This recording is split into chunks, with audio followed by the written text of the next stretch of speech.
here. Right. How y'all doing? How y'all doing? Big Ack is in the building.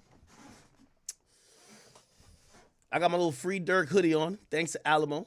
They showed up with his lawyer. Well, actually, that was Dirk's team. Well, somebody identified as Dirk's manager. It wasn't the same manager when I interviewed him. I don't know what's going on.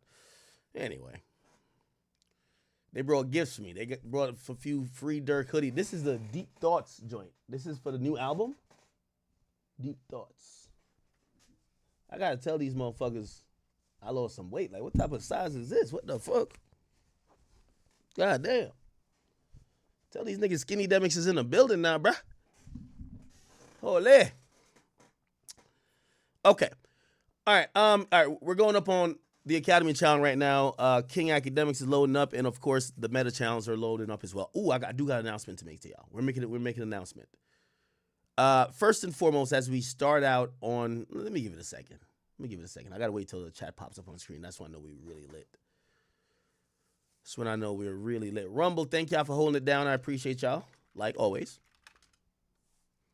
Chat, I think my secret, recipe is coffee. If you don't know, like, I don't put no milk in it, nigga, or nothing, none of that bullshit. Look, it's just straight black coffee, bro. Straight black coffee. That's the thing that's like been balancing out my alcohol consumption, because alcohol puts me to sleep. So I get drunk, rant, and then I just fucking go upstairs and pass out. This keeps me focused, especially when I got to read a bunch of stuff, and I'm trying to figure out who got the best coffee.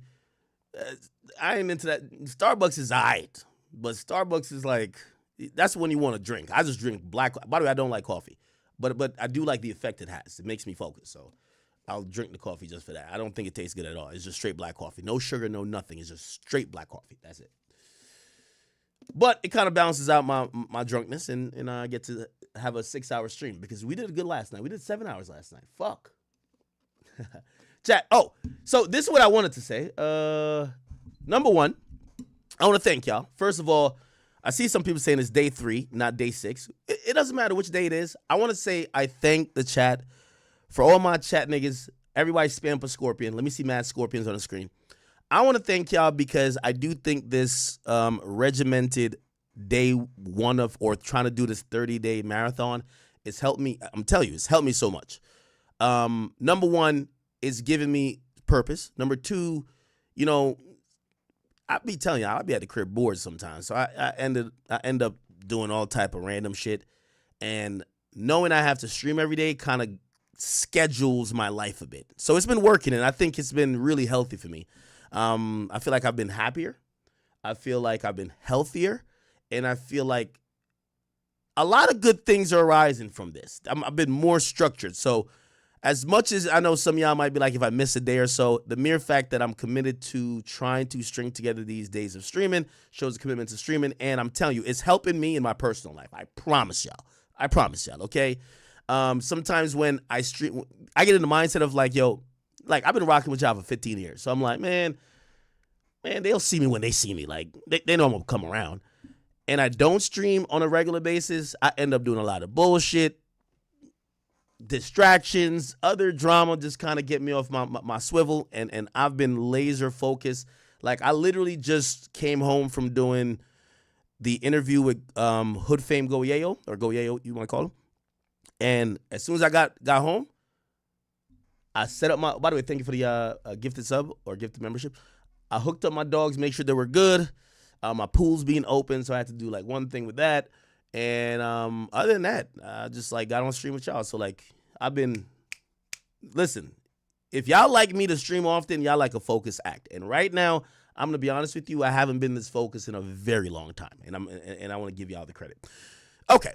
So we do have a good stream for you guys tonight. I'm anticipating at least 5 hours. So if you guys are just tuning in, just hang in there with me. We'll be rocking out for a little bit. We did stream 7 hours yesterday, so we'll figure out some stuff to talk about. Obviously, you guys see the title. I seen somebody say, yo, Ack, why you talk about everything but the title? We just try to go in the order of importance. Okay, what else? Oh, chat. We are expanding to another platform. I know we tried TikTok. We're going back to TikTok. So TikTok, some of the Ye stuff I was playing, they didn't like. So we're going to have to pick and choose when we're on TikTok. So if you were someone viewing on TikTok, it wasn't that many people. It was like 500 or something like that. We're going to have to pick and choose when we go on TikTok because they're really spotty about the content. Like, they were like, whatever. However, we are going to a new place. Again, we're not subtracting. We're only ever adding, all right? We have agreed. I feel like I'm Woj right now for stream.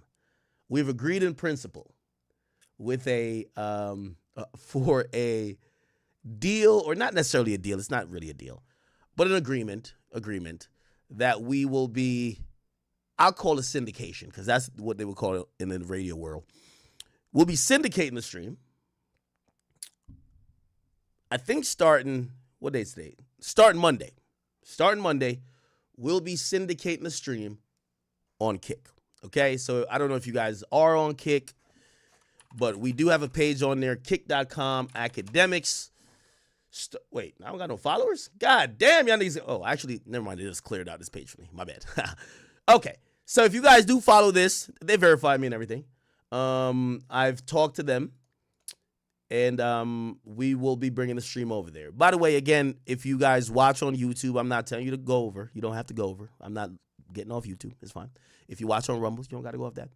If whatever viewing experience you like, watch me from there. Because honestly, so I multi-stream, usually I just see the numbers. So I'll see like 13, 14,000. I don't care where the fuck y'all watching from. Y'all could be watching from, I don't care where, your neighbor's computer. I don't care. But we will. Oh, look at y'all. See? Y'all already in the chat. Oh, look at y'all. Okay, yeah, we're going to Kick. Okay, I bet. Damn, y'all niggas is fast. Holy shit. All right, just follow the shit. We're going to go Monday. So Monday we're going to be on this channel too. So we'll be on YouTube, 2 YouTube channels, Rumble, always, and Kick. And we're on Meta as well. Oh my God, look at y'all. Damn. All right. Holy shit. Y'all got Kick accounts? Okay, yeah, I just follow. Oh, look at y'all. Yo, chat, so someone else took my name, and I told them, I'm like, yo, I need my name. They're like, all right, we're going to delete their account and just make your account. So they literally just do it. I can't believe y'all typing in there already. Oh, my God, look at y'all. Oh, shit. Yo, this is like surreal. DJ Busy. He will be DJing at my live show for my birthday. Salute to y'all. Okay, oh, my God, look at y'all. All right, so some of y'all like Kick. All right, cool. Oh, they said y'all love Kick. Okay. Somebody said Kick better pay your ass. Y'all should know. It's big academics. Mr. Secured the bag. Don't worry. The bag will be secured. Okay. Don't worry. Okay. All right. I'm getting Kick off the screen. But if you guys are in here, I'm not live yet on Kick. I'll go live on Monday. Just hit the, is somebody promoting OnlyFans? Oh, never mind. I seen OnlyFans. Just hit the follow button. Let me see. Let me just refresh. How the fuck y'all in the chat? Yeah, it still says 0 followers. Or does it take a while? I don't know. Whatever. Anyway. Y'all on the Kick thing. Y'all in the Kick chat. Okay. All right. Enough. Okay. Let's get back to regular stuff. So Monday, we're going to Kick. All right? We're going to Kick. Not exclusively, but we'll be multi-streaming also to Kick. Okay, great. So that's a good announcement. What else we got to announce? Chat, we have some IRL streams. And by the way, I do want to say for everybody who won't be able to come to our live show, if you don't know, we're doing a live show. It's my birthday live podcast. That's on the 15th of May at Gramercy Theater. And I want everybody who's in the tri-state area, I need you there. Okay? I need you there, okay? I just want to celebrate my birthday with y'all. I've never really had a birthday party ever in my life, okay? I'm sorry. That sounds lame, right? I made it to 30, never had a birthday party. And this year, I said I got to do it for the first time ever with the chat. So May 15th, Gramercy Theater, you guys go cop tickets. For everybody who's not in the tri-state area, I understand you might have jobs, other things you probably can't travel in. If you are a member, we're going to do a members-only stream of the entire event. So there will be a members-only stream of the entire event. And actually, that might be the only stream for the day because, I got to do a lot of shit that day, and we're still on a streak. So if you become a member, you could watch the live show through the membership shit. But it will be published later. But anyway, all right, cool. I hate doing it. I feel like I'm doing an infomercial. All right, anyway, we're good. Somebody said I should get on party. What's party? All right. So we got to talk about Karraboo, Yachty. Karraboo and Yachty. We got to talk about Wack and Luce. I don't know if we talked about it yesterday, but Ye's album did supposedly come down. I think. I could actually pull it up. Did he put it back up? Where's the Donda album? Donda 2. If you don't know, I'm featured on... Yo, chat, I'm going to be honest with you. Just spam it in the chat. And I want your honest opinion. Ooh, wow. Donda 2 got some real... Yo, this is... Okay, I'm going to go into a Donda 2 thing. But hold on. Let me just say this to y'all. Chat. I need a scorpion in the chat if y'all agree. And I need a garbage can if y'all disagree. Okay? So if you agree, scorpion. Disagree, garbage can. And it's going to sound narcissistic, but come on. Big Ack is the greatest hip-hop media personality of all time. Not currently. That's a given. Of all time. You know what I realized? I've gotten the most amount of intros. I've cut the most legendary promos of all time. Drake had to put me on motherfucking push-ups. Drake trying to win the battle? He said, yo, let's call for Ack. We got to get Ack up in here. Sampled. Well, I'm featured with 6ix9ine. I did songs with him. Fuck that. We don't count that. Cardi. Whole lot of red. You got to have Ack on the intro. You can't drop a true classic without Big Ack. I'm on the intro. Yay. He's in Spain. He just came from Japan. My boy about to drop Donda 2. Donda 1, by the way, or Donda, the original. Definitely a classic. Who we got to get on the intro to security? Big Ack. I think, I know these other media personalities, they hit me.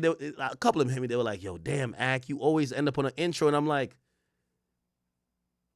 yeah, no, I'm the stimmy. No, I'm playing.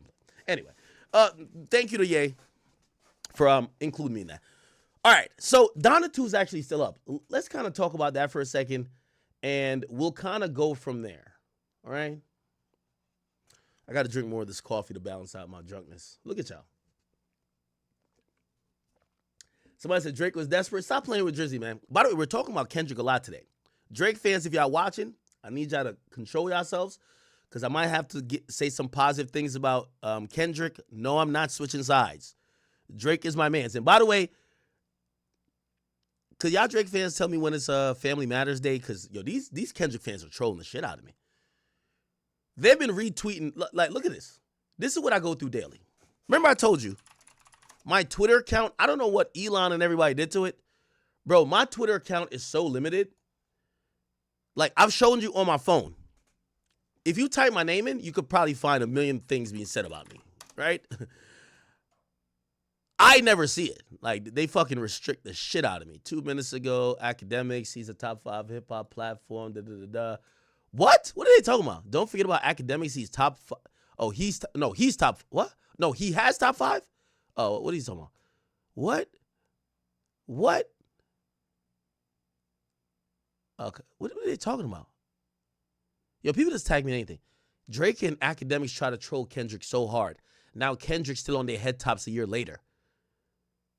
I tweeted this last year. Well, y'all Kendrick fans got nothing more to be excited about. See y'all niggas next leap year. Glad y'all enjoyed the battle. Fuck, I'm so drunk. Okay, damn, y'all just troll the shit out. You know what's so funny? Because I'm not logged into my real account on this computer. I see none of these mentions. Look, look at the hate towards me. I hope Academics meets a slow, gruesome, painful end. Academics, do you remember this? Damn, everybody's tweeting this at me today, huh? Fucked up shit, huh? Shout out to DDG, we'll talk to him. I like okay. All right, anyway. New video alert. Academics is using top 5 to instigate beef at Kendrick's Toronto show.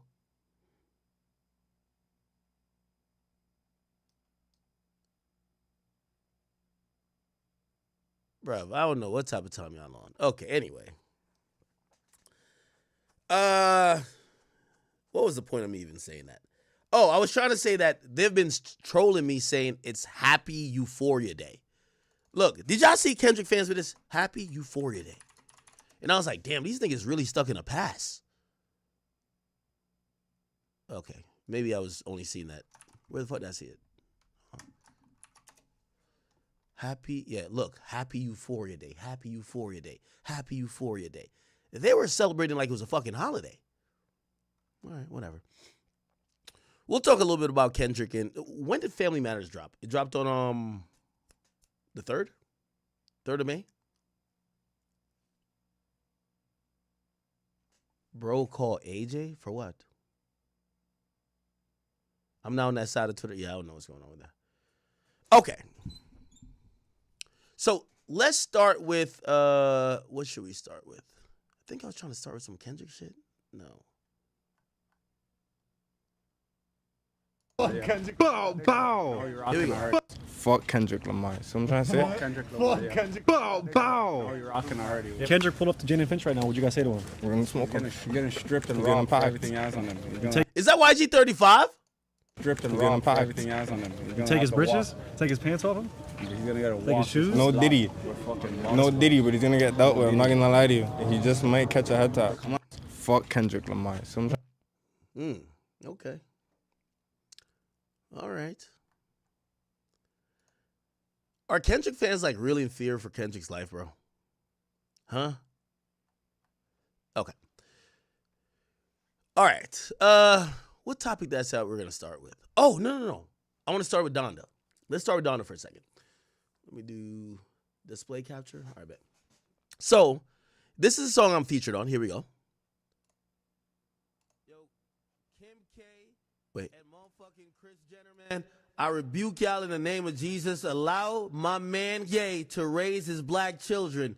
Y'all white heathens should not be allowed to control a black man's child and involve them in all type of demonic debauchery to corrupt innocent souls. Shout out to Ye, man. Great intro. Okay, so Donda 2 got released. Let's look at the date. April 29th is now the 1st. So because it was released during the day, it has only one full day of tracking. And I'm going to be honest with you. This is really fucking good numbers. For one day of tracking for an album not even dropped under Kanye's moniker. It's an album dropped under Donda. Donda literally has no monthly listeners. Look, well, now it has because the first day. So it's going to have as much as each unique people were to listen to the project. But the mere fact that Ye could just drop an album on a different moniker that's not Ye or Kanye West is crazy.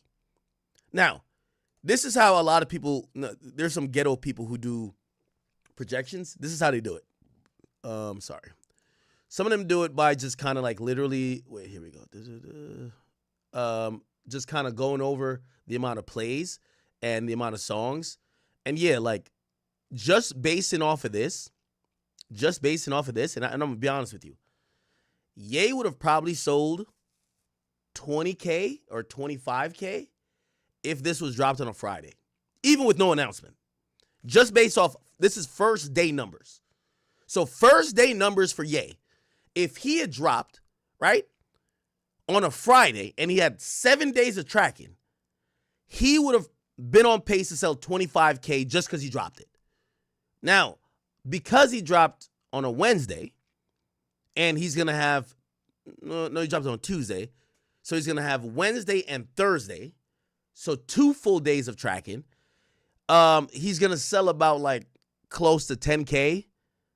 just based off these streams, if we extrapolate onto other streaming platforms and whatever, which I know people are going to be like, yo, Ye fell off. Like, no, this is really fucking impressive. He made a fucking new handle, made a new Spotify account, dropped the shit, and the shit already is booming. It just kind of goes to show Kanye is pretty much the guy, okay? By the way, thank you guys for all the gifted memberships. I appreciate that. All right. So, if you're wondering what Donda is supposed to be doing, because Ye dropped it on a Wednesday or Tuesday, whatever the case is, he's going to do around like 10K. Now, will he chart? Depends on a few things. So the way how Billboard does charting, you have to have all your ducks in order, and usually the the distributor gets that in order for you, so you'll have a chance to chart. But if Ye charts, he'll literally, this would be kind of like crazy. And it's definitely independent. By the way, the album or the label is 2025 Yeezy. So we'll see. But I think these are great numbers for one full day of tracking. Okay, if that makes sense. All right. So thank you, Ye, for sampling me. And Ye had previously said that the project was going to come down. Now, I knew this project was going to come down, or I thought it was going to come down because of a few things. And I'll tell you why. When Cardi put me on a Whole Lot of Red, I had to sign enough paperwork that I thought I was getting married. All right? That's how major labels do it, even if they're clearing a vocal sample. Because technically, if you use my vocal sample, I could take the song down at any time. If, for whatever reason, I don't agree that I want to be on the song. Right? Now, if you get a clearance, or you get me to waive my rights, or however that transaction or whatever happens, you can have it up forever. Now, Ye didn't send me a fucking paperwork. Now, here's the thing. I love Ye. I would never do that. I love Ye. It's my guy. Right? Me and Ye, we got a little relationship, okay? Not the cousin relationship, but we got a little relationship. Never do that. But because they dropped this shit, and I know there's no lawyers. Like, I'm in the music business. I know I talk to entertainment lawyers all the time. Because none of that shit happened, I said, Big Ack ain't gonna trip. Because I love Ye. And I stand with Ye. Give Ye's kids. However, you think you're gonna put on X? Don Toliver? Who else? Quavo, Future? Was Travis on it? I don't think Travis was on there. All these people and their labels don't say, hold up, brother. Do you get what I'm saying? So, Ye had previously said that, he said, listen to this. He said, Free Maiden tried to charge me $3 million for these beats. And I guess these are some of the beats on Donda. From people I showed how to make beats to.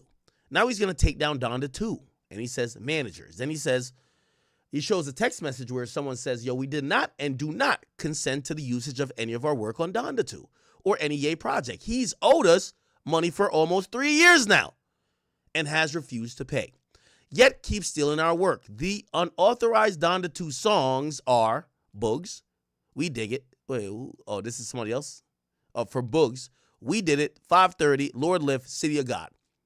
From Brian, Broken Road, Get Lost, Too Easy, First Time. He says the lawyers are getting this taken down within the hour. Didn't I tell y'all that I told y'all this Sunday morning, or actually Monday morning? I said when lawyers clock in for UMG and all these places at 8 o'clock because they work regular jobs, which is 9 to 5s, they're going to say, oh, hell fucking no. We're going to get this taken down. Now, if you ask me what probably happened, Ye has to have some business people with him that are probably like trying to like do some due diligence in post, which that actually sucks for Ye, because here's the reality of it. The reason why labels don't put out stuff without clearing it is because you lose your leverage after you put it out. So if you could have worked a deal out, you give somebody $20,000, give them, I don't know, all right, they get their publishing 50% on for producer credits, but you also have these other things. They get maybe no royalty or maybe 1%, depending on what producer it is. You lose all your leverage. And now they could just negotiate in bad faith because fans expect the song to be on and you got to take the loss. You're not in the best negotiation place. So it looked like Ye, because we just listened to the song and it's still up on DSPs, look like Ye's trying to make sure it stays up, but that's going to be a problem. That is going to be a problem because Ye looked like he might have not cleared these joints with the producers, and that's going to be a big deal. Okay, give me 1 second. And by the way, I see how we got 160 people followed us on Kick. I see that. I'm trying to go to Ye's Twitter. Hopefully it's not too crazy. Okay, people are talking about Donda too. Oh my God. Yo, Ye always got his wife. Yo, Ye just like showing off his wife titties and pussy, bro. I ain't gonna hold you. Okay, he posted top 5. Looked like he deleted those things, right? Okay, so he says, really want to work with Brian and Boogs again. Really want to work this out. So looked like he was trying to make a good faith effort of trying to work it out in post. And looked like they won $3 million. Now, the problem with people like Ye and the people like Birdman, and I hate to compare him to Birdman, a lot of these guys, they just do the work and they don't do the business. This is why somebody like a Dame Dash or like they got to be a shrewd businessman that's associated with every genius or every really dope like creative record executive, because you got to get shit cleared. This is the music business. The way how everybody gets paid is because of the business. Like rappers a lot of times think, oh no, we're just putting out music. I'm going to get paid because I'm a performance on tour. Well, the engineer don't get to perform it on tour. They don't get to go up on Rolling Loud. Your producer don't get to do that either. They got to make sure that when you're getting these plaques and you're doing whatever, they get not only credited, they get paid for it, but also they could leverage it for their publishing deals, because a lot of producers have these publishing deals. That's how they get paid. I'll get into that another time. Okay, so it looks like the album's still up, and I'm going to be honest with you. I think it's doing pretty decent for, the first day out. Oh, I had to scroll past that. Okay. Somebody say Ye's lazy. No, he's not. Ye's not lazy. Ye, because he has this God complex, he thinks he could just drop music with maybe not all the clearances and all the T's crossed and the I's dotted and be like, it'll work out. If it wasn't Ye, this shit would have been taken down, or some people might leave it up just to sue him later. But he should get this sorted out, or else you're going to get sued over this. That's how lawsuits happen. We've all talked about, you ever seen the If You Can't Feel that Blurred Lines. Blurred Lines made $32 million. And they allowed it to be up, right? They allowed the song to be up without suing them for years. Then they sued them and basically took a huge lump sum of the money, okay? And the reason was, they're like, yo, we have all the leverage. We don't care if you collected the money. We're owed the money that was collected, or owed a certain percentage. And the judge or arbiter was like, yo, yeah, you guys, like that Marvin Gaye sample or whatever it is, that was a huge part of the song, and you should get paid a certain amount. And they actually forced people who got paid out from the song to pay back Marvin Gaye's estate. Okay, all right? So that's one of the reasons you got to do the business first. If you don't do the business, you know what I mean? Like, I think infamously, what's my man's name? Rest in peace. Sorry. I still see shadows in my room. Juice WRLD got paid nothing off that. What's that song called? Lucid Dreams. Lucid Dream Publishing. Just look that up, right? Lucid Dream, the title of the song by Juice WRLD. The song was officially released by Grade A Production. That is Bibby's label on Interscope. And because it used an interpolation of Sting's 1993 hit Shape of My Heart, Sting owns 85% of the rights to the song. You know what that means? They got paid all the money you thought Juice WRLD got, Sting got it. This is why you got to clear it. If you'd probably not even use a sample if you got to pay 85% to the fucking sample owner. Because you got to remember, so if 85% of the rights goes to Sting, the producer and the producer and the writer, or the producer and the performer. So the producer of the song and also Juice WRLD, and obviously their respective labels or whatever, had to share 15% of that song, while Sting took 85%. I think it's the same with what's the name of that song? I'll Be Missing You. Publishing. See, publishing, when you hear publishing, just to make it simple for y'all, that's the rights. So the rights of the song is called publishing. Okay? It's the intellectual property rights. So there's two parts you get paid from. The rights, which means if I want to license a song, you need the rights, publishing, for the most part. And then you have royalties, which means the sales from the song directly. Now, there's some few things that makes it complicated, mechanical royalties, this and third. Don't want to get into that. But if you ever want to think about try to make the music business a little bit simpler for you, money comes in via two different things, right? Like, for example, I remember that song, Kid Cudi, Crush a Bit, Little Bit. That's one of my favorite songs. Rolling up, feeling like summer night. I don't care. Hands on the wheel, driving drunk. I'm doing my thing. Rolling in my side. That song was used in Project X, but it was a Steve Aoki mix of it. That shit goes through publishing. So who would own the publishing to the Steve Aoki mix? A lot of it is Kid Cudi. Kid Cudi probably got paid an arm and a leg. That shit was used on not only Project X, the movie, I believe it was used on one of the Hangover movies. Those movies are generating damn near $1 billion. I guarantee maybe it's going to be tens of millions of dollars got paid out probably for the licensing of that song, right? Or maybe it was a set fee, who knows? But let's say $10 million. And then because it's publishing, the way how the publishing for that song is broke down, I guarantee Kid Cudi owns a lot of it, or whoever who owns Kid Cudi's publishing.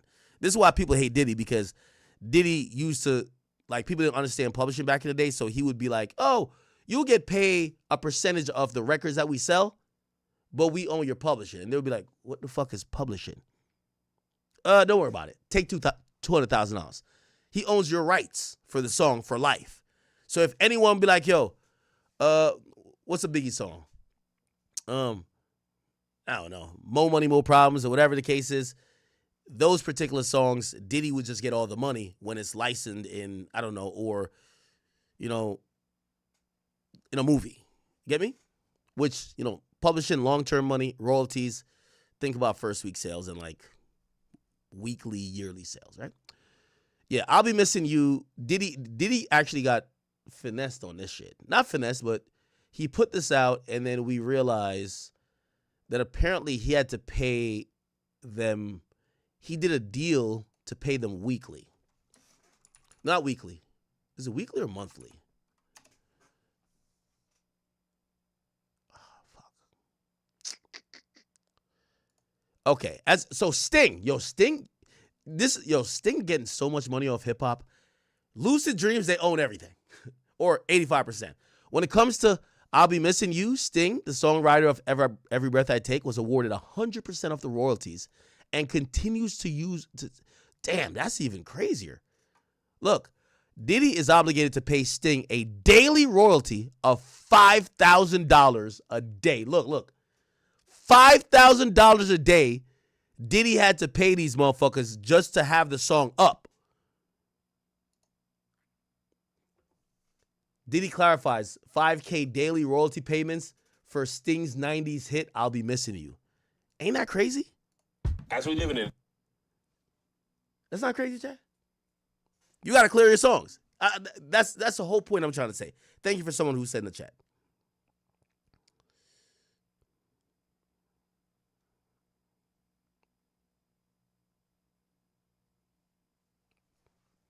Let me see. Decades ago. As Fox 5's Kendall Green shows us, Diddy is setting the record straight on how much he's paying Sting for sampling Every Breath You Take in his tribute to Biggie. Not many can deny, 26 years ago, Diddy's I'll Be Missing You featuring Faith Evans was a hit. As a matter of fact, the song is still ranked #1 on Billboard's Greatest of All-Time Songs of the Summer chart. Wow. All right.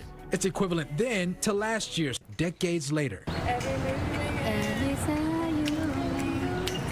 I'll remember. Depending on the generation, though, another name comes to mind. 1983's Song of the Summer by...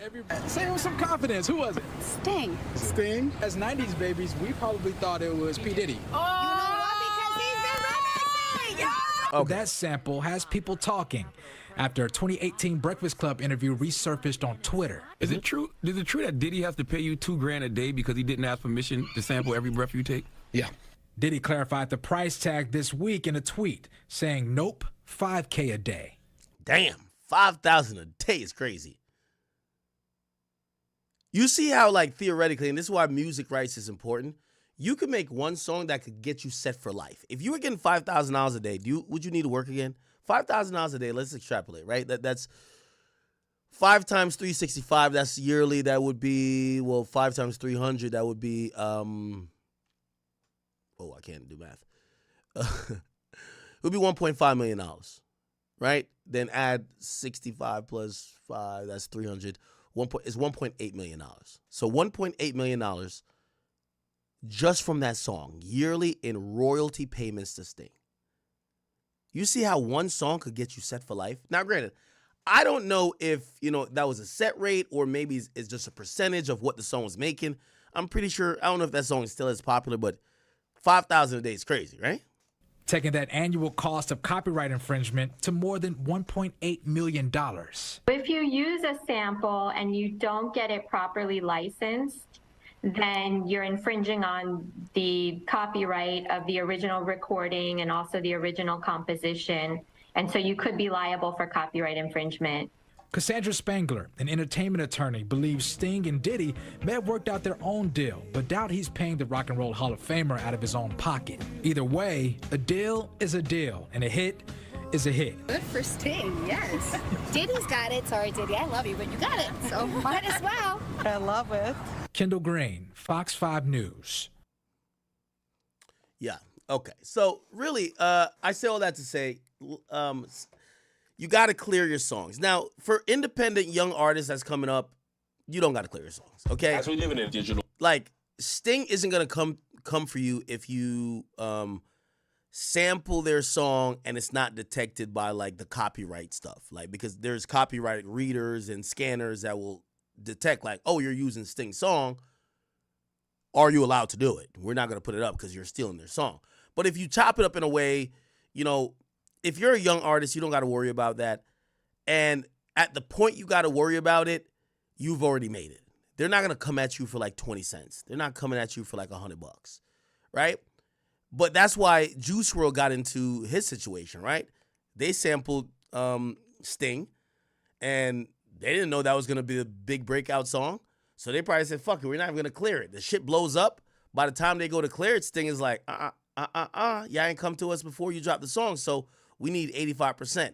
They know that song has turned Juice WRLD into a star. They know he'll make other songs.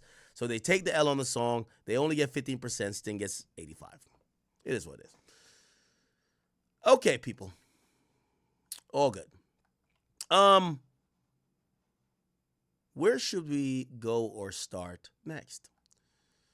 If we're going to talk about music business stuff, we should probably talk about, Karraboo and Lil Yachty, right? So we talked about this very briefly before, where Karraboo had basically called out Yachty, and how she called out Yachty was essentially, where is the tweet? She said that Yachty was preventing her from putting up music, okay? According to her, okay, where could I find the tweet? If you guys don't follow DJ Academic TV, you should. Let's see if we can scroll down and find her initial tweets calling out. Give me 1 second. She was calling out Lil Yachty and them, basically saying that Yachty and them was holding her in a deal or unwilling to let her go, that she could go do her thing. Here we go. Wait. There's no way it was like this far down. Really? Okay, if I can't find it, I'll just jump to today's update. Yo, Grand, could you send this to me, bro? Yeah, I'm definitely down too far. I bet. So, Karraboo has been saying that she can't release music because Yachty, who claimed he wanted nothing to do with her, won't allow her to put music out. Now, I gave an advice, and I said, Karraboo, check this out.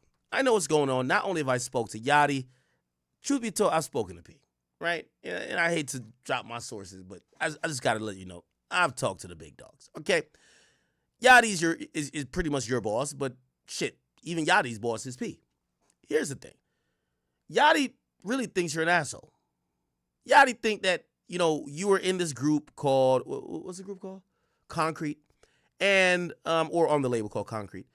And you start getting a big head. You're the only woman. There's a lot of girls that like you, this and third. And you started talking to people in a very crass way. What I heard is that you would talk to people who were just help. Like they were beneath you. Like they were dirt under your shoe. You would just like violate them, disrespect them. You were gaining this ego because of just having fans commenting.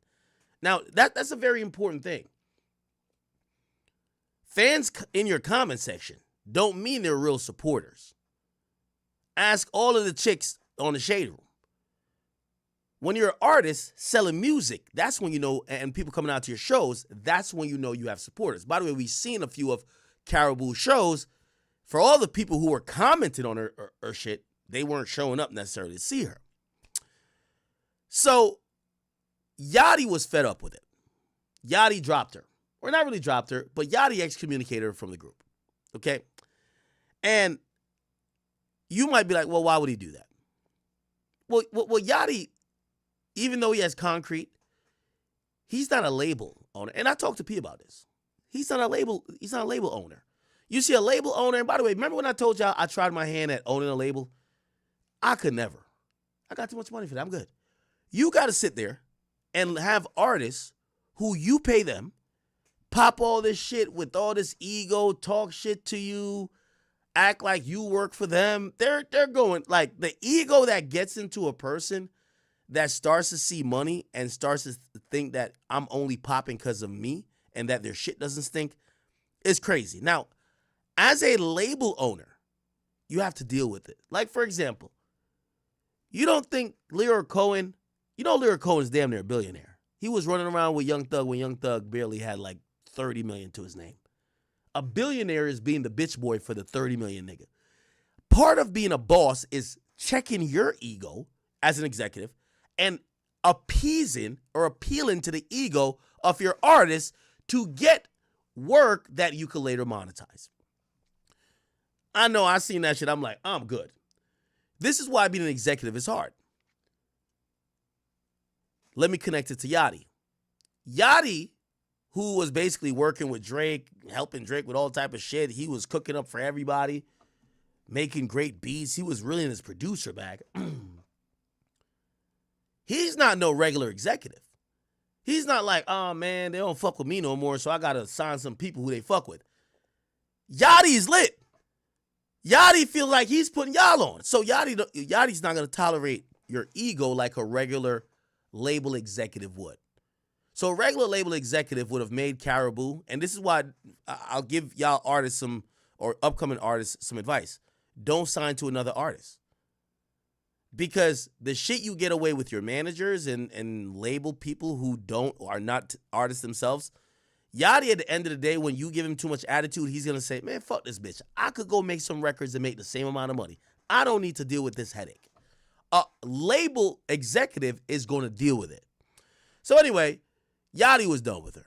Yachty's like, man, fuck this shit, bro. I can't deal with this shit no more. This show shit. Apparently, and again, I have no problem with Karraboo. Me and her have since talked. But the word that I got was that she was a raging bitch. She was intolerable. The ego was out of this world. Yachty could not deal with it, and he's like, what the hell? I'm good. He wanted to just get rid of her. Everybody around Yachty, from anybody over at Capitol, Motown, and all these other places, and even P, they're like, whoa, son. Check this out. I know this is your label, but you have now created an artist. That's the hardest thing to do in the industry. Remember I always told you, the industry is all about you try with 10 and you hope one pops off and the one that pops off pays for the other 9. So a 10% success rate in the industry is really good. So when you have a success, you don't just like, because they have a bad attitude, just release them to the wolves. Yachty was advised at that point, yo, bro, we're not letting her out of this contract. We could have her disconnected from your label, but we're going to keep her under contract until somebody else comes and buys her contract out. So that's what I've understood it to be. Yachty don't want her on the label. He thinks she's egotistical. By the way, I'm going to be honest, though. Everything I've seen from her feels like, and maybe, we all know women, they play victim a lot. She seemed like she's been tame. She's like, no, Yachty's bullying me.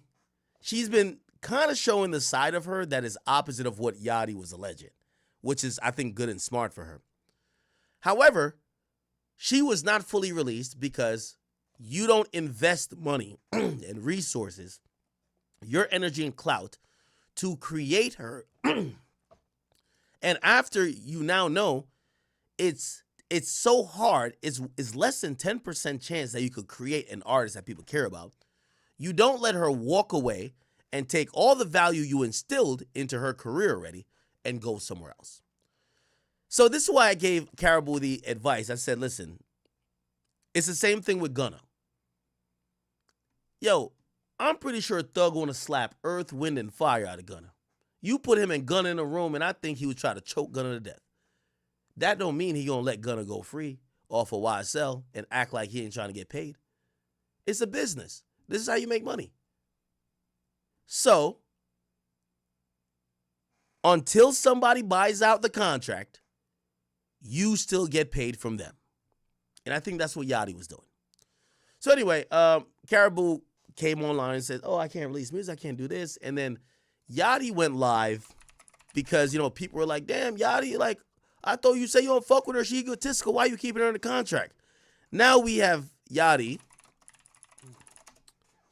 who then went on Instagram Live today, and he said, can we find the whole thing?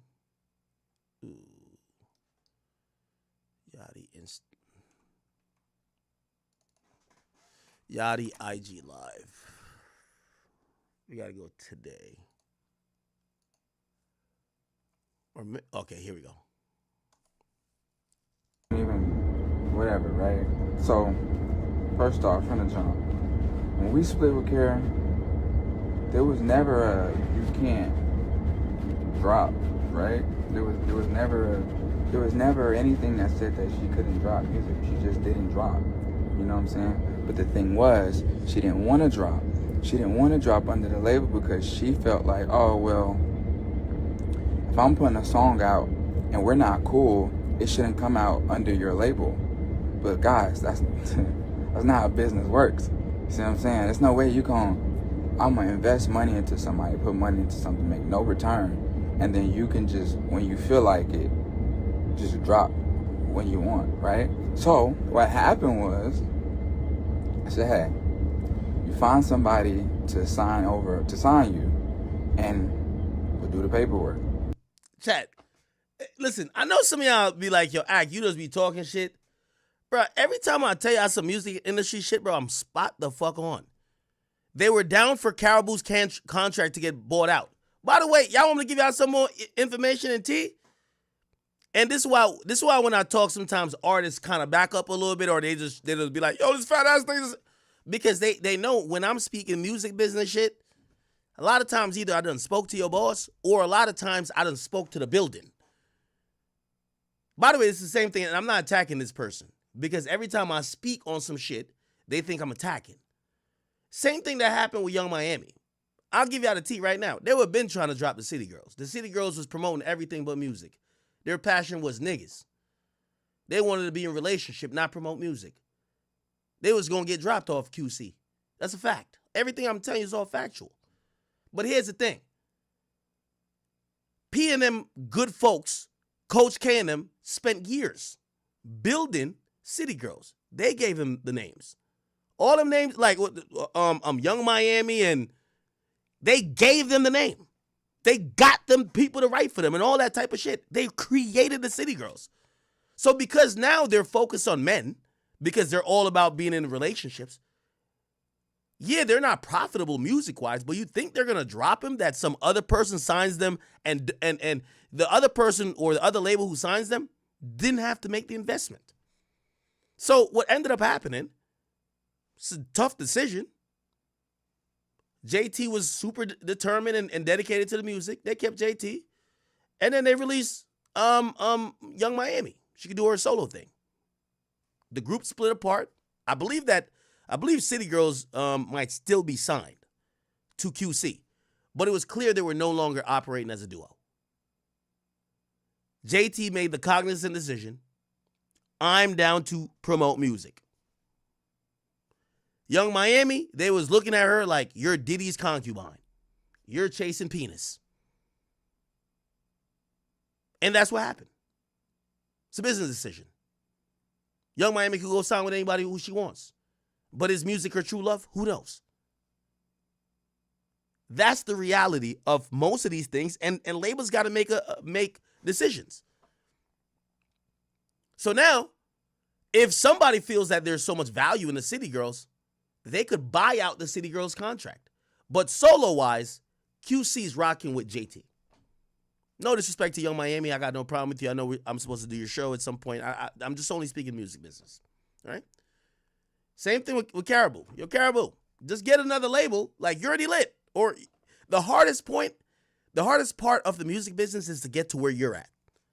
Because once people get to where you're at, Karraboo, I know you've been trying to say, oh, I write everything. Who gives a fuck? There's mad ventriloquists in the game. It's just getting that initial buzz. So now that you got that initial buzz, that is worth millions of dollars.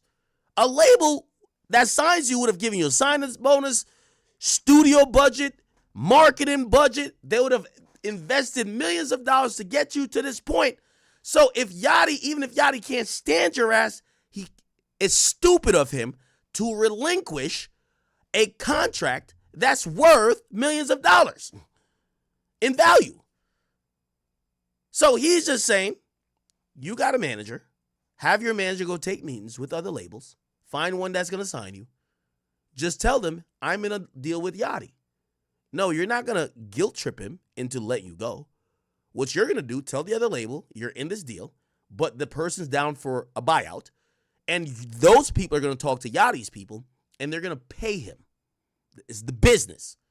This ain't about love. It ain't about, and by the way, Karraboo, I rock with you because, again, we had that personal conversation, and I even backed off a little bit. I say, you know what, I'm not going to, because you apologize for some shit, and I also realize you're a young girl in the industry. I know I've been in this shit, like, I know I'm media, but, like, I've been in this shit for a while. I don't want to bully some young girl who's trying to figure shit out. But what I don't like what you do with Yachty, I'm going to be honest with you, you're using trigger terms. Yo, we're in this, like, age where, like, it's easy to make men look like monsters. What you and Yachty got, y'all don't got dick and pussy business. Unless I don't know about something. Did you and Yachty used to fuck? I don't think so. So stop calling him an abuser. Stop saying he's mean or he's toxic to women. Stop. Those terms, once you start floating that in the air, bruh, all men should be sensitive to things like that. No. You didn't think that way when you signed to a label that was male-dominated, who was also backed by another label that's male-dominated. Stop using, oh, he's an abuser, he's this, or even trying to gain sympathy by saying, don't you have a daughter? This is not a woman abuse issue. This is contracts. Go, listen, yo, Karraboo, I could be a manager. I'm taking 35% though. I'm not taking 20. I'm taking 35. If you don't know how to work this shit, let me go handle this shit for you. DM me right now. I'll walk up in Sony and say, yo, check this out. I'll bring you Karraboo and everything. You might not get some of the masters, but you'll get an artist that's ready to go, and I'll get you a bag. I'll get Yachty his bag, and I'll take my bag. Because that's all you got to do. Go to another label, have them pay Yachty. Then you could go free. He ain't trying to hold you hostage. He's trying to get paid. This is the music business. This ain't about, that's why I don't like words like, oh, toxic, because it's like you're almost trying to make people pressure him to just sign off on a release form that drops you from the label with him getting nothing. So the clout, blood, sweat, effort, he wrote some songs for you, not saying every song. All of that built you to your current stature, he just says, oh, fuck it. I don't want to be called an abuser, so I won't stand on business. Because business dictates the artist Karraboo is signed to Little Yachty. And it's not that he's saying he won't do a deal. He says he wants to do a deal. I'm giving you the translation. I said, hey, you find somebody to sign you, and we'll do the paperwork. Well, first off, for the longest, nobody was signed, right? So nobody wanted to sign her. And so she kept saying that I wouldn't let her go because, truth be told, what happened was that her management at the time, or whoever, I don't know if she wasn't in communication with them or what, but she thought that she had deals on the table. Don't call me now. No, you wanted to talk on Twitter, let's talk. See, now she's calling me now. But now I don't want to talk about it. Now, the only thing I will say about this Yachty and Karraboo thing, which I don't like, I haven't asked Yachty this, because I've talked to Yachty a few times about this. I really want to ask him, like, you sure you never fucked her, right? Because a lot of how they deal with each other kind of borderlines on, and I know, maybe I'm just a little bit, I'm looking into this too much. Because it's male and female, it's kind of like, wait, y'all don't got a crush on each other, right? Y'all sure there's nothing physical, no one ever flirt, none of that, right?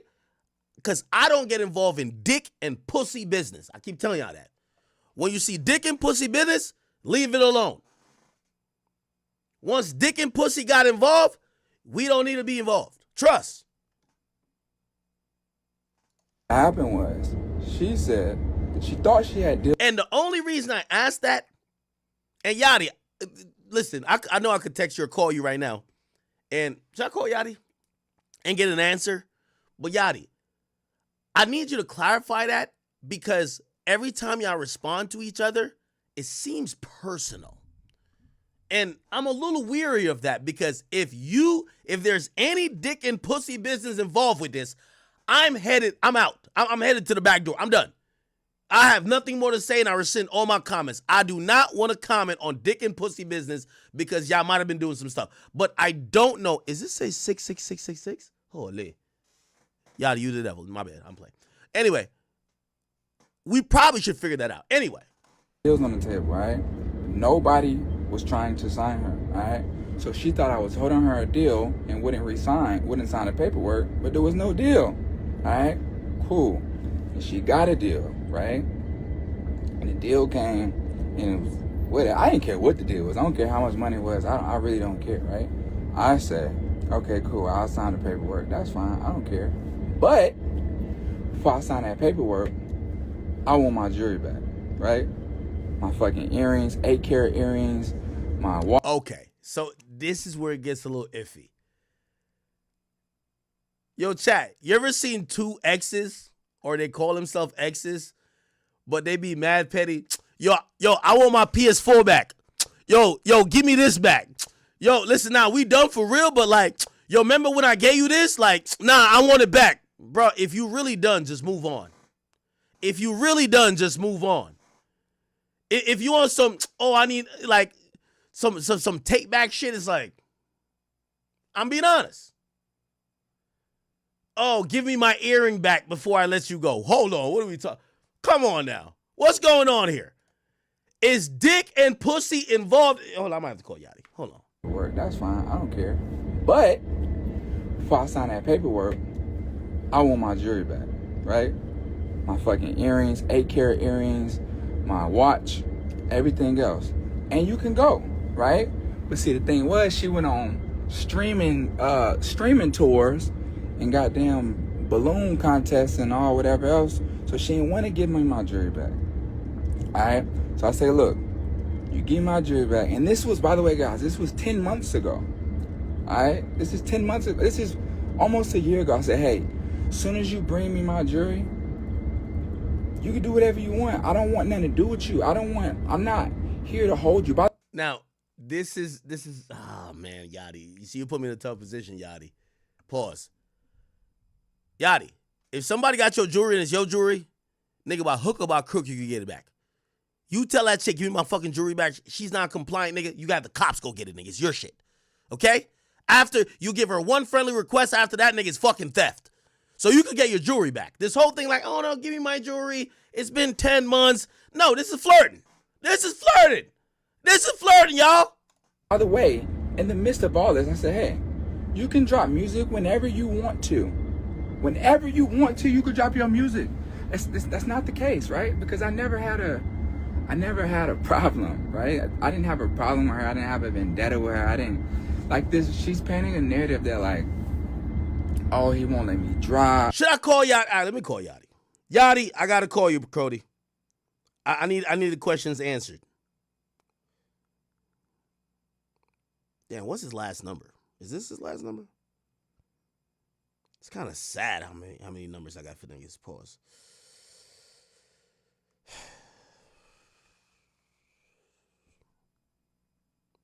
All right, let's see.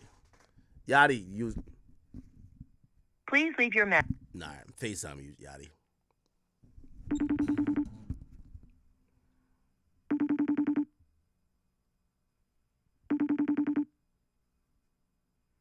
I gotta change my facial expression.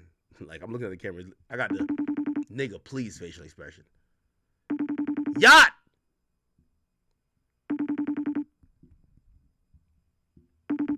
Okay, he's gonna call me back.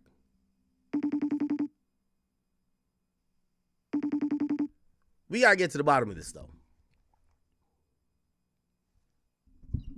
We gotta get to the bottom of this shit. Okay, anyway. He hates me. Bro, I'm the one who reached out to her to come back. Because I was like, this is stupid. I was like, bro, this is stupid. To come back to what? Wait, you wanted her back?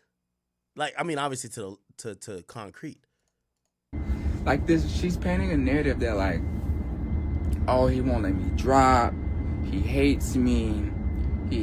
Bro, I'm the one who reached out to her to come back. Because I was like, this is stupid. I was like, bro, this is stupid. We can fix this, right? And then when she came back, she had an attitude, chip on her shoulder, and she was just nasty. So I said, you know what? This isn't going to work, all right? Boom. And that's what it is. Even to this day, bro, I actually have all the messages. And I also have, by the way, I have an Excel of every dollar spent. But I'm not even going to, it's like, it's nobody's business, right? But when she says shit like, she's not in the red. Yeah. Hey, Yachty, I agree with you on that. Yo, newsflash to the entire industry. If you have a major label deal, you're in the red. The label's job is to keep you in the red. Even if you're like, yo, my album going platinum is double platinum. That's when your album does good and you think you've exceeded what they've given you, they start spending more. So they're always going to spend more, quote unquote, investing. Like, oh no, we spent $500,000 more invested in you. We're promoting. You'll never be completely profitable. Okay? Never. That's the aim of the game. It's cap. I don't even like doing this type shit. I don't even go in here and talk about nothing. I don't bother nobody. I don't come on here. I don't tweet. I barely post outfits. I stay out the way. You know what I'm saying? People have their opinions on me. And it is what it is. It doesn't bother me any. I do my own thing. But when you go on, you speak about my kid, you saying you talking about some, oh, you don't, like it was no reason to even bring up my child. Yeah, no, I agree with that. Grant just sent me the tweets, which hey, Karraboo. Karraboo's out of pocket. Maybe I could call Karraboo. No, I think I'm gonna call Karraboo. I'm gonna call Karraboo. Why am my phone like this?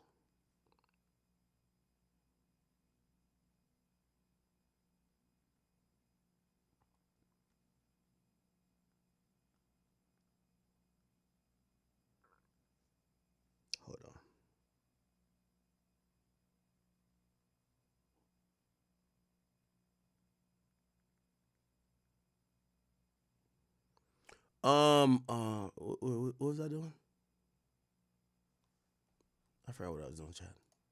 Like this, she's painting a narrative that like, oh, he won't let me drop. He hates me. Bro, I'm the one who reached out to her to come back.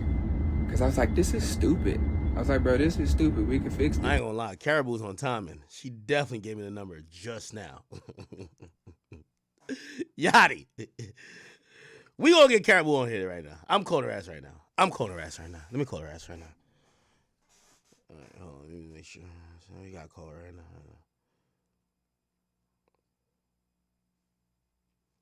I'll ask her the questions. Somebody gotta answer these fucking questions. 0899. We're gonna be fair, chat. We're fair.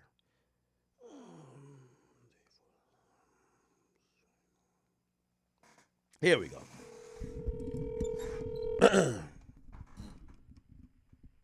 Hello.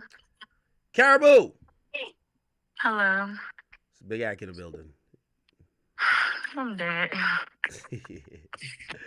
Okay. All right. By the way, I'm on stream, but I'm covering the drama, and I told people before. I said, listen, me and you, we had a couple of DM exchanges, and we de-escalated everything. And I want people to know, because I do respect the fact that you're a young artist making it, and I understand I've been in this a long time, and I do not want people to think that, number one, I'm here trying to bully a woman, or number two, because I've been in this industry so long, I'm trying to shit on a new artist. So I want to give you a fair shake.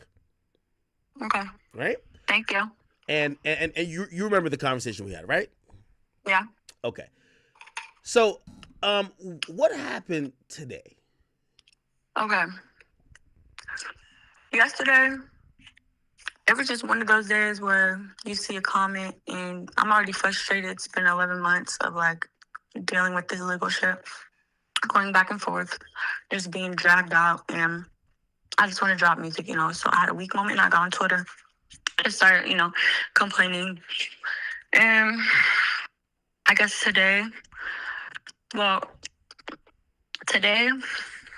first yesterday, my lawyer, right after I did it, he was like, you have to take all this down right now. Like, they're pissed. They're about to send a cease and desist. And now it's going to take longer because they want to add more clauses to the contract. Because I'm trying to go to another label. But it's like, Bo is like, he's not being responsive. He's being very slow. He keeps changing his mind. Like, anytime I upset him, he just like takes a little break off the case. You feel me? Like, just taking his time with the shit, like, just like holding me, like, and I just feel like it could be so simple, like, just, it never had to be like this. It could just be so simple, like, just let me go, go do my thing, you do your thing, like, we don't gotta talk, it's cool, like, it is what it is.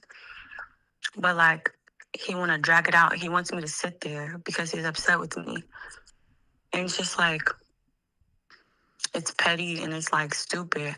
So but anyways, I got off topic. They told me to like delete everything and all that shit. So I did. And I'm like, okay, I'm gonna shut the fuck up now. And then today, Bo tweeted some shit. No, first he retweeted DC saying, I think it said like, shut up, bitch, or something. Yeah. And so I actually hit DC up, like, what's up with this? Like, and he's like, Kara, there's no way you could think I'm talking about you. Regardless, I know you're back against the wall. I know y'all got shit going on, but you're my sister and I love you. This was never about you. I swear to God. Like, I love you. His tweet wasn't about you? I swear to God. I have messages and voice notes of him saying it was not about me. So also, it like confused me when Bo retweeted it too, because last time I checked, Bo asked DC for his chains back and kicked him out the group. What? Wait, hold on. What? Yeah, so that confused me. Like, why? I felt like they was ganging up on me around some weird shit. So that's why I hit DC up. And he cleared it up. And we good. Wait, okay, so let me ask a few questions. And I'm glad you're catching us up to speed. And I was having a conversation with my audience, and because I think transparency should be involved here in understanding what you're going through. You're not the first. You're not the first artist to go through, and you're not going to be the last, right? So, but the first thing I do want to ask you, and I'm not being funny or nothing like that. That's fine. I feel like there's, and I've talked to Yachty personally. I feel there is something. I don't. Obviously you're a woman. He's a man. I don't know if y'all ever had a crush or nothing like that. But it feels like I'm happy it's to personal. clear it up. It hasn't been personal with y'all because he's never ever, like, never in anybody's lifetime has he even tried me on that. Like, it's always been a friend thing. One time he said he wouldn't even sleep in the bed with me. Like, he would sleep on the floor before he sleep in the bed with me. He said that before. So it's like type shit. Like, he called me his sister. He used to say, I'm not close to my own sister. Like, you're my sister.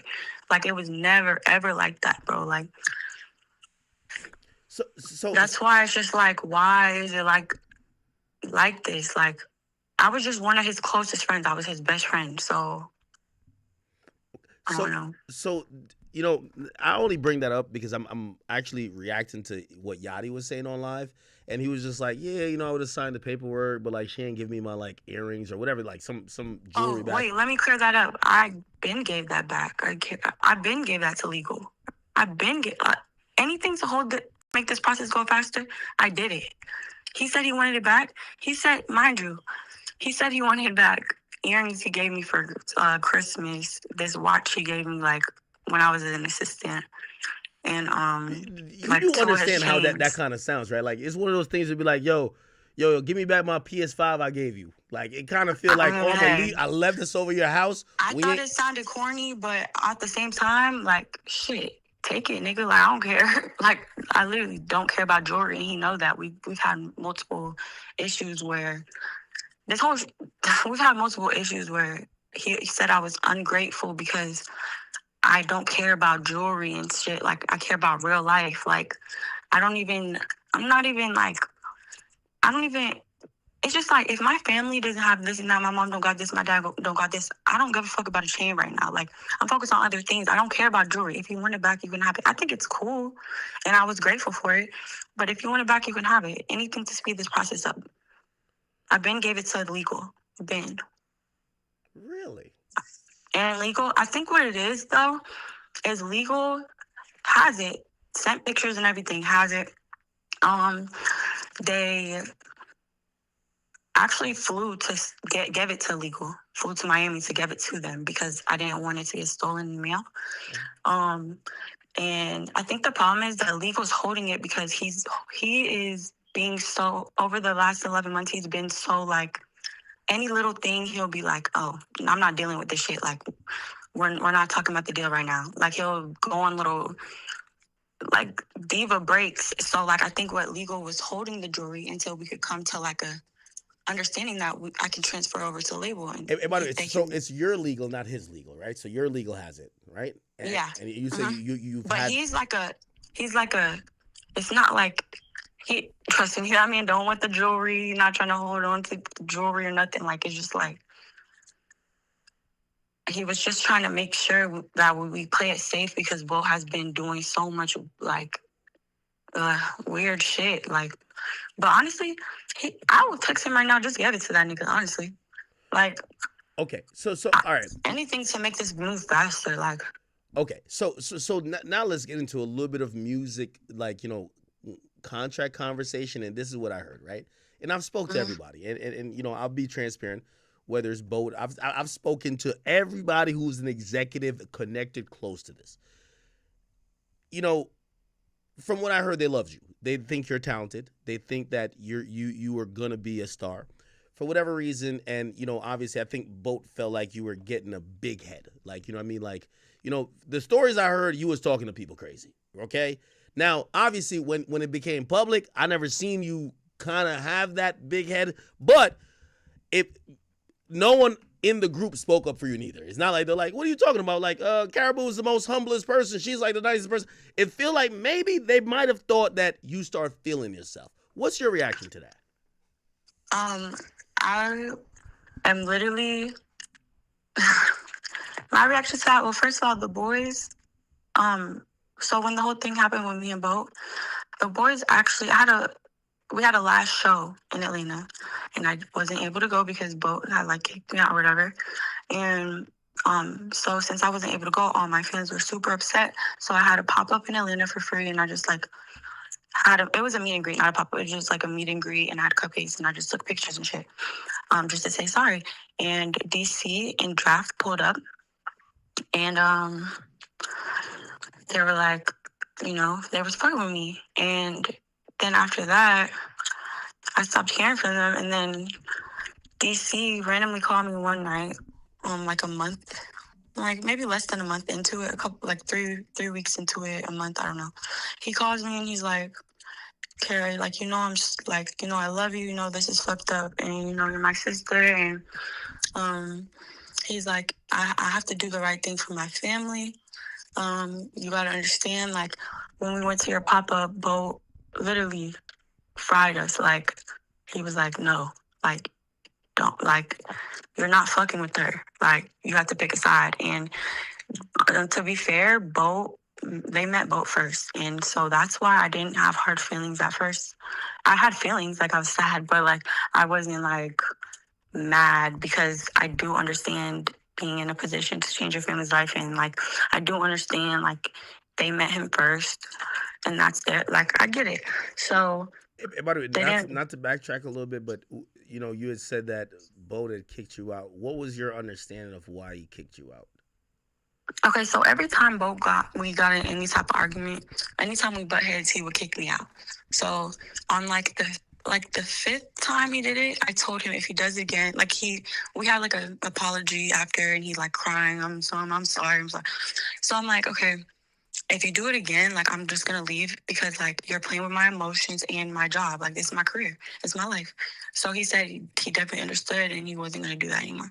So we got into an argument, and I'm not gonna lie, I'm usually nice, but sometimes I do be losing my temper when I feel like I'm like just being fucked with, like, and I was not.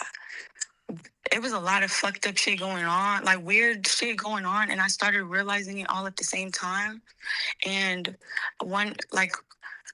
I did go off on, I went off on like this tour manager guy one day, and that's like that's the day, like, but it's like we were already arguing the day before, me and Bo, about some other shit.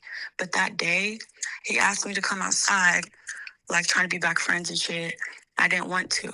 Then he's like, oh, I got a private jet, blah, blah, blah. I'm like, no, I won't. I'm just going to get my own flight. So I'm saying it in the group chat. And I'm like, it's like a tour group chat. And I was like, I need to get my flight info. Do I need to get the flight myself? I need to know, because, like, I'm a girl. I have to get my hair done and shit. I need to know, like, what time. Mm-hmm. It's like 2 days before. The day after that, I'm asking again. I'm like, yo, hello, like, why do y'all always ignore me? Like, I feel like I'm not being heard. I feel like I have to spaz to be heard. Like, I just started kind of going off. But I wasn't talking to Bo at all. And he comes in the group chat with like a bunch of people from tour, like people we don't know and shit, like staff, and starts cussing me out. And I posted the screenshots before, but he's basically like, you're a loser ass bitch, like, shut the fuck up. I can find it and read it, but and after that, I call him. And I hate pausing, but like, we have to. Sorry if I'm like all over the place too. It's just like, no, it's fine. I have so much to say. Because you said, and I take a few exceptions to it, and I do want you to explain it.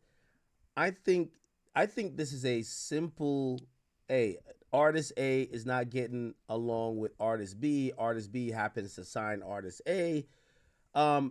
All that's needed is a new label or a new situation to remediate this with a new contract and buy you out, and you could go do what you want to do. You could rep whatever you want to rep. But I'm finding like there's a lot of other things that might be involved. And even when you speak about it, like, I took exception. I'm like, you know, like the way you describe Yachty, you're describing him like an abuser. You know, right? Not a physical abuser. He's never ever hit me or anything like that. Nothing weird. He would never, like, I don't see him ever like losing his temper enough to put his hands on a woman. Yeah, but the way you describe him, even when you say you have a daughter, it's like you're saying that his view or how he treats women seems to be in a very, maybe misogynistic or just a way that is demeaning. I do think that. And also, by the way, I wasn't trying, I would never talk mean about a baby, especially her. Like, I think she's beautiful, gorgeous, fly baby. Like, I would never talk about a baby. All I was saying is, like, this is something my dad brought up to me. He asked me this. Like, he said, doesn't he have a daughter? And I said, yes. And he says, so why does he treat women like this? And that, like, kind of, like, stuck with me. Like, why do you? Like, I wasn't trying to talk bad about his daughter. I would never do that. Like, and I do apologize for even bringing it up, honestly. Like, I'm honestly just, like, I acted out of emotion yesterday, but... Do you think, and this is a genuine question, do you think that the way Yachty has treated you or his demeanor to you was either much better or much worse compared to how he treated the other male artists in Concrete? Much worse because, well, first of all, the other boys, they didn't really have a problem because they more so, I don't want to word it like wrong and seem like I'm trying to shit on them because they're all great. They're all amazing rappers. Like, they're all great people, but just like, they more so would be more chill and just go with the flow. And if I didn't agree with something, I'm more so like would speak up for myself or say no. Like, I don't know. I feel like that's caused issues, and then I also feel like they're men, so like he not really finna try them in the same way. Like, at the end of the day, like, for example, like DC drops music all the time. And we were in this, I was not like dropping music. If you look at my artist page, I have like 3 or 4 singles my whole career. And it's because I was fighting to drop music the whole time. Like, and now I'm fighting to drop music still. I forgot the question. Sorry. No, I was just trying to see, like, do you really feel like he was targeting you? Because according to what you said, it felt like he was treating you differently than he treated the guys. Like, maybe he was a little bit more, No, he definitely treats me different for 100% for facts. He'll say that himself. Well, he has said that himself. Well, in a worse way, though? Because, I mean, obviously we get it, men and women are different, but still. Yeah, he's not going to say in a worse way, but to me, it's in a worse way, yes. Like, nobody else has that problem with him. Like, he's never screamed at none of the other artists. Like, he screamed at me, like, other niggas holding him back while he's screaming at me. Like, he does, like, weird-ass shit to me. Like, I don't know, maybe because I'm soft a little, like, when it comes to friendship, but, like, I don't know, but I don't fuck with that shit, bro. Like, I just feel like you don't do that to... I don't know. Even the way he talks to me, like, it's just not okay. Like, it's Have not you ever cool. expressed that to him? And what was his... Yes. What did he say? We would always, like, he would always be sorry, and then I would be like, oh, he's sorry. Like, we're good. I found the message of what he said. He said, shut the fuck up and get your own flight if you want it so bad, lame-ass bitch. You're a real bird. You talk crazy all day. You're a real loser. You need to be humbled because you're nobody. Shut the fuck up. And, oh, wait, you probably can't get your own flight because you don't have any fucking money. All right, then. Fucking nerd. Oh, all right, then. Talk with respect, nerd. If you got a problem, beat it. Like, what the fuck? And then I called him. After that, I'm like, why are you saying that in a group chat? And he's like, I don't want to talk. Hanging up. I'm like, text him, like, why do you keep hanging up? He replies, pop out. Nigga, what? What does that even mean? Like, what do you want to hook? Nah. Otherwise, like, and then... Well, by the way, I'm trying to, like, have some nuance and be very fair here. So, obviously, yeah, I agree that type of tone, especially talking to your artist, that kind of sounds crazy. You're right. But there is a part of that message that you read that he supposedly said, like, talk with respect or whatever, like he felt you were being disrespectful. That's when I was talking in the group chat, and I was going off about, like, my ticket. Yeah, that's what I was telling you earlier. I was trying to tell you, like, yeah. I did go off before. I have gone off before. Okay. Like, it wasn't right either how I went off, but, like, at the same time, like, I'm not gonna try to actually justify it. It's okay. No, it wasn't right. It's fine. So, all right. I was just frustrated. Like, just felt like I was being played with. But And by the way, I want to give both of you guys grace, right? Again, I'm trying to be very neutral in this. You're a new artist. You're also a woman. You're in pretty much almost this male-dominated industry where, like, number one, you need, like, for example, like, if it's a nigga that need to get a flight, it's pretty simple. For you, you have to organize a lot of things to get to the where you need to be to show up or see fans or whatever. I completely get that. And for him, he's also a young artist who is now trying to be an executive that probably don't really know. Well, I usually always buy my own flights and hotels. Everything comes out of my pocket. But that one time it was because we were on a tour and they didn't pay us any money for the tour. They said that they were going to keep the money and use it for the tour. And that we like it all went to the tour. So I didn't get any money from it. So that's why I asked for the flight, because I thought it would just come out the budget for the tour. But I said, even in the text, I said, I can get my own flight. Just let me know. That's what I said. Okay. So let's get a little bit to the conclusion, because I think that's why, honestly, I was hoping this was going to resolve itself. And I was actually pretty disappointed that this became an online thing in the last couple of days, and especially today. So this is how I understand it, and you correct me if I'm not on track with what you know. And I said this before. I said, hey, listen, Yachty's a young executive. Karraboo was signed to him. They're not getting along for whatever reason, right? We're not going to pick sides here. They're not getting along for whatever reason. How this works in the industry is that Karraboo has made it to a level where the hardest legwork of her having a recognizable name is already done. Yachty can't just release her. It's retarded. It's stupid. It's like giving away some inherent value that labels would kill for. So all that needs to happen, another label that is interested in Karraboo needs to come in and do a deal to purchase your contract or buy you out that you could sign with them. Why hasn't that happened in your opinion? It's literally happening. No, it's been, first of all, I saw like a little part of his live where he said, oh, there were no deals. That's a lie. Okay. That's because, the first month they was ignoring me. The first 2 months they was ignoring my legal and me. Then he said my manager, whoever was my manager at the time, miscommunicated. There were no deals. My manager was his manager, and so when he stopped talking to me that day, so did that manager. I had no manager. So, and wait, you shared the same manager with Yachty? Yes, I'm slow as hell, but I also didn't know. I've been doing music for 2 years. Like, I didn't know, and I'm sorry. I made mistakes and I learned. But, like, yes, I had my own manager at first, but he, like, did some weird shit. Not my manager, Bo. He, like, tricked me and made me, like, think that he was, like, fucking me over. But really, Bo was telling him to do the stuff just so that I would go with his manager. So that, I'm slow. But it doesn't matter. But, like, labels were be for real. Labels was asking about me from the first day they heard that I was out that deal. That first live he did, where he was talking about, I wish the best for Karraboo, we parted ways. Yes. They was asking, they was on that nigga. They was on QC looking for me. That makes sense. Them niggas was saying they don't want to do, they was saying they don't know what they want to do with me yet. That's what they were telling the labels. They don't know what they want to do with me yet. Hold off. They don't know what they want to do with me. Hey, by the way, hold on, real quick. Hey, hold on, real quick. And chat, you guys tell me what I should do.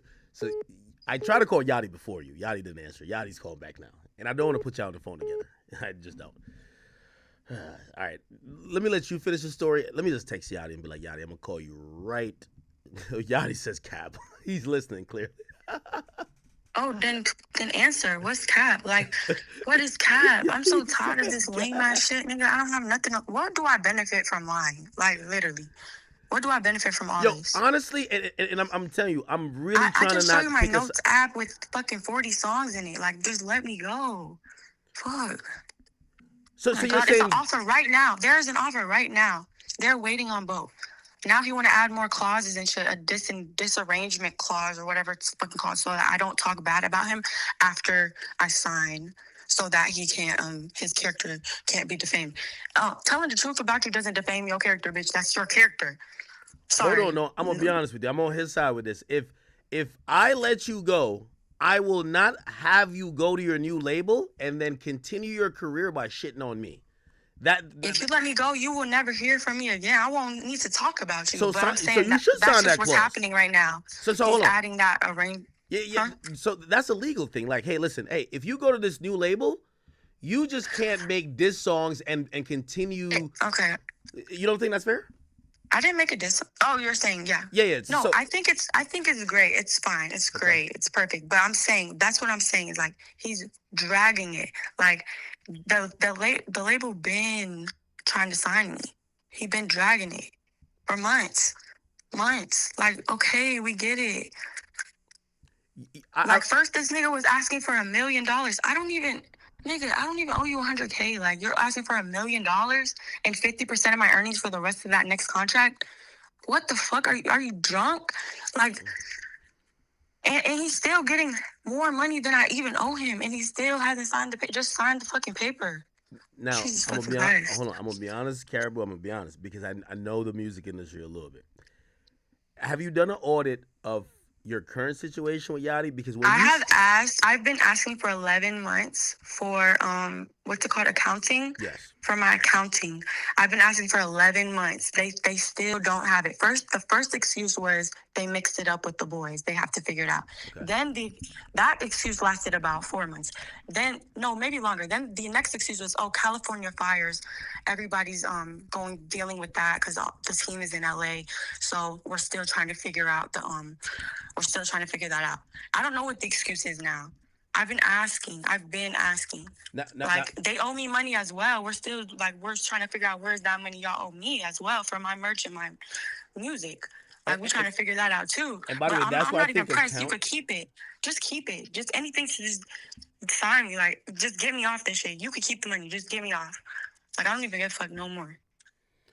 But you can't say both things, right? So it seems like him and his team has came up with a monetary value of what they think they've done for you or what you owe them, plus what they think they've done for you, and they want that to be paid not necessarily by you, but by whatever label signing you. And they have no paperwork of this. They have nothing to show for. So you think $1 million is too much? Like, what do I owe you?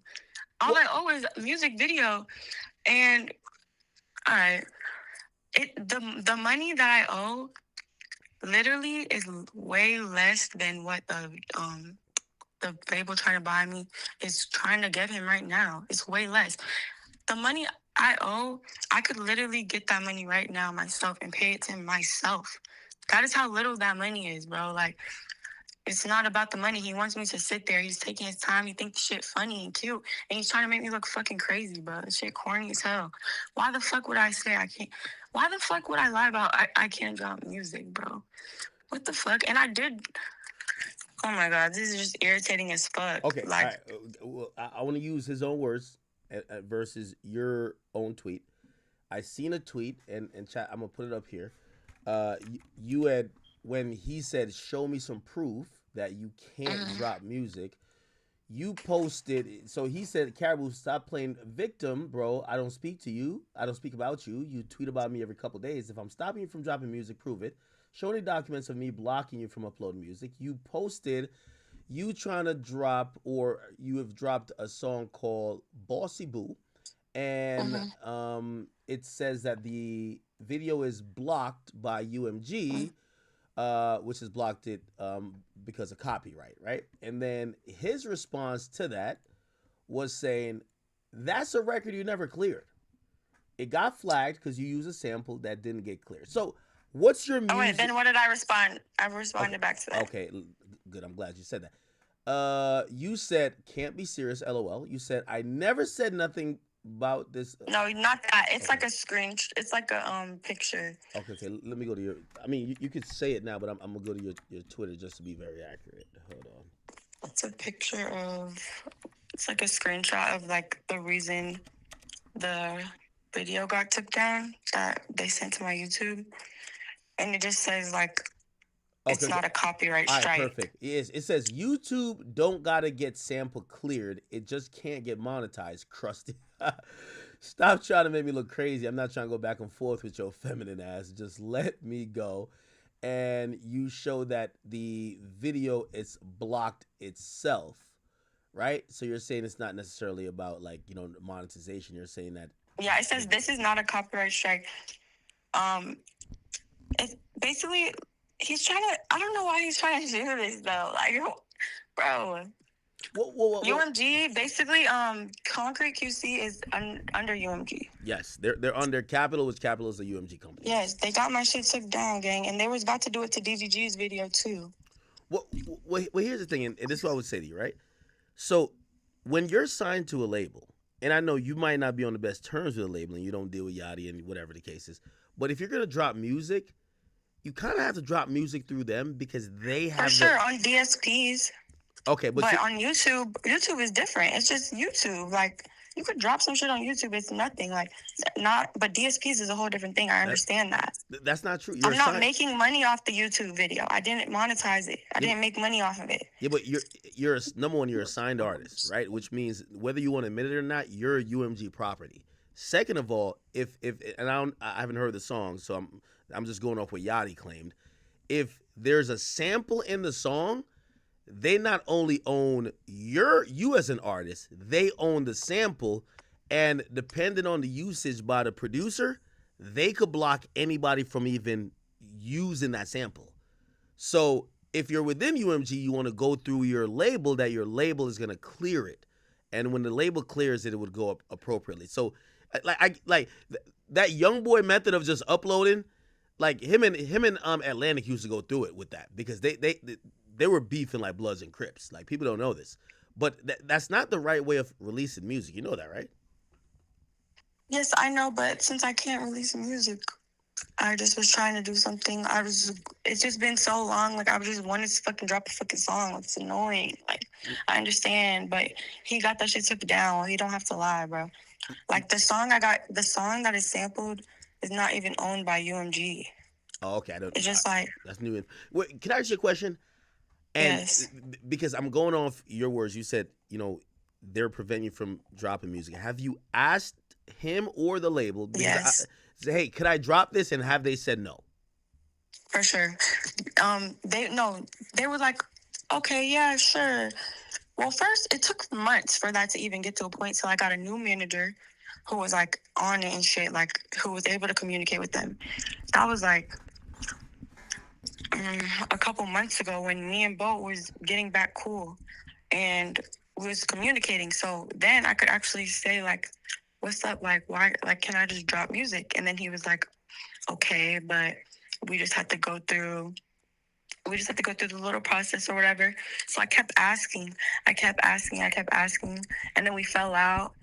And then I kept asking, and then they wasn't getting responses from legal. So, like, I didn't, like, what the fuck? What does that mean? If legal's asking, can I release music? What's up with this release? And there's no response. And then, like, weeks are going by, then months are going by. Like, so, like, what does that mean? Okay. That means I could drop? Okay, so what you're explaining to me is that there's, like, a breakdown in communication, right? You ain't really trying to talk to this nigga. You're also trying to drop music, but you're reaching out to try to drop music. They ain't telling you shit.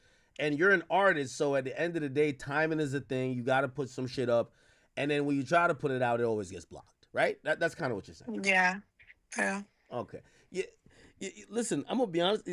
Like, I think you and Yachty, obviously, there's probably some egos bruised, probably on both sides. Or, like, you know, you probably remember him saying certain shit to you that probably offended you. And he probably feels like, yo, this chick is ungrateful, whatever. Like, there's a world where you are your own artist and you do your thing. Because I'm going to be honest with you. Let me tell you this. There's a lot of people that really love your music. They do. There's a lot of people who love you. That's a fact. And I've met these people. You know what I mean? And they speak about you very glowingly. So you're going to have a career some way, somehow. But you have to get out of this situation. And I'm only confused why the hell this situation can't figure itself out. You know what I mean? This situation should be simple. New label buys you out, gets this signed, and from what they're you're trying saying, right now. So Yachty's stalling it. I'm gonna call Yachty, and yes, we'll get the answer on it. Yeah, but he claims that he's not stalling it, but it is what it is, bro. Like, I mean, it's been 11 months, so like, what's the explanation? Is that not stalling? I just don't know. Like, it is what it is. But, like, I appreciate you talking to me, though. And at the end of the day, I shouldn't have signed that contract, and that's on me. And so I got to deal with that shit. And what you mean you shouldn't have signed that contract? I signed a bad contract, and that's okay. Like, I fucked up, and I learned from that shit. And now I have a great lawyer. What do you mean a bad contract? Huh? What do you mean a bad contract? My contract is not like a good one. It's not a good contract. It's really bad. It's embarrassing. No. I mean, I should have signed a juice fee. Say again? I was better off signing the could have been. Like, for real.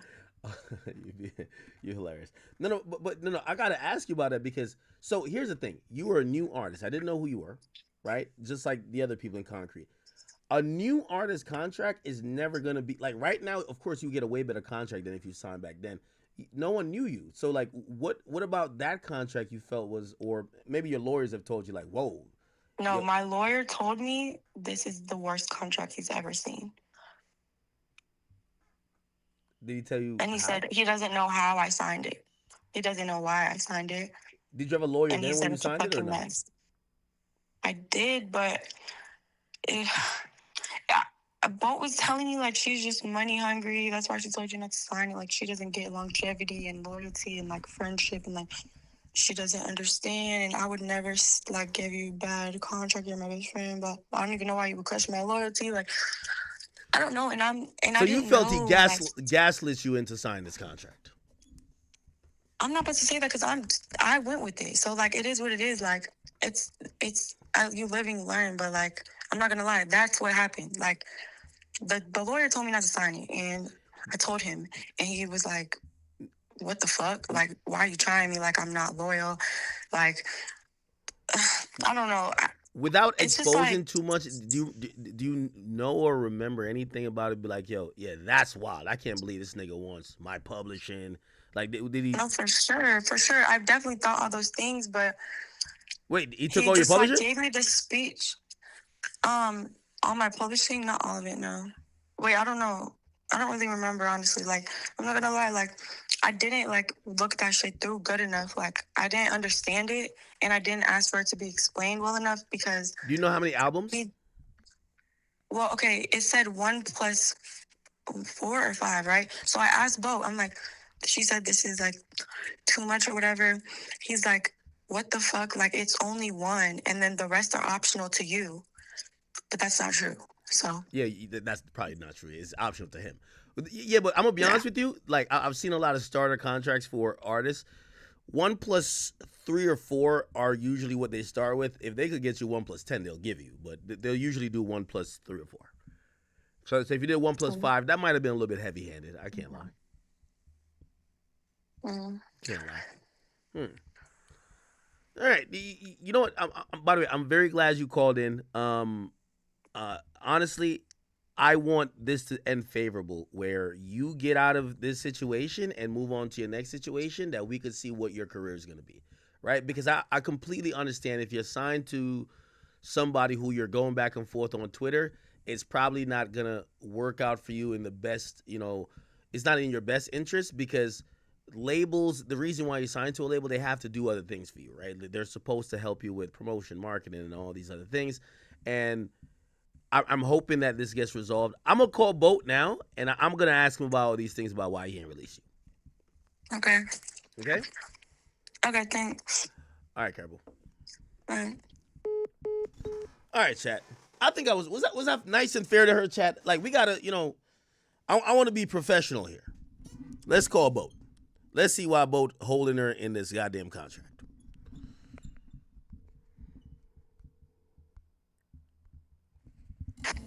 Yeah. Boat! Boat, we got to get you signed the release, man. What's going on? Don't tell me you're holding this chick hostage. I don't think you are, because I think... All right, bro, stop playing with me, bro. Well, here's the thing. So, I think why this conversation is also good is because, like, I have a pretty decent understanding of how this shit goes. Of course you do. Right? And I think Let me put some things into perspective, right? Okay. All right. For one, when you sign a label, sign an artist, right? You sign a new artist, no one knows who this artist is, no one's ever heard of this artist, right? Imagine you put all your time, effort, energy, and resources into a person, right? If you put that into one person, they sign one album, and they blow up, right? And they take all that money you spent on them, all those resources, all that energy, and they did a one album deal, and they just go somewhere else. That's crazy, right? Plus, usually artists, if you're lucky, it's different, but usually it takes more than one project to build an artist. So when you do a deal for an album plus optionals, right? For more albums, because it takes a process. Some artists blow up instantly, but some artists it takes a development. So you do an album for this album plus a couple more albums so that we can work you up into being a star. There's nothing crazy about that deal. That's normal. And it wasn't. That's normal. I want to be very clear. Up front. It was one album plus optional. After we turn in an album, which was never turned in, an option. We get the first dibs on an option. Add more albums. Tell me. I want you to tell me. What's off about that? Okay. So by the way, she didn't know, but I don't own her publishing. What was she do? That didn't. What? The deal has nothing to do with her publishing. She don't know what she's talking about. What I'll say is this. For everybody who's a listening public who might not be in tune with the music industry, a one album deal with options, like a lot of times for new artists, sometimes it's a 2 or 3, especially if they got a song coming in. Sign a 1 plus options. I do think that is normal or probably in the benefit of that artist, especially if things don't work. Because at that point, you might be like, hey, it's not working, whatever, and the label might let you go or might not pick up the option. You get out quicker. So, I do want to, and I was trying to correct her when she was on the phone. We're not going to sit here and act like new artist contracts. What I heard, which you're repeating, that she signed is out of the ordinary. That seems like an ordinary thing. Bruh. Secondly, right? The only reason this deal has not finalized back is because I have not gotten back my belongings. So look, this is the thing, right? If you're so heavy and so pressed on being out of this deal, why the hell you ain't just give me back my stuff? That don't sound crazy to you? Like, I wouldn't even want to wear nothing by nobody if I didn't fuck with them. If somebody bought me something, right? Like, say if I was signing somebody and they gave me a chain. I wouldn't want to wear this shit no more. I don't fuck with you. You don't fuck with me. Why am I still wearing this? I wouldn't wear it no more. So I say, look, by the way, I took no cut on this deal. This deal, I'm not getting any money from it. See what I'm saying? Yes, initially I said I wanted $1 million, and I was to be for everything that I've done plus what I put into it. But then realized no one was paying that. And no, I said, okay, that's fine. You know what? I'm not going to argue it. Wait, hold on. And I hate to cut you off. She said what she's offered from this new third party is way more than what she owes. So, I get nothing. This is her money. Like the amount she's getting signed for, which I'm not going to disclose because I'm not even like that type of nigga. Mm-hmm. I didn't want any of it. See what I'm saying? 100%. That's hers. You feel me? Like, there was supposed to be money paid to you guys, but only to reimburse what you guys spent. So you're saying that your work, the work you put in building her, you didn't put a number tag on that saying, I need $1 million for making her something. No, I did at first. I absolutely did at first. Nigga, that's business. Fuck. What the fuck you? Like, that's crazy. I'm not. No, you should. You should. Build some shit. Facts. That's what I'm saying. But then when I realized nobody was paying it, that was fine. And the deal that's on the table right now, I get $0. I get my points on the back end, I would. Who wouldn't? But other than that, nigga, I don't get no money from this shit. I don't get nothing from this. She acting like it's a thing where I'm like,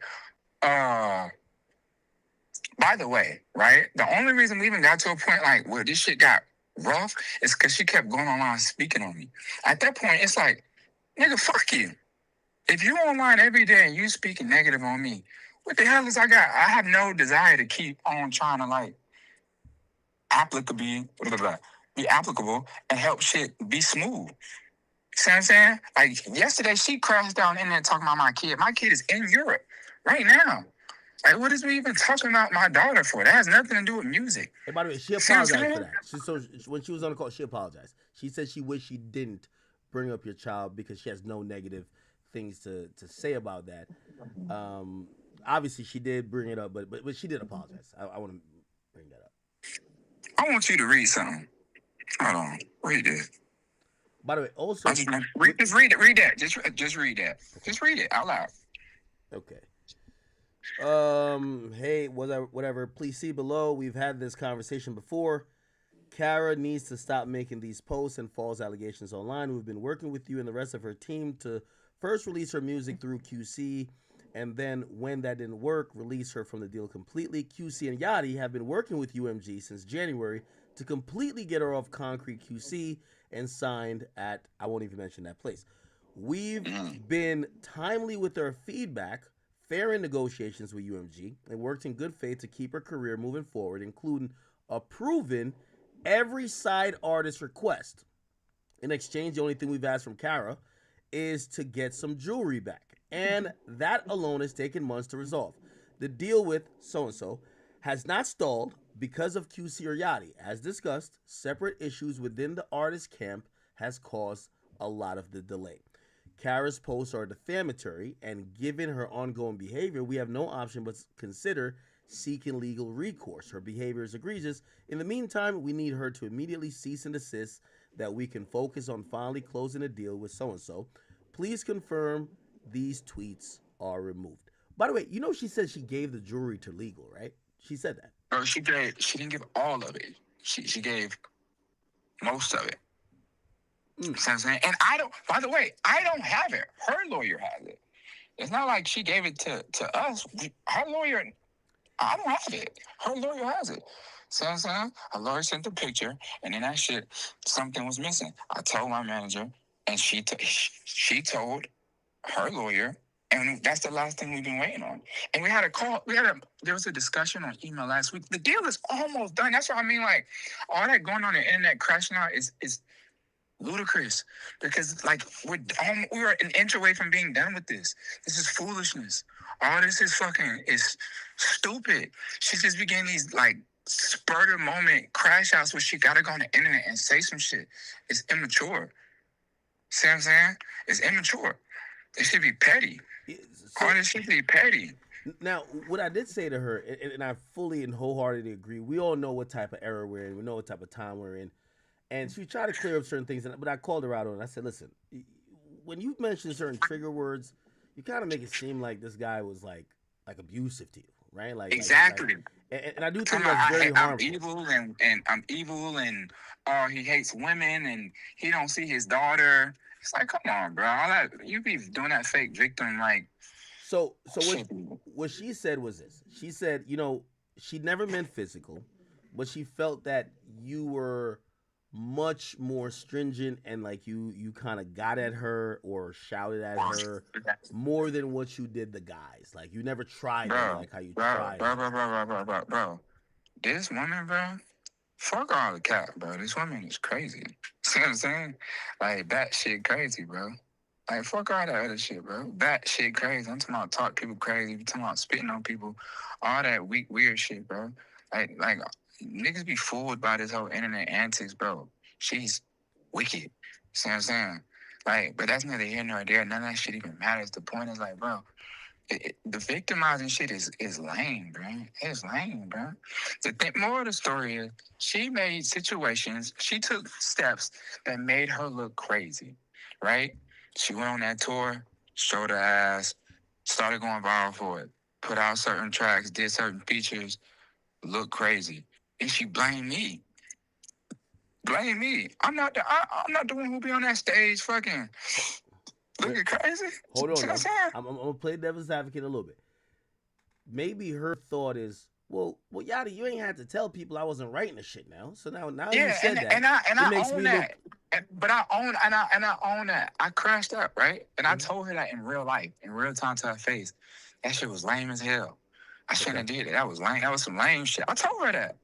And I'm a man enough to be like, yeah, that shit was lame. Same with the whole artist shit with the clothes. That shit was lame. I told them that. But this not shit I gotta disclose to like nobody else. I told these people to their face.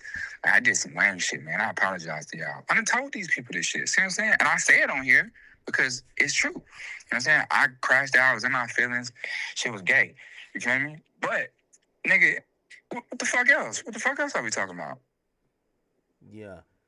By the way, that changes nothing. You wrote a song. Boo fucking who? What did that change? If you hard, go be hard then. I mean, how does this shit get resolved, Yachty? Because I'm gonna be honest with you, like, I think... Bro, it's resolved easy, bro. I get my shit. I signed a deal. I don't speak about you. I haven't spoken about you. I won't speak about you. See what I'm saying? She just said that he added more shit to the deal. You damn right I'm adding in there. Stop speaking on me. Because every day I wake up, you're speaking on me. Okay, so if she gives you your shit back, if she gives you your shit back, bro, she gave my and shit back, agrees to not speak on you, like, we don't need to know the deal terms. I get nothing. I'm not here to. I get nothing from this. I'm not in this to hold her up. It's not like I'm getting any money. It's not funny to me. I don't like get a laugh out of it. I get nothing from this. See what I'm saying? I don't get nothing from this. You know me, nigga. You on here, you playing DJ Academics right now, nigga. Me, you talk for real. No. I know. Listen. Trust me. When I first spoke to you, but I got to be fair. Like, when I first talked to you, you were dealing with this situation as somebody. Like, I was even surprised you even came on here and spoke like somebody's an executive. Because when I spoke to you, you spoke like an artist. You were like, I can't deal with certain type of personality. Fuck the money. Fuck all of that. I don't want this person near me. And I was just like, well, that's not how the industry works. Like, you can't just, like, you've done a lot of work. Like, you literally made them a thing that the culture cares about. That has some inherent value. And nobody would be dumb enough to just be like, oh, you know what? You've pissed me off. Just... Exactly. That's walk how away niggas be like, scot free. Just that should be blowing my mind. But that's how don't nobody know nothing about the business. See what I'm saying? Like, who finna do that? Who? And by the way, I'm still not getting nothing from this. See what I'm saying? I want my shit back, and that's it. I'm not getting nothing from this deal. I don't make 1 cent. Not 1 cent, bro. See what I'm saying? Do you ever talk to her? Like, you know? Nah, hell nah. Man, hell nah. She called me for the first time today when I went on live. Out of all them times she didn't tweet about me. But by the way, we can't have a proper discussion because it's going to end up in yelling. We was talking because we did get back to a point where we was getting cool. But then it got weird again. See what I'm saying? By the way, the whole thing about the whole, like, his management was my management. Man, Coach managed her for the smallest period of time, bro. And then stopped. And then she still started getting managed by Geoff. Like, what are we talking about? Huh? I ain't never, bro, bro, I've got nothing from this, bro. To this day, I swear to God, my mama, I've never made $1 off of care, bro. Real shit. I remember speaking to you privately before, and what I was hearing was like, it was almost like you liked working with newer artists and you like helping people. Nigga, these was my friends. It ain't even about newer artists. She wasn't an artist. These was my friends. No, but what I'm saying is that I feel like you were like, yo, how the hell is this? Like, it was fucking with your spirit where it's just like, yo, why the fuck am I doing this if this is going to be the result? Like, it felt like almost like, what the fuck is this? What the fuck are you talking about? Nigga, what I'm saying is that, like, oh my God, you don't understand what I'm saying? I said, it felt like you were almost saying, like, being an executive, like you were saying, my nigga, I'd rather just be an artist. Like, it felt like you were almost rethinking the executive thing. That's what it got to the point because it was like, bro, what am I it's just, all I do is put myself in more shit. And I'm just trying to, like, because look out. You're not like an artist that fucking need another artist to make you bread. Like, nigga, you're way successful on your fucking own.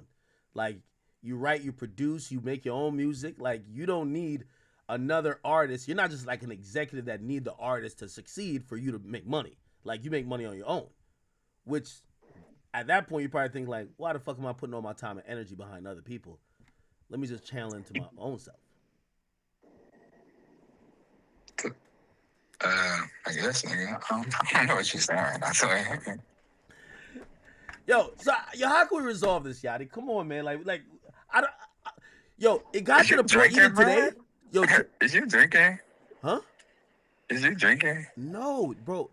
I'm explaining this shit like you're not understanding how I'm explaining. Yo, today I was just like, yo, I hope these two never fuck this. Like, it feel like this is too personal with y'all, my nigga. And I know, like, I put on my bro. Come on, bro. No. I don't even feel like that, bro. No. The only thing the public is looking at is to say, this happens all the time in the music business. Why the fuck can't this be resolved? It's a 2-minute conversation. You But put it the can lawyers though. on. It's not even a real problem, bro. She just acting crazy, bro. It's like I get my shit. We sign a thing, bro. That's it. It ain't nothing to it, bro. There's nothing else to it. Ain't nobody. I'm finna go up the elevator. I'm gonna lose you, man. Yo, hold on. I'm going up the elevator. Hold on.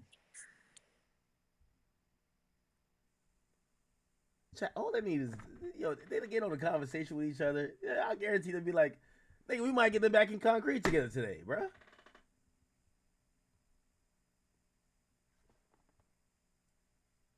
Chat, did y'all understand the question I was asking him? So the first thing I was saying to him was like, yo, I remember speaking to him and it was just like the frustration that was coming with being an executive wasn't worth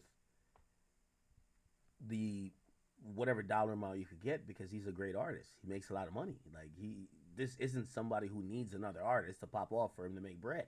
He's not Dame Dash. No disrespect to Dame Dash. He's not just an executive. He's an artist. So, that's another thing when you're an artist.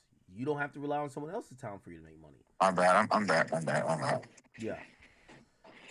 Man. By the way, bro, there's no problem, bro. I don't have a problem, at least. You know what I'm saying? Like, the shit gonna get resolved. I just didn't. I honestly wouldn't even say that had she not spoke on my kid. What the hell are you talking about my kid for? All the other shit was relevant to me. Like, you sitting out here just saying shit. That shit was lame as hell. She did try to apologize. What jewelry does she got of yours? I will make sure it's turned over properly. Did you check with her legal? She says legal got the jewelry. She says she don't got none of yours. I'm down with this conversation. I feel like we're saying the same shit over and over again. Look, I said what I had to say. It's love act. I don't really, you know what I'm saying? I don't know what else to say. Yo, let P resolve this stuff, please. Like no more back and forth. This ain't got nothing to do. This ain't got nothing to do with P. It's just lawyers. It's just like get the stuff, sign the deal. There's nothing else to talk about. Well, she said you're stolen. She said you're stolen.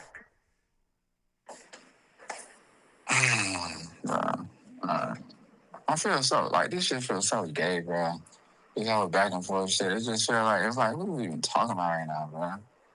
Over nothing, bro. This is nothing. This is crimes we talking about right now. Like no money. We're not even talking about no money, bro. We're talking about nothing. And no one's stopping her, bro. Like I just said, she want to drop that shit the right way. Put it out through the label.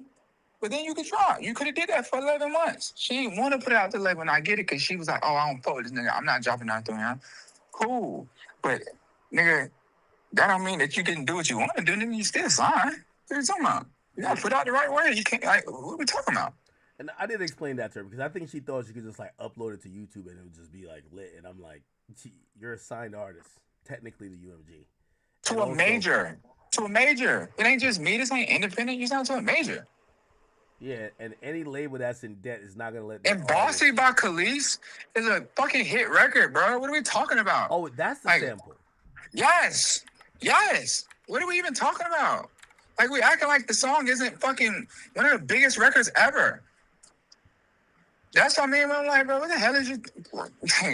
This is so silly. This shit is silly, man. Like, Man, I hope it gets resolved, bro. I hope it gets resolved. Because here's the thing. One thing I could attest, I think you have you are an artist. I know, number one, anything that would ever be alleged that you're trying to stifle somebody's career, couldn't be further from the truth. And also, I spoke to her before. I want to be fair to her because I think I hate when people use these words like bullied and these type of things. No. No one's trying to stifle your career, but this is a business. We got to be very clear. This is a business, and beyond the friendships and other shit, things got to be handled correctly. It's a fact. Like, you know what I mean? Like, you're a UMG artist. You're not going to just drop songs on YouTube. You ain't young boy. It don't work like that. Hey, bro.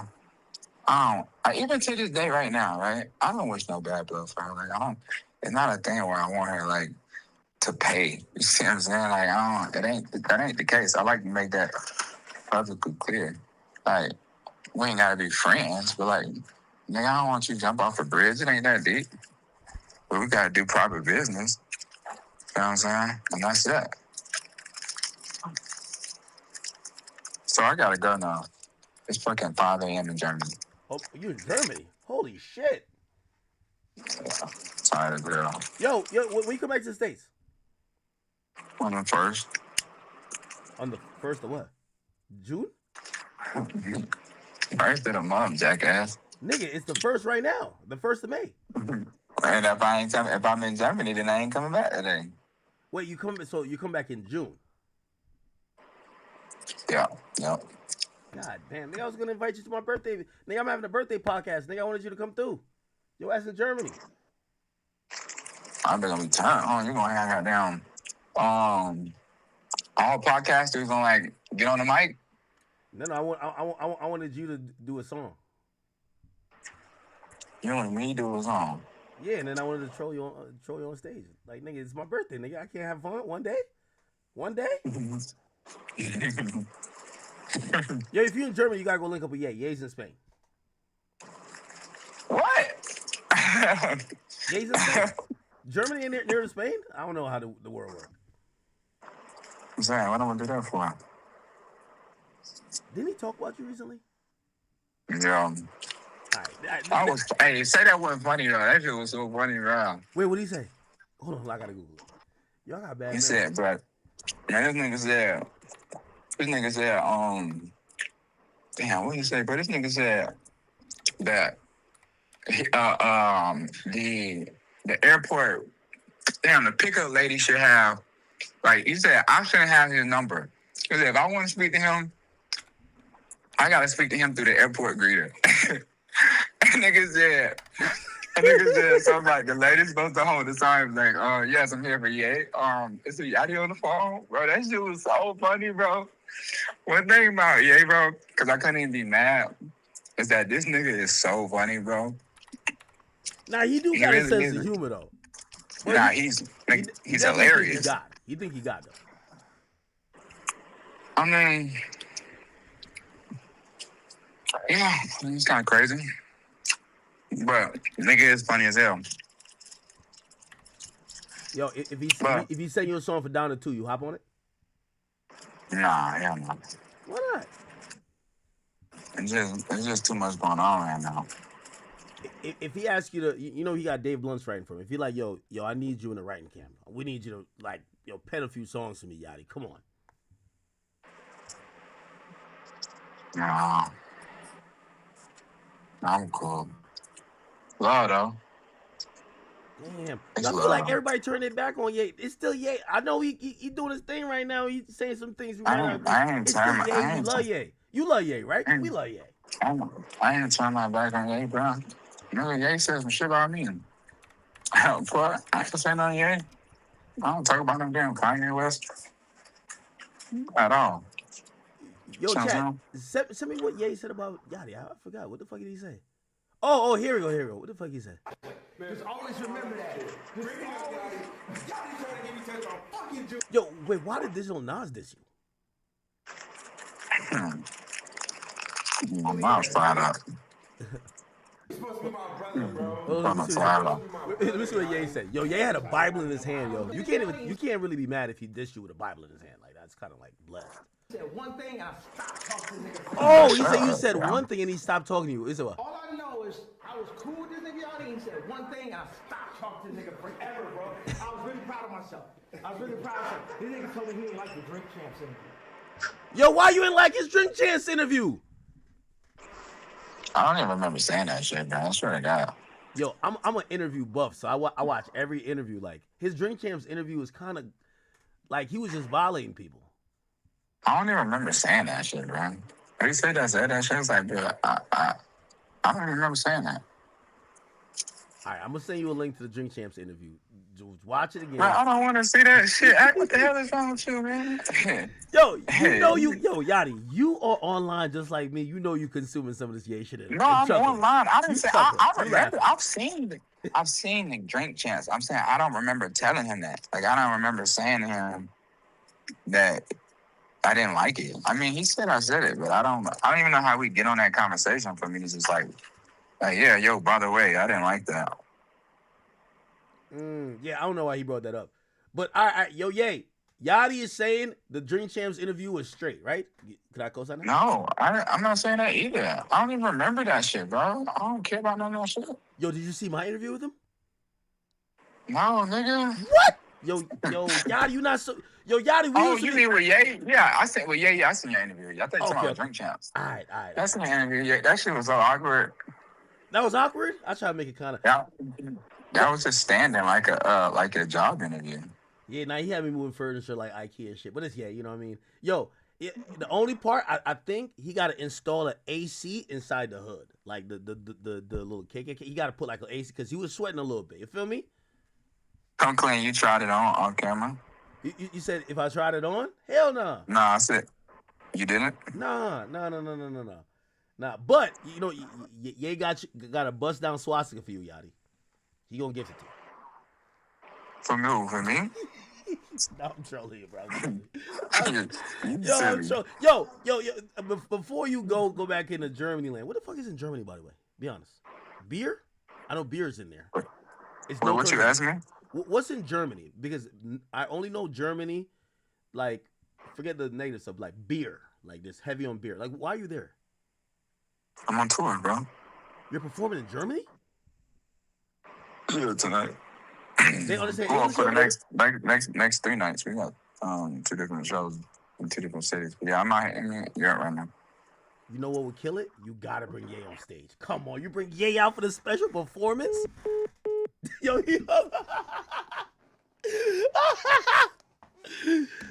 all right, am I a troll, chat? Oktoberfest, yeah. Am I a troll?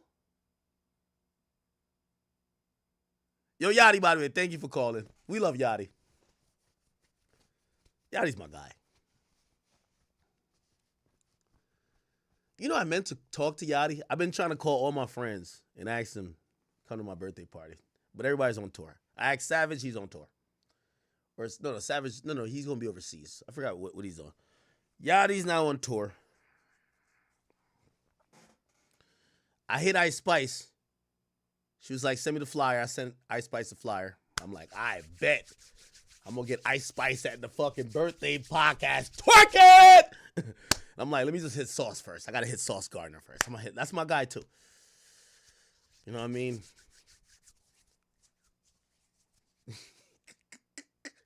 What do you mean Yachty my friend? Yachty my friend. I'm going to be honest with you. I've always told y'all, Yachty's one of the people who has always consistently called me anytime I'm having a bad day on the internet. And when people are getting on my ass, they're like, we finally got Ack out of here.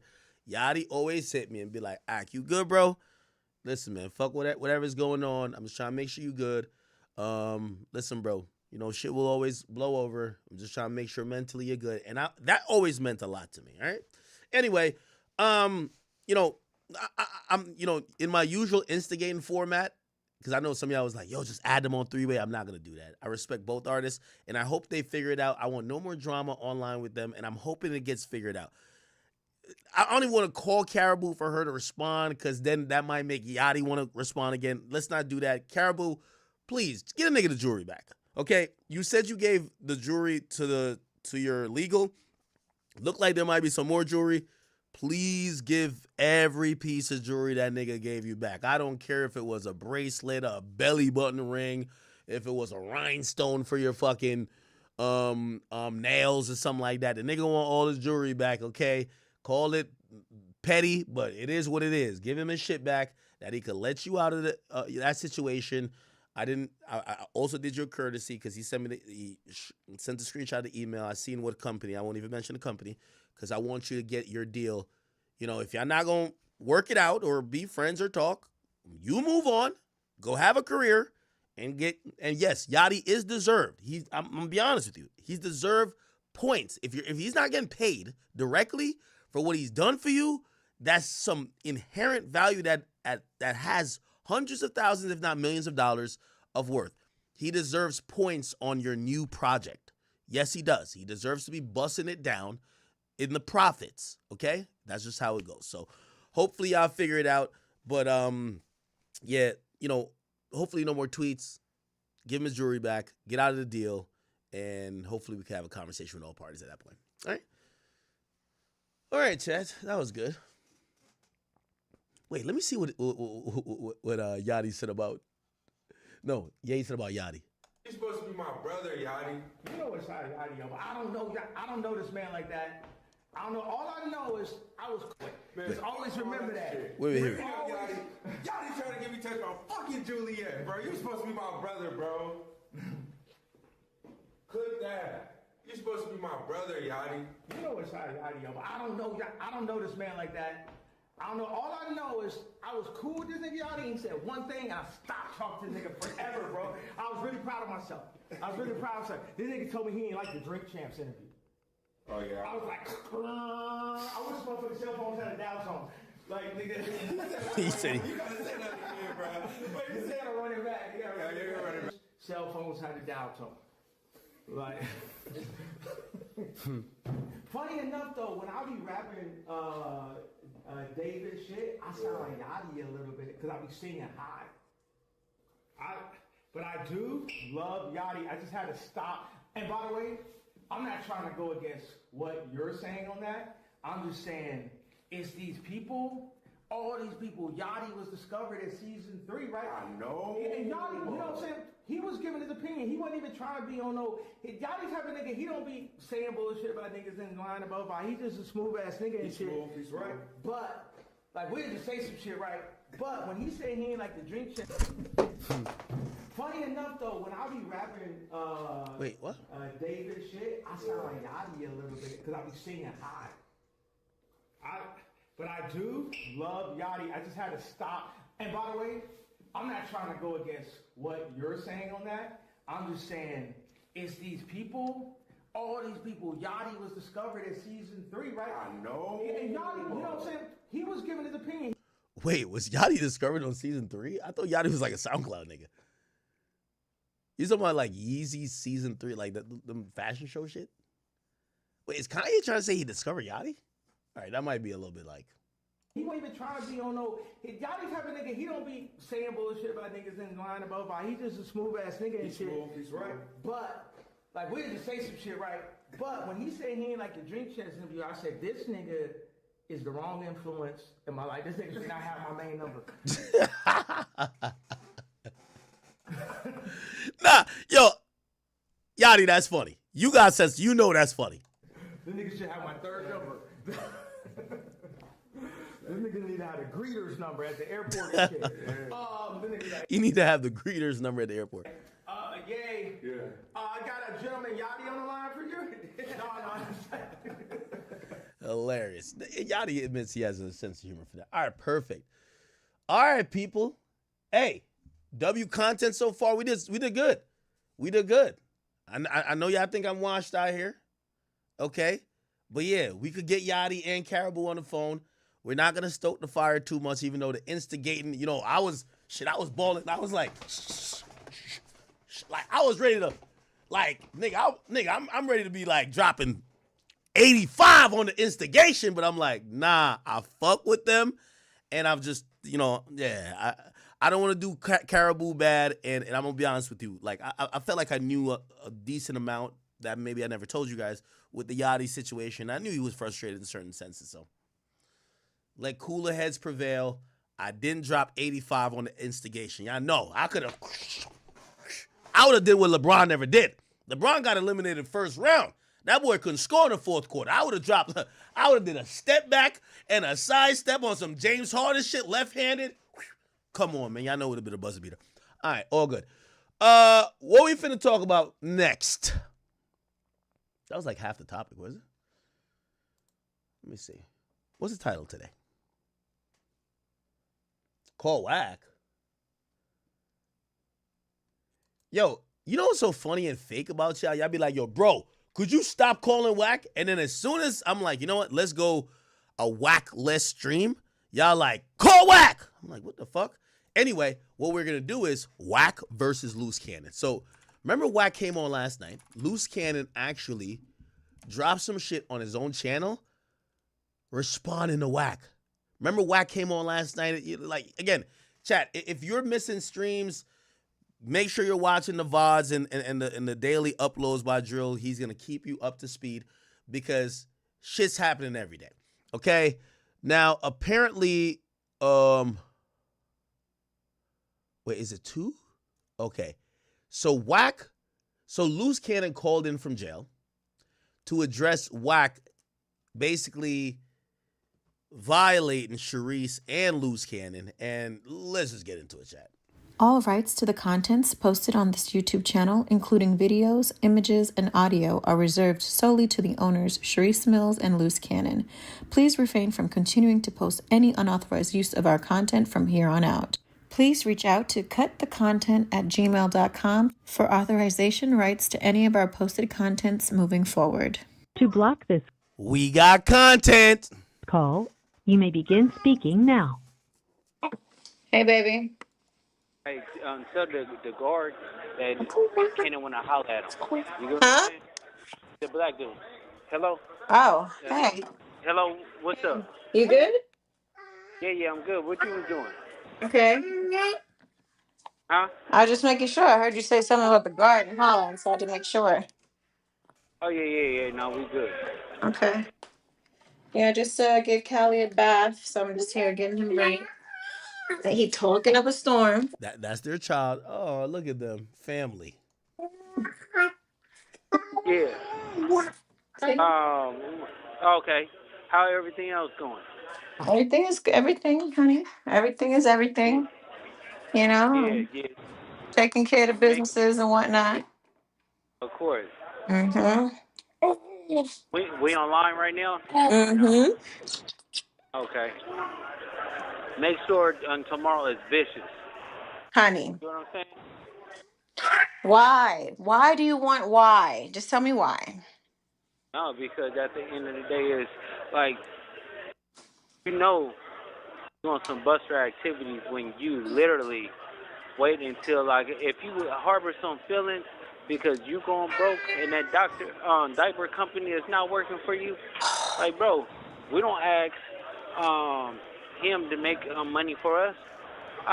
Luce, we've heard about the diaper company. They signed a $250 million. Oh, am I spilling? There's millions of dollars. Like, Wack sent me the screenshot. I seen the work. I gotta be honest. I seen the work. Grand Heights. 50 gifted memberships? Oh, nah. Hold on. We might have to get that nigga mod. Hold up a minute. Hold on. We gonna get back into this. No way he gifted 50 of them. Not 50 of them things. No fucking way. What?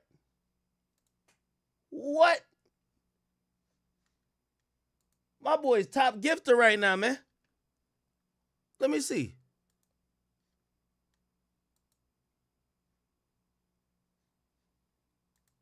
Holy. Oh, now Grand Heights went crazy. Is Grand Heights mod? Type in the chat, bro. I got to make you mod, man. Yo, you holding down the Academy chat. I ain't going to hold you. Hold on. Let me click on your name. How do I do this?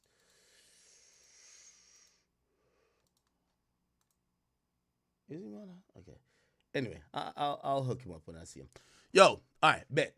Let's bring it back. So, let's get back to the work. We got the work, chat. We got the work. So, if you guys don't know, Wack aired out Luce Cannon and Sharice. Sharice is Luce Cannon's wife.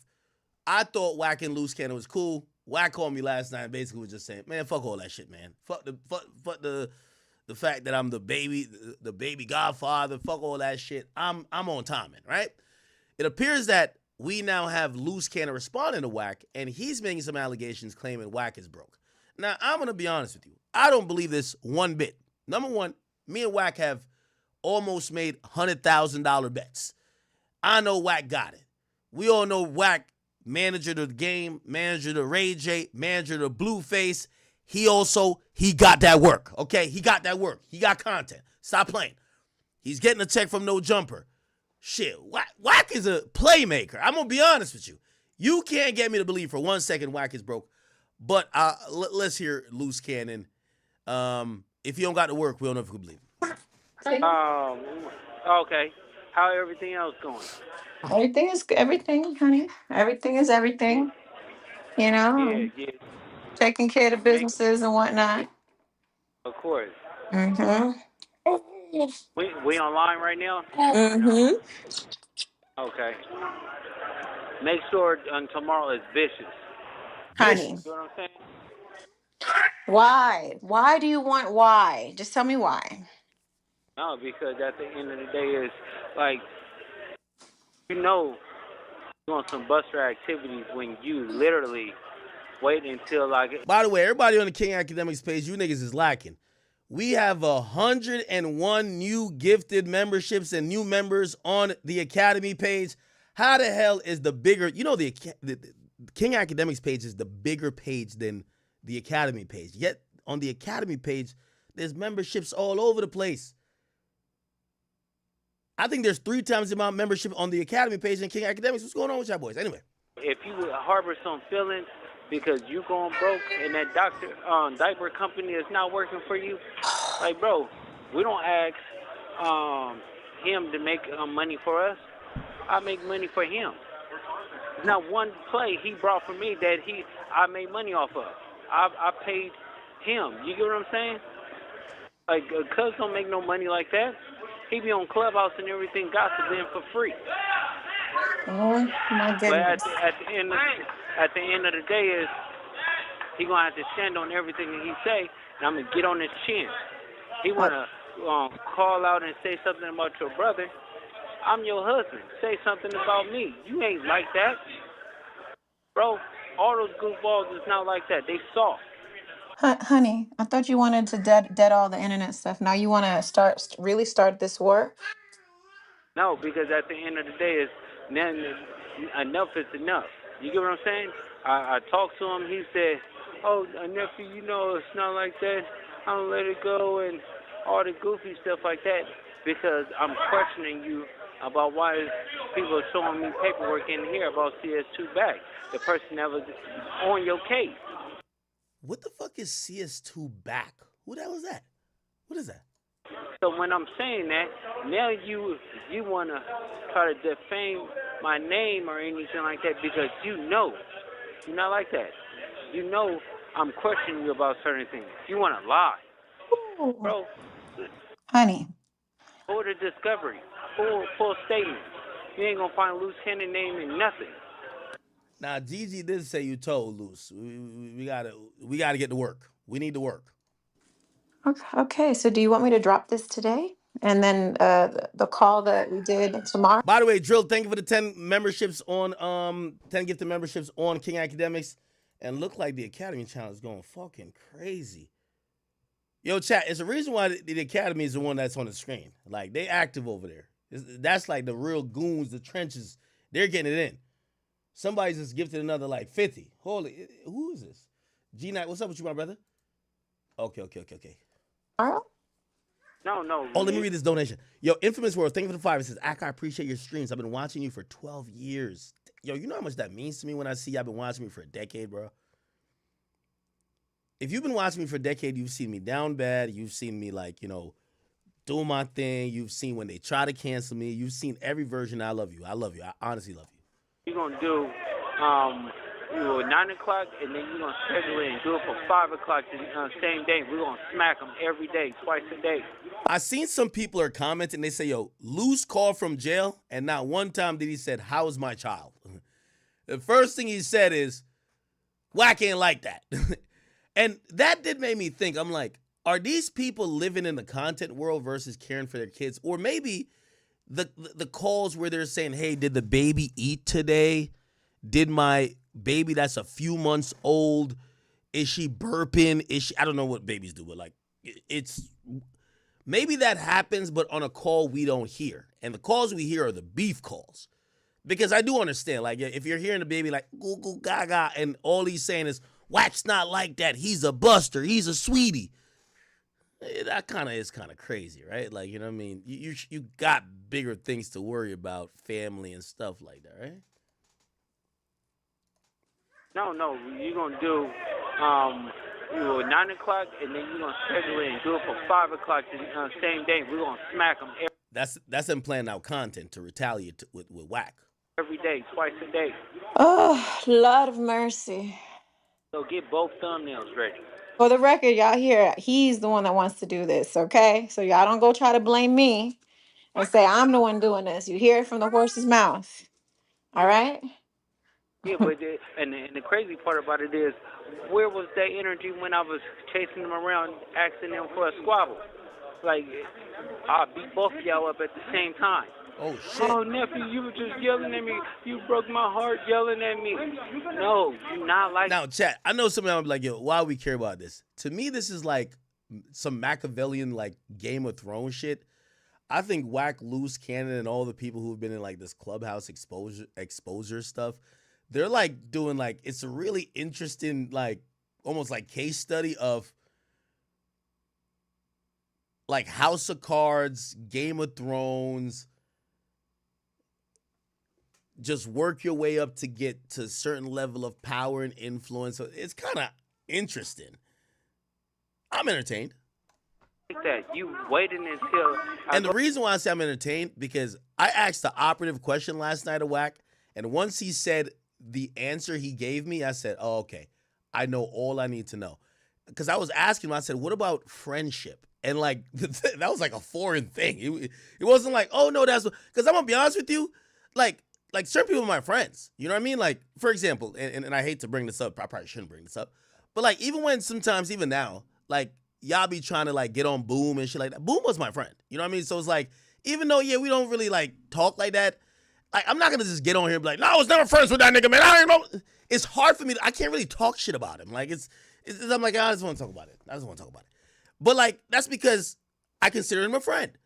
Like, there's a understanding of friendships. Like, yo, you were my friend. If someone called me the godfather of their kid, I'd be like, you know what?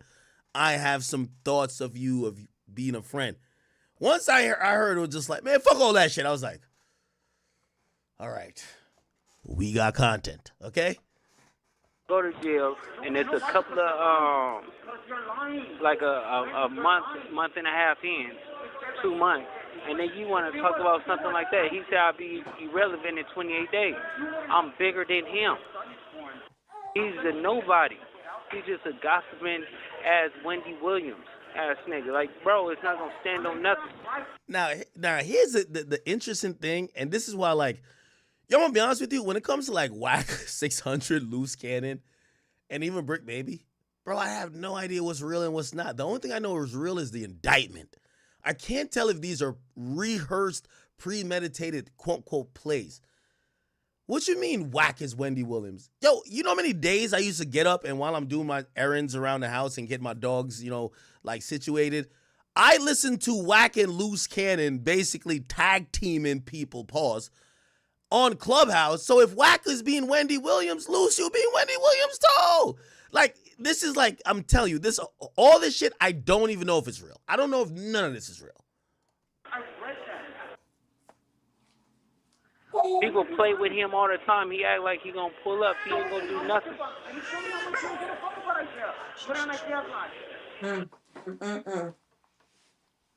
Yeah, it's like he's a sweetheart. So wait, Wack is a sweetheart? Chat, ain't it like... One in the chat if you think this is fake. 2 if you think this is real. I can't tell, bro.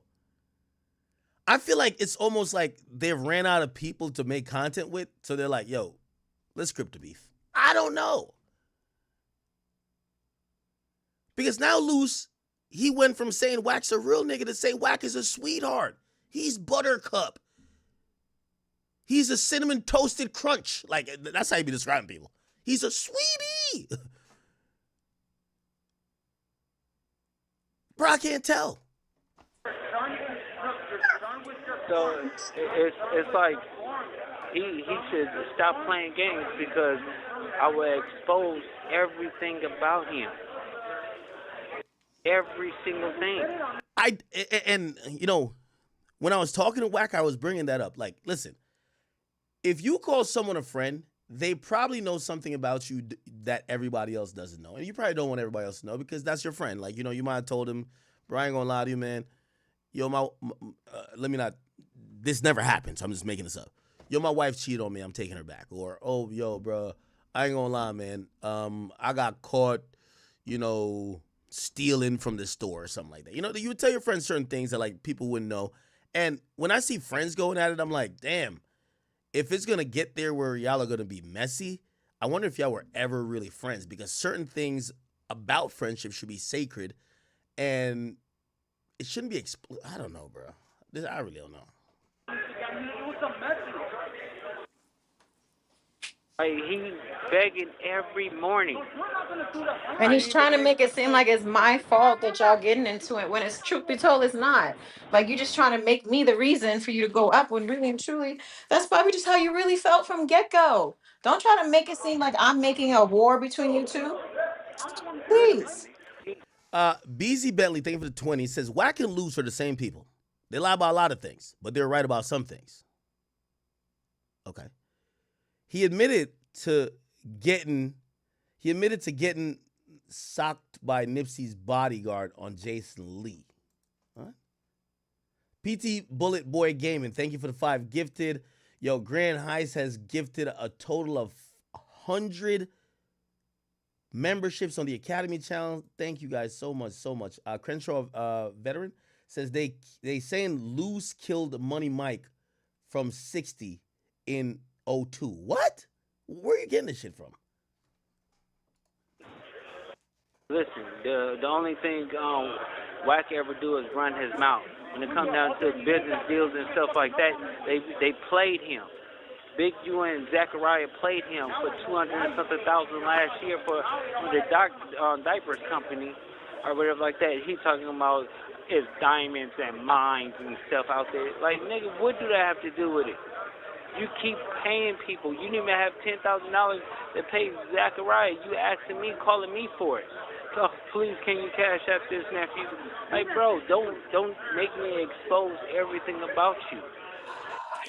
Somebody said, oh, by the way, somebody said call Lil Boom and see if he got the help. No, Lil Boom actually sent me, I don't know, I should probably not bring this up because, Drill, edit this out because this has nothing to do with the topic we're talking about.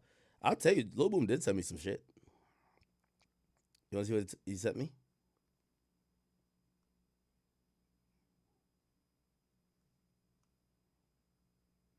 He sent me like a certificate saying he got some help and all that stuff. And the thing is, I'm gonna be honest with you. I think the whole sequence of stuff, I don't think people really forgive him, honestly. What did he send me? He sent me something. I don't think people will forgive him, though. What did he send me? He sent me like a certificate or some shit like that. I'll show y'all what he sent. I don't know. Where is that?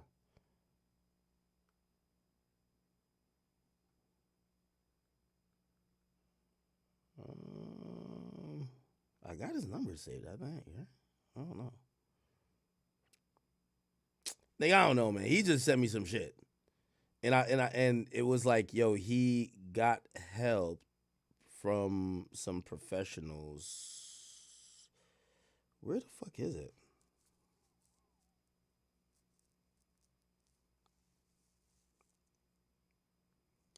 I don't know, bro. I can't find it. Sorry.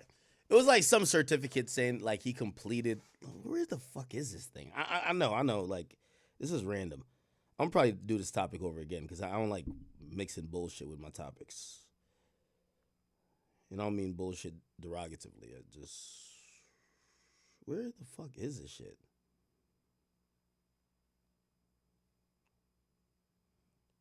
I thought I had his number. Give me 1 second. Wait, I don't got Boom's number? All right, I ain't gonna find it in my text. It was a while ago. Not a while ago, like actually a couple days ago. And I thought I was just like, I'll put it out there, you know what I mean? Because I don't have a problem with Boom, you know. I think it was rather unfortunate, but I don't know if people will give a fuck. Can I find it? No. I just wanted to show y'all.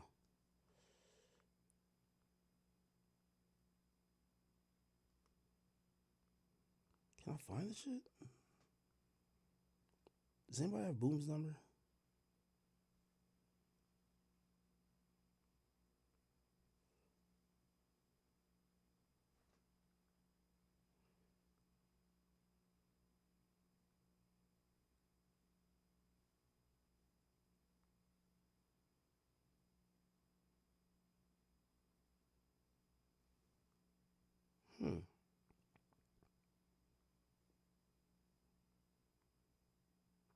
Boom told me he's engaged.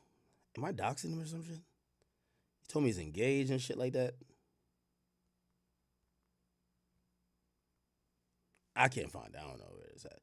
He told me he was engaged, and I was just like, I ain't gonna lie to you. I was just like, bruh, I'm sorry. I do wish the best for him, you know?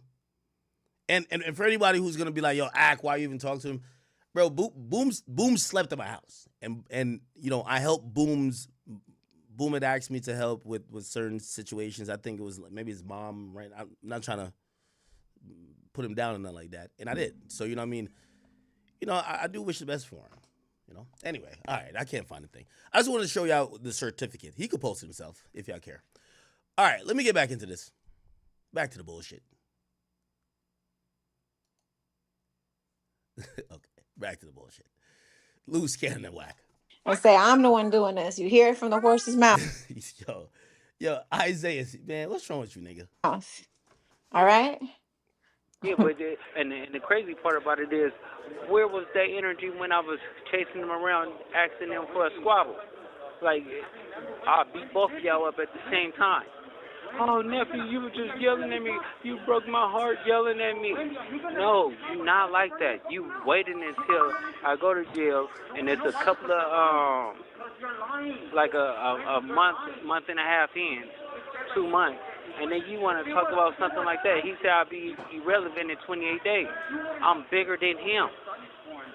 He's a nobody. He's just a gossiping ass Wendy Williams ass nigga. Like, bro, it's not going to stand on nothing.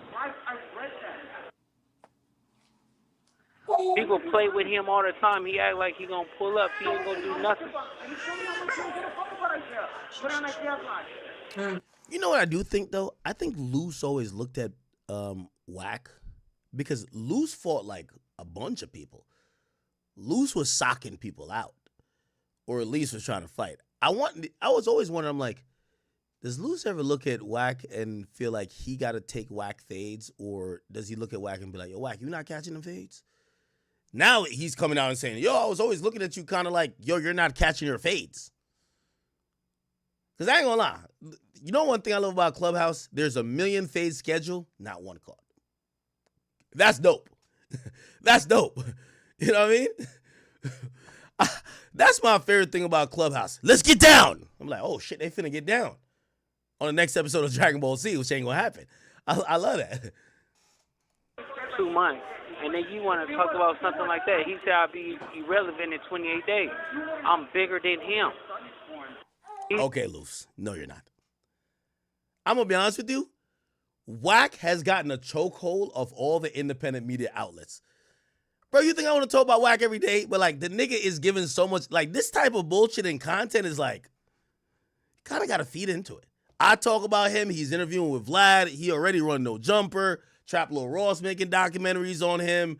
Like, Wack has pretty much infiltrated his way into all independent media. Flacco does videos. Like, he's done a good job doing that. Luce, you're not there yet, brother.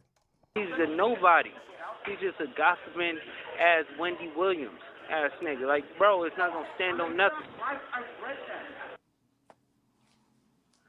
People play with him all the time. He act like he going to pull up. He ain't going to do nothing.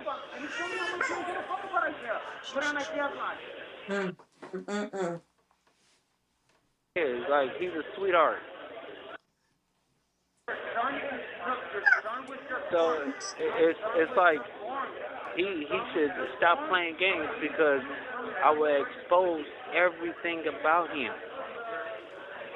Every single thing.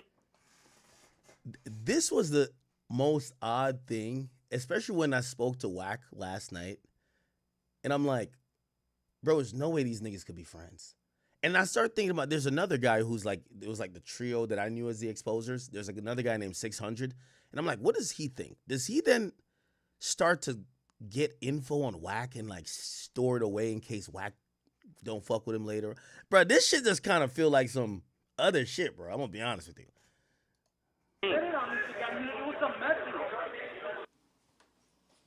Like, he's begging every morning. And he's trying to make it seem like it's my fault that y'all getting into it when it's truth be told, it's not. Like, you just trying to make me the reason for you to go up when really and truly, that's probably just how you really felt from get-go. Don't try to make it seem like I'm making a war between you two. Please. Listen, the only thing Wack ever do is run his mouth. When it comes down to business deals and stuff like that, they played him.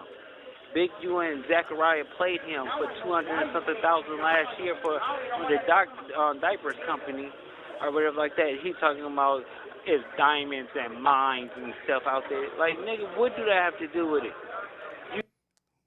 What diaper? Like, I mean, I know about a diaper company, but how did Wack get played for that? You keep paying people. You didn't even have $10,000 to pay Zachariah. You asking me, calling me for it.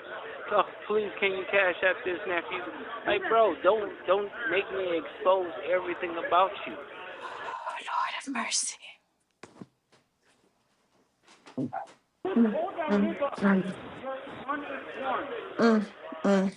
He always talks about something like that. Jay Jiggs still running around talking about he want to fade.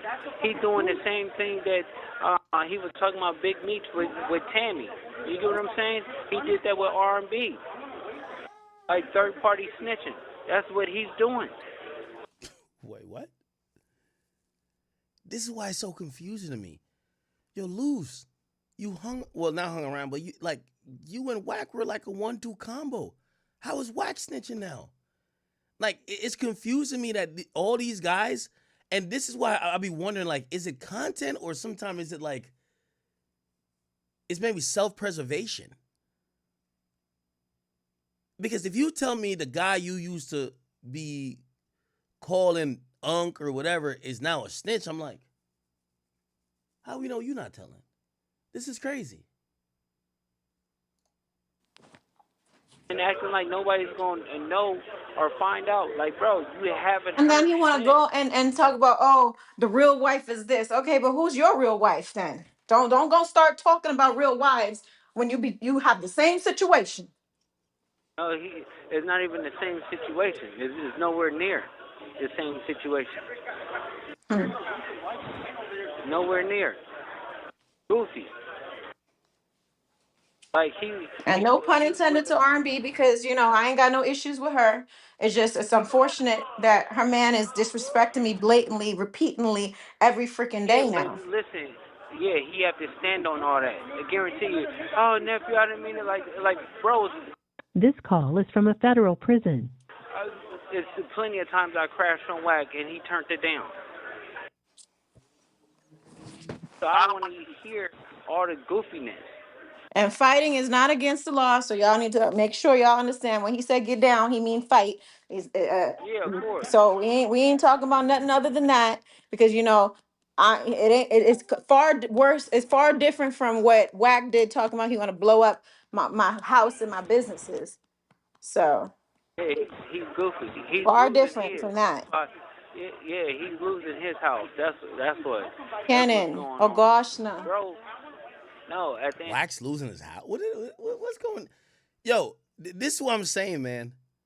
Yo, all of this Clubhouse shit is like really getting out of hand. Like, how are y'all just so lightly throwing each other's secrets out like that? Where's the loyalty? Where's the respect? How come, like a few weeks ago, I was looking at these guys like they're like the Avengers. We're the exposers, and I'm like, okay, that's cool. I like this. And then now it's like, yo, He's broke. He don't have 10,000. He's losing his house. Like, Jesus Christ. End of the day, is you want to play with my name. You know, my name is A1. His not. You get what I'm saying? That's why they were so happy when Big Unisex went to jail, because they figured like, You say Big Unisex? I could come outside. I could do this. No, you was only coming outside because I was with you. I guarantee you he haven't been to not one event. Not one. Every week we was going.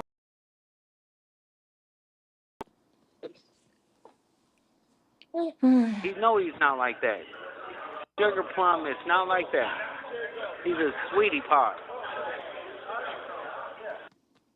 But now he put his foot in his mouth, like he have to stand on everything that he say.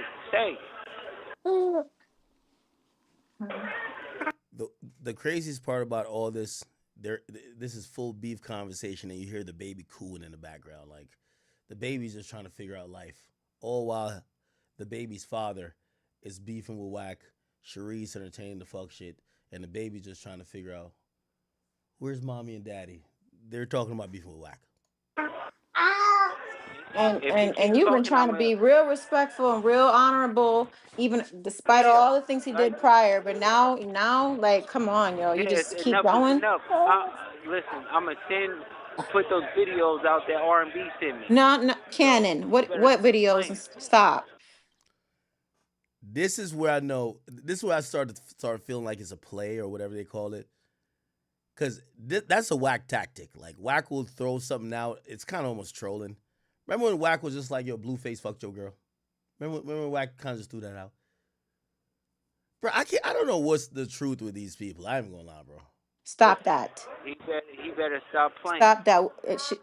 Well, I don't know why she sent you videos. But why? Why? Cannon.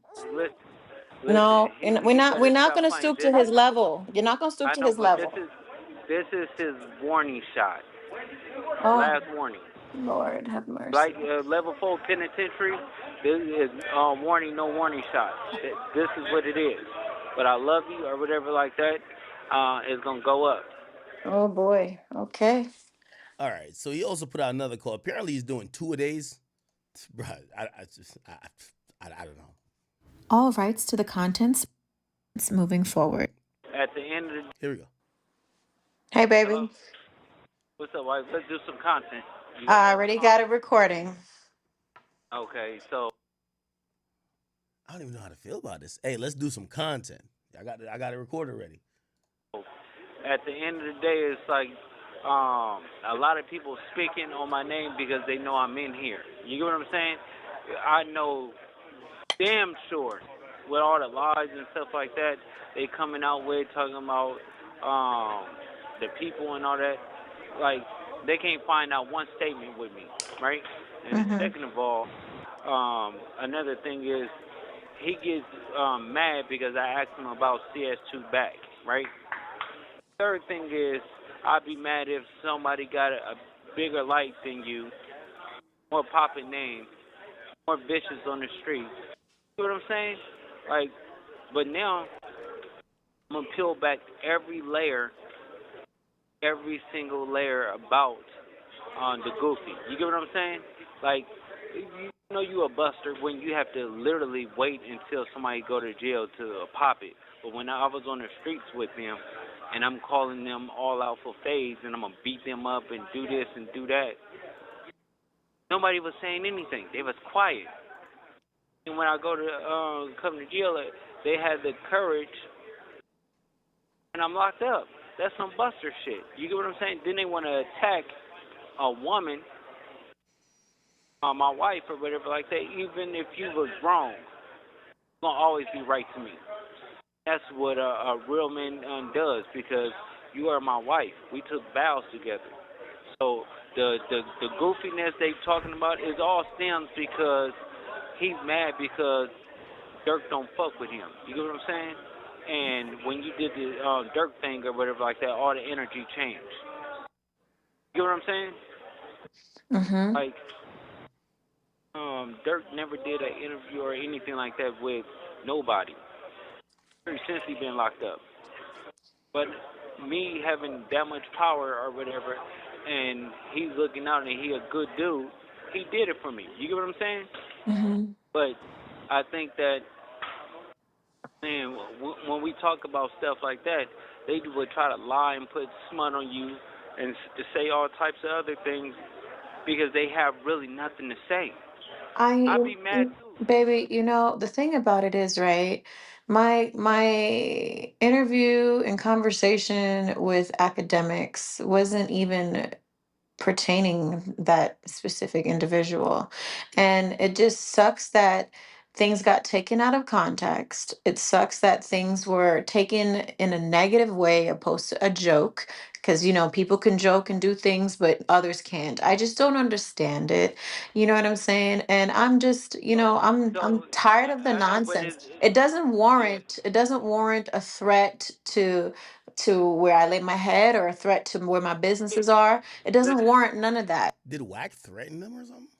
Now, when we get to there, then I'm sorry, all gloves are off now because it's like you want people to respect you, but you don't know how to be respectful. This And call is I'm from a federal trying, prison. people saying I need to stay in a woman's place. I understand all of that, but when you act, you didn't do anything wrong, and someone is just coming at you.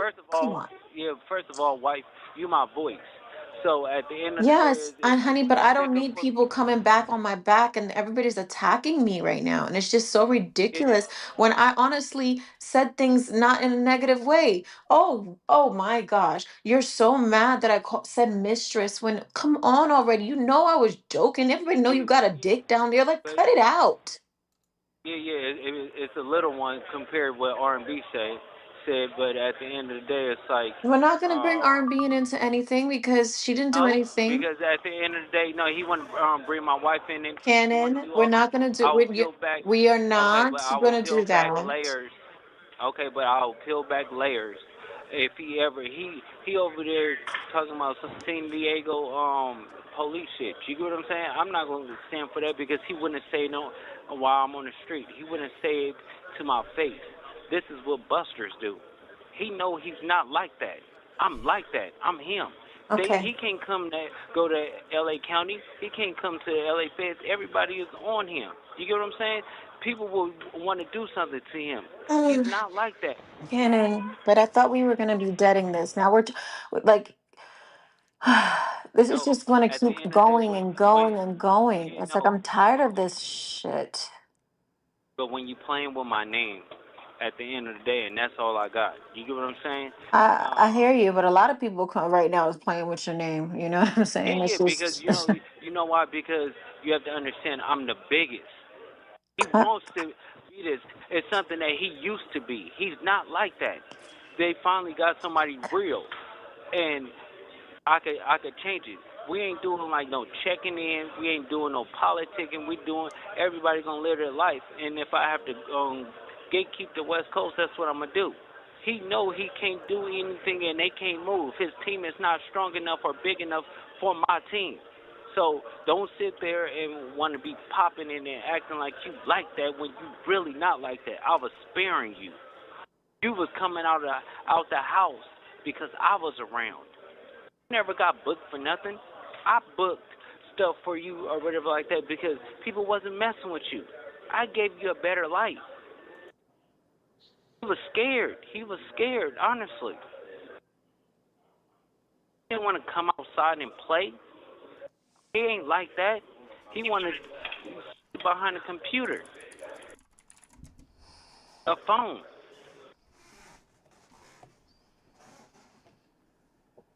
And Sharice, yes.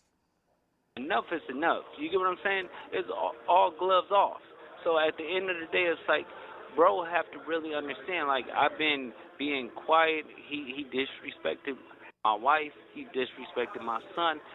Bro, once I bring up certain things, I don't think he's gonna like it. Yeah, well, he's acting like he gonna do the same to you. It's like, what the heck? It's like, yeah. Listen. When somebody is going broke and they desperate, he's probably trying to make money off of YouTube. He probably seeing everybody clicking, making money off of my name. Oh, let me go to try to do it. But tell me this. Did he do that when I was out? Did he harbored his feelings and waited until he thought that I was down low and bad or anything like that to do certain things? He's not going to do that. He's not like that. All that what's that, I am the exposers. Nobody was coming on here watching Otis. Nobody was doing that. He's a sugar plum, a Care Bear, a fruit snack. Yo, Wack, I love you, but this is funny. This nigga say you're a Care Bear. He's not going to do that. He's not like that. All that what's that, I am the exposers. Nobody was coming on here watching Otis. Nobody was doing that. He's a sugar plum, a Care Bear, a fruit snack, a yogurt parfait. No. Yo, there's no way this nigga's locked up and he thought of a yogurt parfait. He harbored his feelings and waited until he thought that I was down low and bad or anything like that to do certain things. He's not going to do that. He's not like that. All that what's that, I am the exposers. Nobody was coming on here watching Otis. Nobody was doing that. He's a sugar plum, a Care Bear, a fruit snack, a yogurt parfait, a melted ice cream cone. He's the softest person alive. Because you get mad because I bring up the CS2 back. Like, what's up with that? And then he gets mad and want to do some renegade stuff. I'm just asking questions because it don't even seem right. But you could go to my paperwork, my court appearances and stuff like that. No statement, no nothing, no smut on me. I'm in here. If I was going to tell, I'd be out of jail. Yeah, and I just saw. I don't know if you know, Brick Baby's court date is apparently going to be extended to October. Yeah, so that's crazy. Mm-hmm. So all the stuff like that he's talking about, he should be addressing people that's out on bail or anything like that. He couldn't come in here with big uterus, aka big unisex. They would do something bad to him.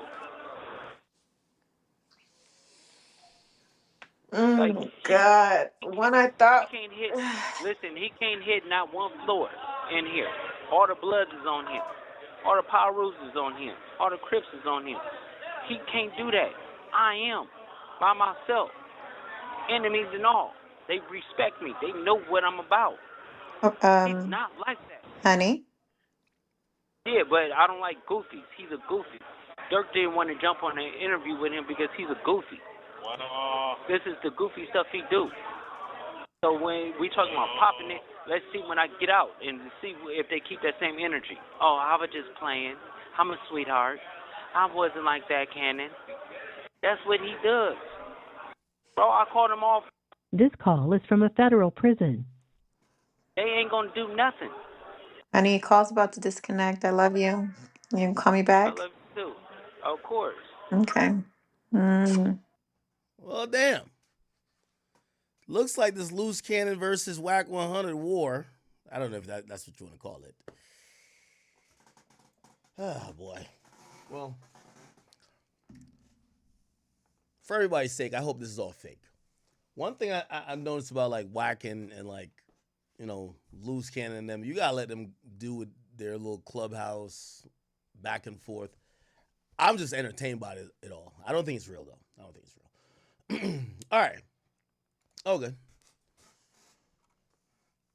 I'm not going to call Wack. If I call Wack, we're going to take another hour. So, okay. Let's get on to some things. Let's see what's been popping other than that. Karraboo, we dealt with that. This is Ye. What Ye was talking about. What Ye said.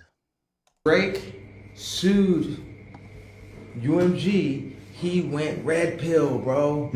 That's literally like Neo in the Matrix moment, bro. That everybody wants to be Neo, but in some capacity, it does put me like in a Morpheus territory. But for Drake to go red pill, bro, y'all don't understand. Like that's what y'all don't understand. And none of these streamers are really gonna talk about the fact that Drake went red pill. Because I know it's weird for y'all. I'll talk about it. Ye's like Team Drake. What are we talking about? No, he went red pill, bro.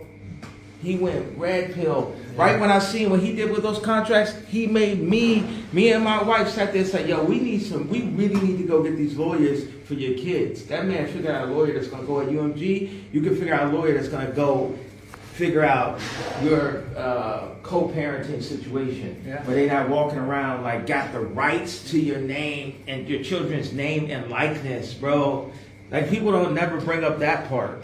Yo, Drake, you gotta understand, Pusha T and Kendrick Lamar and J. Cole are all blue pill. Ye and Drake are red pill. What side y'all on? What side y'all want to be on at that point? And we ain't even in the studio together yet.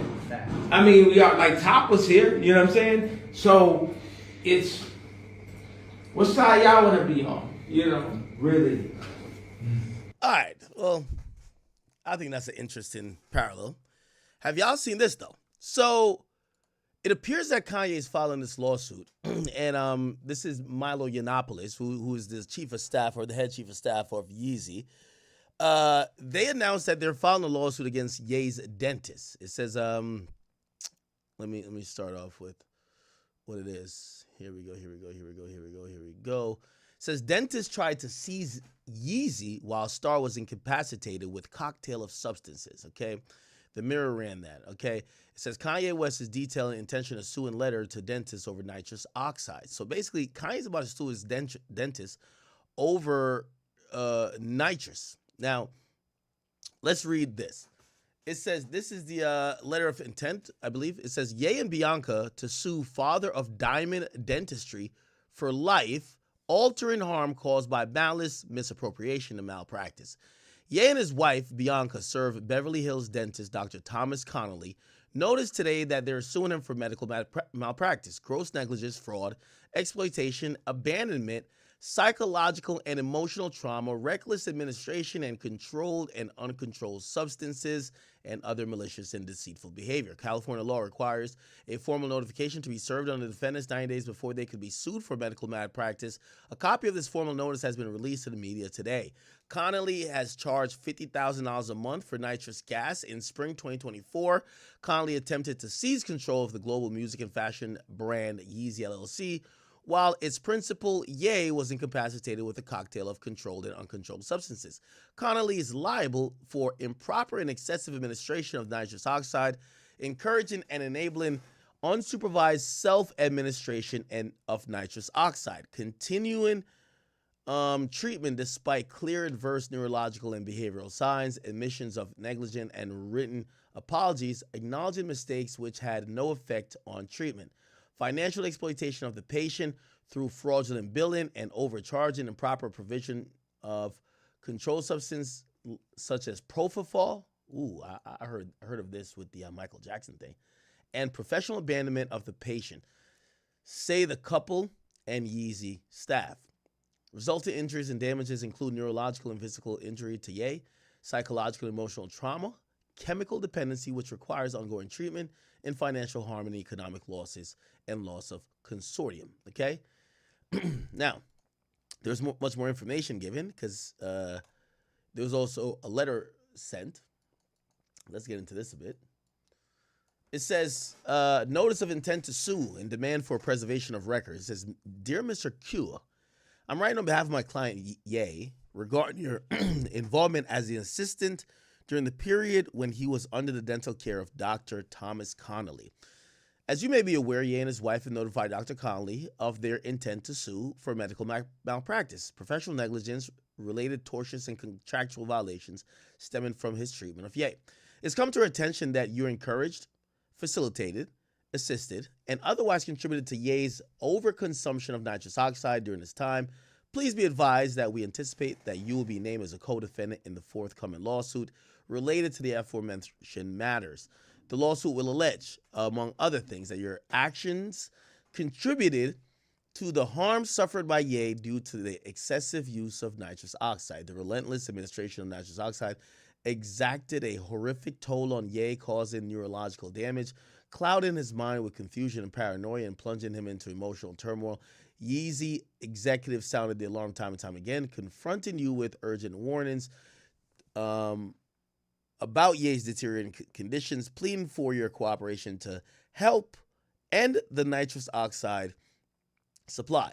Ye's family, include those relatives, close relatives, echoed those desperate pleas to cease enabling the destructive habit. Medical experts have reinforced this course, citing well-documented dangers to Ye, yet fully aware of this barrage of warnings from every corner you pressed on, shamelessly facilitating his descent into nitrous oxide's grip, heedless in the wreckage left in its wake. In anticipation of this litigation, we hereby demand that you immediately preserve all documents, communications, and electronically stored information that may be relevant to this matter. This includes, but is not limited to, all communications, between you, Ye, Dr. Connolly, and other employees and agents of Yeezy. Family members and colleagues of Ye and other parties of Ye in any manner. Any notes, memos, diaries that you may have had. Okay, so this is a preservation notice that they don't destroy any evidence. Now, this is the doctor right here. And this is a letter they sent to him. Please be advised that the firm represents Ye, formerly known as Kanye West, and his wife, Bianca Censor, in connection with a serious injury and damages arising from the dental treatment and related to the services you provided Ye from 2024 and 2025. This letter constitutes formal notice of intent to initiate litigation pursuant to California Code of Civil Procedure. Our client intends to file a lawsuit against you for medical malpractice, professional negligence, and related. Okay. I've heard of this doctor before.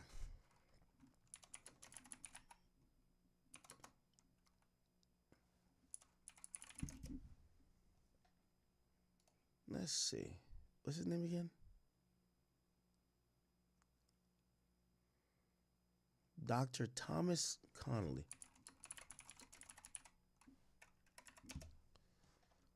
I forgot what they said about this guy.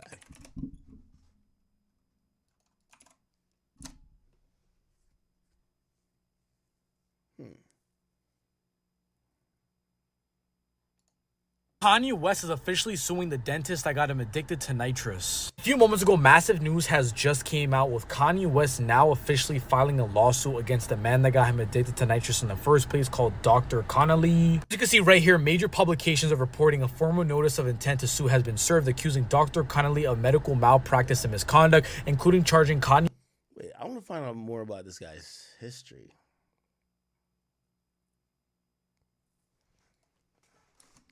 Nitrous.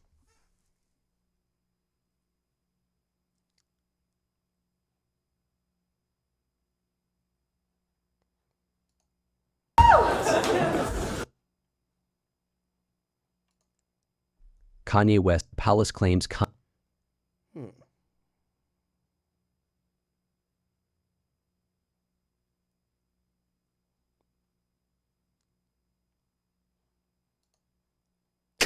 West. That's why he's been saying those crazy. Yeah, I remember there was some old text messages that came out. Yeah, don't get me wrong. I'm trying to find the messages. Almost 30 million impressions. Viral tweets such as these. We know how and supply illegally with.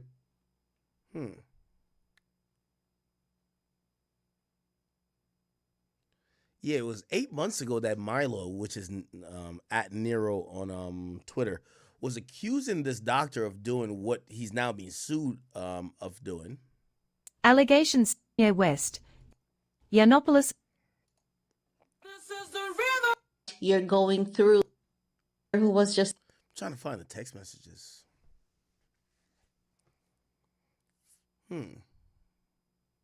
Ye's ex-chief of staff, Milo Yiannopoulos, reveals Ye spends $50K a month on nitrous oxide, aka whippets. Milo stated in a series of tweets that Ye's dentist, Thomas Connolly, is responsible for supplying him the nitrous oxide. And Garcia, this Ye, I'm on the nitrous. Everyone pray for Ye to recover. Ye's ex-chief of staff, Milo Yiannopoulos, reveals Ye spends $50K a month on nitrous oxide, aka Whippets. Milo stated in a series of tweets that Ye's dentist, Thomas Connolly, is responsible for supplying him the nitrous oxide. And Garcia, this Ye, I'm on the nitrous. Everyone pray for Ye to recover. Ye's... This is not meant for human... Okay. Kanye said, you got to use the nitrous. We can't watch. No disrespect to her.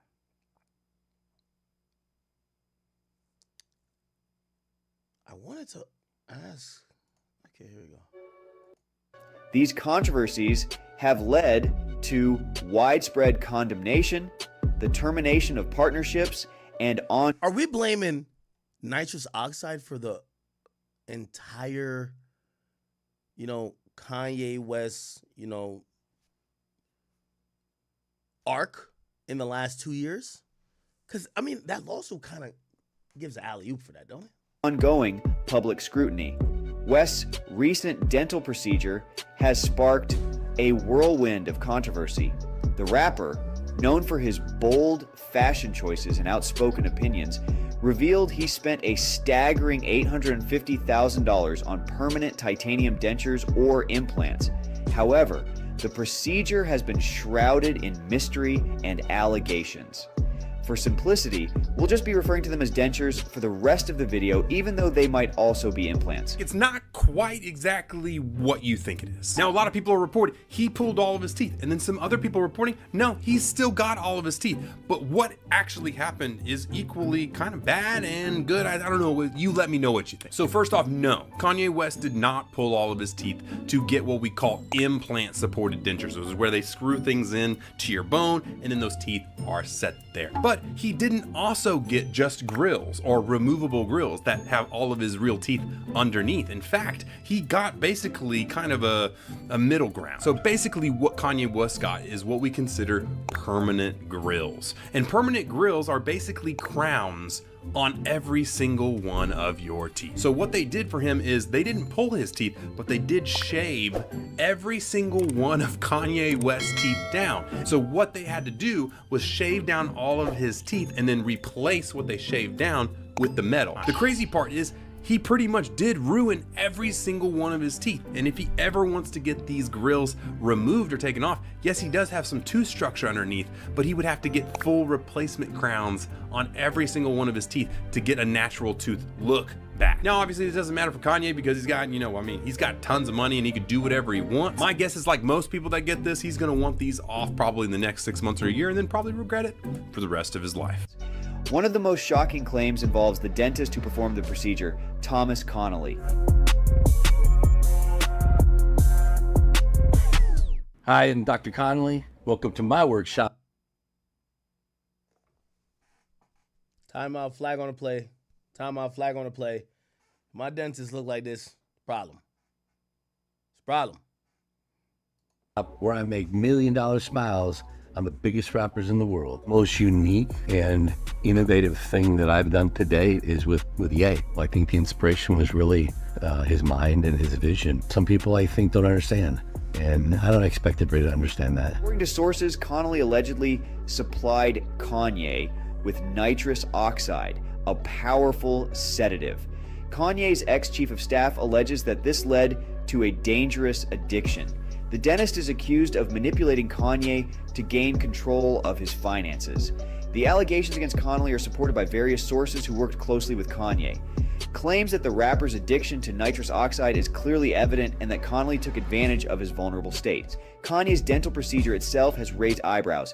As the drama unfolds, many are left wondering about the true motivations behind Kanye's decision to undergo such a drastic procedure. Was it a genuine desire for a new look?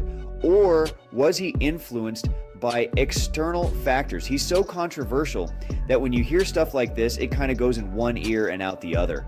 But becoming addicted to nitrous oxide, that's something you don't hear about often. The one thing that kind of makes sense is that he does actually need dentures or implants in the first place. These procedures are typically a procedure that someone would use as a last resort. Kanye, however, shattered his jaw in a car crash some time ago. It's theorized after shattering his jaw, he would definitely have needed dentures. This accident is God saying, I'm about to hand you the world, because I had a lot of good records, slow jams, Jesus walks, already in the pipeline. So he's like, I'm about to hand you the world. Just know at any given time I could take it away from you. So always keep me first. To nearly lose your life, to nearly lose your mouth, your voice as a career as a rapper, your face. You know, I had to be on TV. My face looks crazy to me now. Y'all probably look at it and think it's normal, but I feel very self-conscious about certain things. Look at my mouth, like, it looks like you can't even see my bottom teeth when I talk. Like, you always see the top teeth, and that's not how I used to be. Or like this crease that I have on the heel, where I had this extra like skin buildup for when they had to close the mouth back up. And people, they act like they don't notice it, but especially if I'm lit wrong, I gotta get like Michael Jackson and bring my own lighting text. Cause I just see it and be like. So the idea of dentures themselves isn't out of the realm of sanity. Whatever the case, West's titanium teeth are just another notch on the belt of intrigue when it comes to this guy. Whispers of West's dental obsession soon turned into shouts of concern. Reports surfaced alleging an addiction to nitrous oxide, commonly known as laughing gas, administered during his dental procedures. The allegations are painting a picture of Kanye sitting at board meetings while wearing a mask on his face, administering his daily dose of euphoria. These rumors only fueled by West's reputation, known for his public outbursts and erratic behavior. At the center of the controversy surrounding Kanye West's alleged addiction was his dentist, Dr. Thomas Connolly, known for his impeccable skills and high-profile clientele. Connolly, is it a stranger to star-studded clientele? However, this is the first time he's become a figure of scrutiny as allegations surface about his role in West's downfall.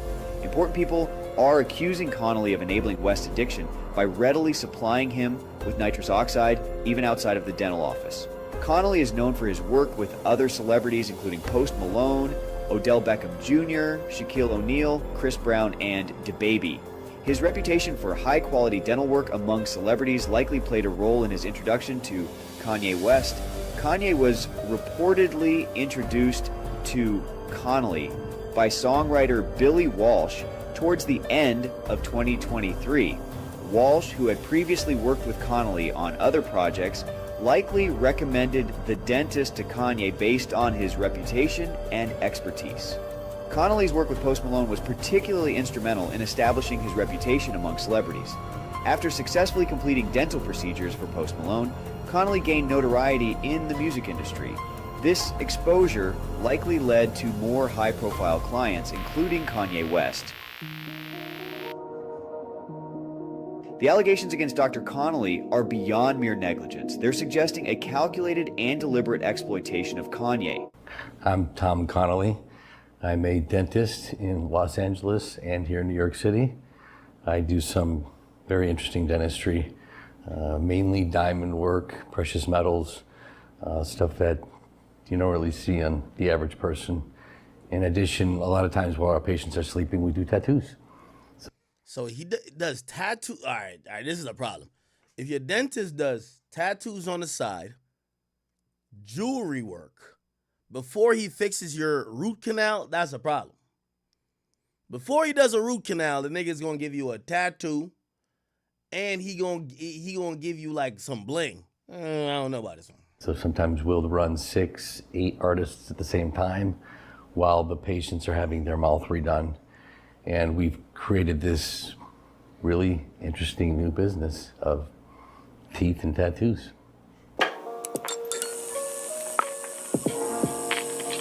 Posty is part of the brainchild of what we do, and he deserves credit for it. And his words to me were like, can we just make the whole tooth a diamond? And we just looked at him and said, I just said, yeah, let's do it. So we did it. I mean, he literally threw a bunch of money at it, and we failed miserably. We wasted easily 40 carats of diamonds trying to do what we wanted to do and understanding what the limitations were from putting a diamond in the mouth. So it took us a couple of years and trial and error, and we reached a point where we put them in and it's really, when you see them in concert and they get a good angle, it hits. I have 4 business partners right now. One of them's an anesthesiologist, one's Travis Barker. I have Odell Beckham and Post Malone. We all work together in this business. Odell was getting some veneer work and just some basic small stuff. And we put him under, and it was one of these things like, can we do a tattoo while I'm sleeping? And we kind of looked at each other, and I said, geez, I don't know, I don't see why not. So we called up the state board, anesthesiology, and they kind of looked at us like, well, I mean, if an anesthesiologist is putting him to sleep, I guess you can do anything. And we tattooed Odell very successfully. Ganga was the tattoo artist, Joaquin Ganga. And it just kind of became like, I remember Post was in the next week. I'm like, hey, you know, last week we did Odell and this is what we did. Yeah, let's do that. I fucking hate the pain. Let's do it. I think it was Odell then said, next time I go under, I want to get all my tattoos touched up. Can we run multiple artists? And it was kind of like, why not? We can run one. Why can't we run 6 or 8? Sources claim that he... Nah, I don't know if I trust this shit, bro. I ain't gonna cap with y'all, chat. Something about this shit don't sound too right. I'm gonna keep it a beam. Actively exploited West's vulnerability, profiting from his addiction by charging exorbitant fees for unnecessary procedures and excessive amounts of nitrous oxide. This wasn't just about money, it was about control and manipulation. The story took an even darker turn with allegations that Connolly used his connections to other celebrities to keep West hooked. He allegedly manipulated social circles to ensure his control over West. He allegedly arranged for West to connect with other high-profile individuals who shared his addiction, creating a cycle of enablement and exploitation. This network of addiction and dependency was carefully orchestrated. If true, Connolly's actions were not just unethical, they were morally reprehensible. The betrayal of trust was profound, leaving a trail of damaged lives and broken spirits in its wake. It's been reported that 4 large surgical tanks of nitrous oxide were seen being moved into Kanye's girlfriend's apartment. This suggests a significant and potentially dangerous level of drug use. To further facilitate his control over Kanye, Connolly reportedly moved into the same building as the rapper. This proximity allowed for easier access and potential manipulation. In Hollywood, where wealth and influence often come at a steep price, West's alleged addiction and Connolly's alleged exploitations are not isolated incidents. They're a symptom of a larger culture that often glorifies excess and turns blind eyes to the consequences. The public reaction to Kanye West's alleged addiction is predictably divided. Some are quick to judge, dismissing him as another celebrity casualty of fame and fortune. It's easy to do so considering his past erratic behavior as evidence of a troubled individual who had finally succumbed to his demons. Others are expressing sympathy for him, recognizing the immense pressure and scrutiny that comes with being in the public eye. They see him as a victim of his own success, a talented artist struggling with the ice. Okay, so this kind of goes into this lawsuit that we're seeing, right? It appears that, well, Kanye West has to be on board with it. I don't know if at first when Milo Yiannopoulos called it out before that he was on board with it. Okay. Jane Doe versus whatever. Okay, this is some other shit. Let's see. Somebody says, how was Ye stupid enough to let you go? You're an asshole, but you have the heart of gold for anyone to you truly care about. This is why it's so painful when you get betrayed, because you never do that. And it says, gets it. It looks like, it says, is Milo back at Yeezy? He says he never left. I think he had stepped down for some, when Ye had said he was doing Yeezy porn, I think he said, yo, I intend to retire. Now, Yeezy porn never got started. Okay, so the Mirror's running stories on it. Kanye West accused his former dentist of replacing the star's teeth with $850,000. Damn, titanium grills. And of supplying nitrous oxide and attempting to take over Yeezy. Kanye served notice for his intent to file. They said, despite these omissions, you failed to take time to timely corrective action. The fact that you felt compelled to apologize in writing underscores the egregious nature of your conduct and will serve as evidence of your negligence and awareness of guilt. The dentist allegedly charged him $50K a month, which was previously reported, to be stored in Bianca Sensori's apartment. That's interesting. So if Bianca was kind of like keeping these drugs that was keeping Ye incapacitated in her apartment, does she hold some liability? Because like she was storing these things, right? However, the financial allegations go further. In a statement given to the Mirror, the attorneys further assert that the dentist attempted to seize control of the global music and fashion brand Yeezy LLC, while his principal, Ye, was incapacitated with a cocktail of controlled and uncontrolled substances.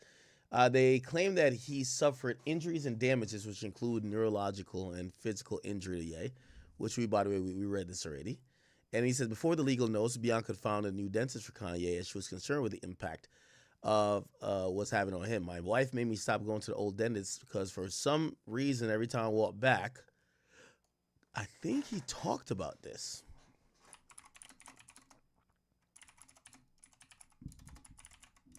He talked about it on the Nas stream. The digital Nas stream?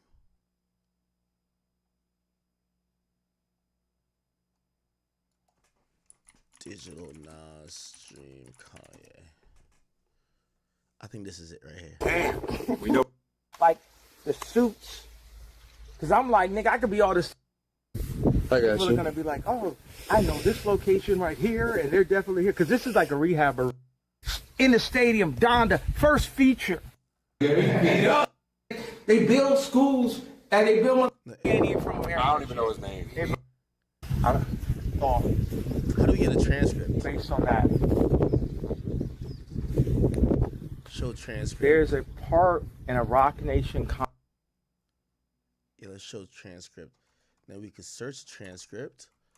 What we got to type in? Dentist. Right here. Here we go.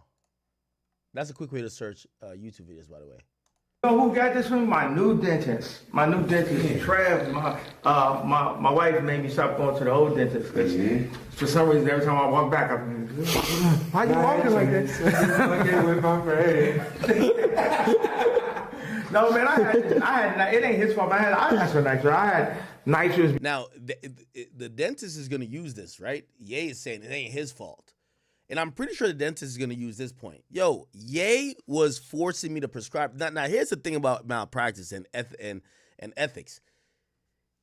Many doctors in LA, Beverly Hills, because some of these guys, like, even Michael Jackson, God rest the dead, they'll force the doctors to put them on some shit that might go beyond the scope of what the doctor would normally recommend. But they're doing it for a check, They get hired directly by the celebrity. They're getting paid an exorbitant amount of fee, and if they say they want drug A, you got to give them drug A. Now, the doctor's still not supposed to do it, but I know in his defense, he's gonna grab this clip of Ye saying, "Oh, it's not his fault," which undermines and underscores what Ye's alleging in the lawsuit. Why you walking like this? With my friend. No, man, I had, it ain't his fault. I asked for nitrous. I had nitrous before. You heard what he said? You heard what he said? I asked for nitrous, which I think they're going to use against Ye. They're going to be like, yo, you admitted that, maybe you tried to pressure this guy to get you nitrous, or maybe you lied to him, or whatever the case is. And I think maybe there's some legal defenses for the dentist if they're like, yo, Ye did other things trying to get me to prescribe this. Your homegirl from Japan put me on. Hold on, let me take a piss real quick, but listen to this nitrous shit. That shit is crazy. So, you gotta see your person, bro. That's wild. Bro. That's like flawless. It is, the jewelry. Yeah. You know who got this from me? My new dentist. My new dentist, Trev. My wife made me stop going to the old dentist. For some reason, every time I walk back, I'm why you walking like this? Okay, with my friend. No, man, I had, it ain't his fault. I had some nitrous. I had nitrous before, you know. I mean, your homegirl from Japan put me on. I would be a Donda, and I would bring, that I had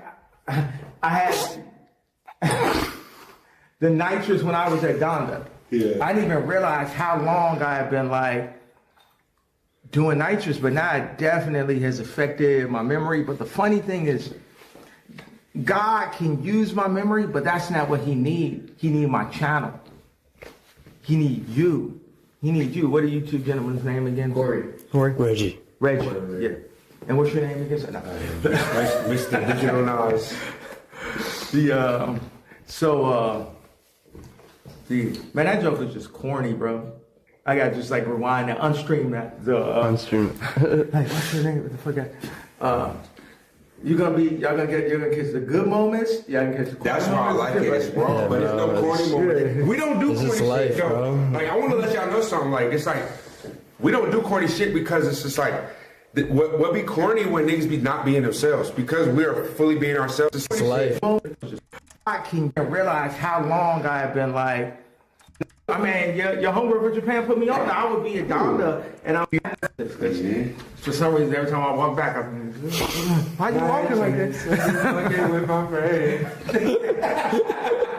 No, man, I had it ain't his fault. I had some nitrous. I had nitrous before, you know. I mean, your homegirl from Japan put me on. I would be a Donda, and I would bring, that I had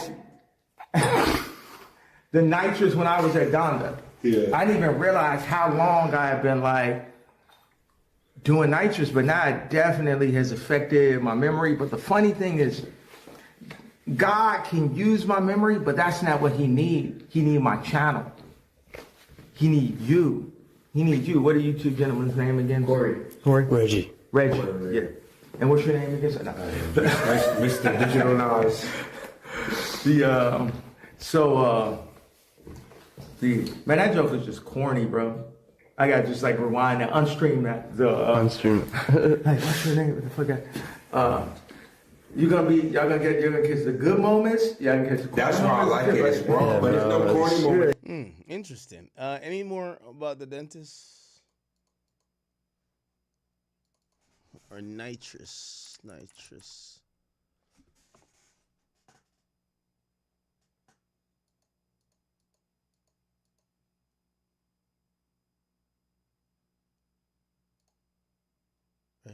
Definitely. What's her name? Who they aiding for? Got nitrous, bro. I can't fucking. What's the porn star aiding for? You know, Reggie? I don't. Damn, it's like Ye's kind of like admitting that like the nitrous is fucking with even his memory. I'm wondering if has the nitrous really affected him that much? Look. Definitely. What's her name? Who they aiding for? Got nitrous, bro. I can't fucking. What's the porn star aiding for? You know, Reggie? I don't. Oh wow. Here we go. Nitrous transfer system mixes in. That's correct. Are they their mixes or their versions? Just versions. Okay, they're talking about music here.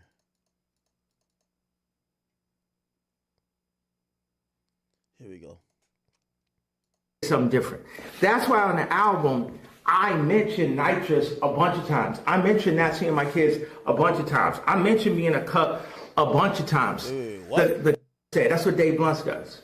I could talk to him, and he would be more apt to repeat what was of value than to have to say something different. That's why on the album, I mentioned nitrous a bunch of times. I mentioned not seeing my kids a bunch of times. I mentioned being a cup a bunch of times. The cousin thing happens only one time because it was so hard. Pause, no homo, what the fuck you want to say? To really express that. I talked to him about that. Him and the whole team at the office and shit in front of the big screen.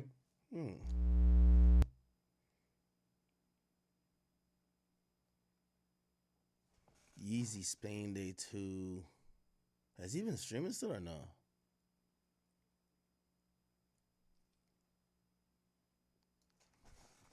Sneeko Ye stream. Yeah, it looks like maybe.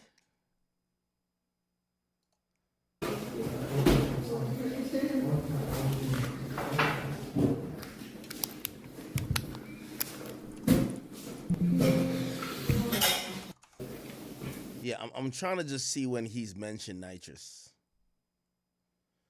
Apparently this was... Give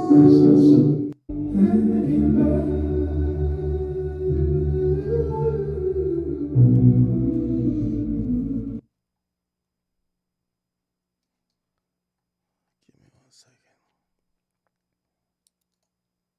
For 20 minutes today.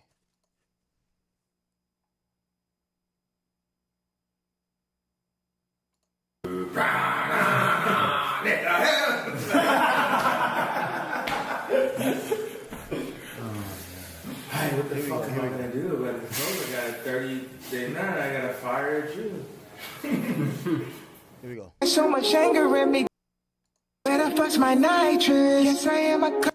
Took my kids from me, then they closed my bank account. I got so all my niggas Nazis, nigga. How here from me, then they closed my bank account. I got so much. So much anger in me, got no way to take it out. Think I'm stuck in a matrix. When I bust my nitrous. Yes, I think I'm stuck in a matrix. When I bust my nitrous. Nah, this shit real, huh? He's like, you and Drake should do an album. You should do a tour. And then tell your story, bro. This is real, like, wise. That's what I told him. I was like, yo, I see, like, this God in you, like, kind of like this. Okay. All right. Well, it looks like Ye and his team is kind of admitting that the nitrous did affect him a bit. More than a bit. It looks like they're saying that it's done some serious psychological harm to him, and he wants to actually hold this dentist accountable because supposedly, if it wasn't for his business people, they would have taken over Yeezy, and they were, treating him and incapacitating him where, yeah, maybe he was having this euphoric high, but they were sober and trying to take advantage of him. I'm going to see what kind of comes out of that because for whatever reason, this kind of feels like more like a criminal case than a civil case. If a doctor is doing malpractice, why wouldn't the government try to lock him up? Why would you have to sue him civilly? So I don't know. All right. Give me 1 second.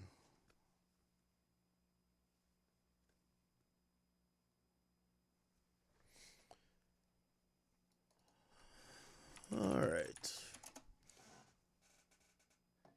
Chat, I'm running on little to no sleep tonight. So, I drank coffee, but I'm not going to go too much longer. I'm going to keep it a bean with you.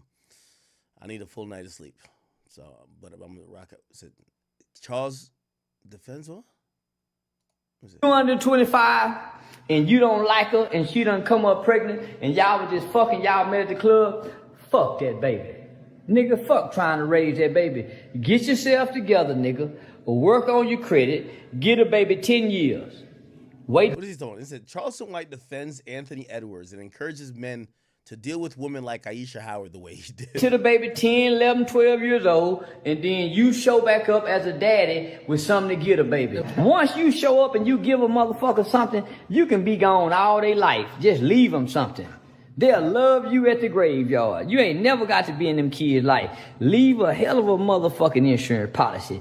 They gonna be bragging about my daddy left me an insurance policy, but he didn't raise me. So you ain't got to be in them kids' life, nigga. Fuck them kids. But if you love the woman, you be in the kids' life. But if y'all just fucking, let another nigga raise them kids. Please, nigga. And let the kids grow up. And let them kids have a better understanding that they mama wasn't shit. Cause they gonna try to blame you guys. They gonna try to make you guys feel like you was a horrible piece of man cause you walked away from the baby. And I just wanna tell you niggas something. A present mother is way more detrimental than an absent father. So what about Anthony Edwards though? He did the right thing. You think he did the right He's thing? a hero. Anthony Edwards, you got Jesus, Martin Luther King, then Anthony Edwards.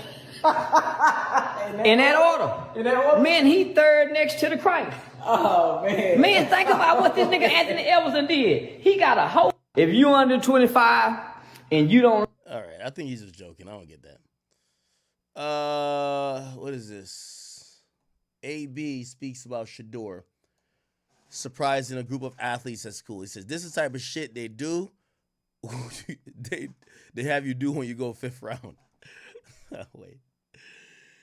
So Wednesday, in his first week in Cleveland, Shador Sanders surprised a group of students at John Marshall High School. And AB says, now he's sucking dick. We're the cockiness 5th round nigga now. This is the type of shit you do when you go 5th round. Nah, I think that's just humanitarian shit.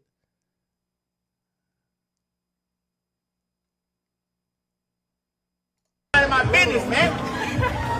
How y'all gonna be fucking with me? I just sent y'all nigga home. Tyler, how they gonna do that? Wait, Anthony Edwards was strutting around outside the crypto arena after he beat the Lakers' ass? What? Talking shit. Man, they been talking shit all week. Hey, all the analysts said what they say. Lakers in 5. And then look, when we was up 3-1, they said Lakers in 7. Ain't they saying? Go to hell today.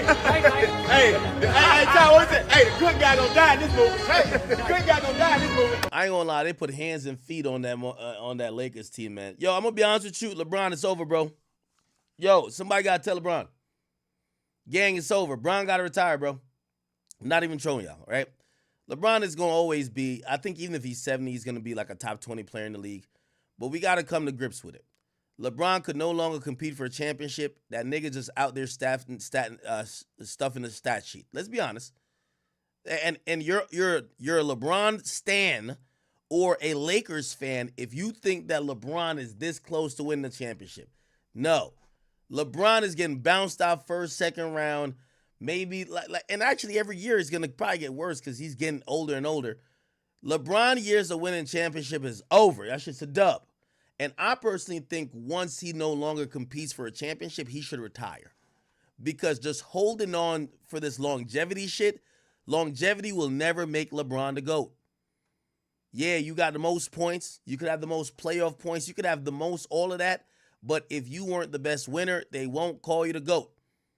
Well, some people won't. I actually think he is the GOAT. But I think his legacy looks worse when he's just hanging in there and kind of coming off like an old man not willing to just like realize. Like, I respect Barry Sanders. Dip right when your prime is about to be done, or right in your prime. Like, that's why I think Jordan is considered the GOAT. We never seen those years of Michael Jordan just kind of looking like he don't really belong out there, or he got no fucking chance in hell. Like, I think I'm watching LeBron now. LeBron is wheezing, huffing, and puffing in the fourth quarter, man. LeBron needs to realize, bro, you are great already. We don't need you to stuff the stat sheet no more. And only a Lakers fan think he should only be playing for championships. And I don't think he's close to winning the championship. So just quit.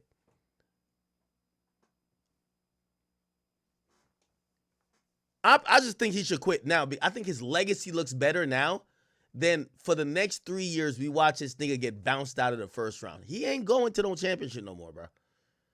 The nigga ain't win a championship since quarantine, bro. It's been like 5 years, dog.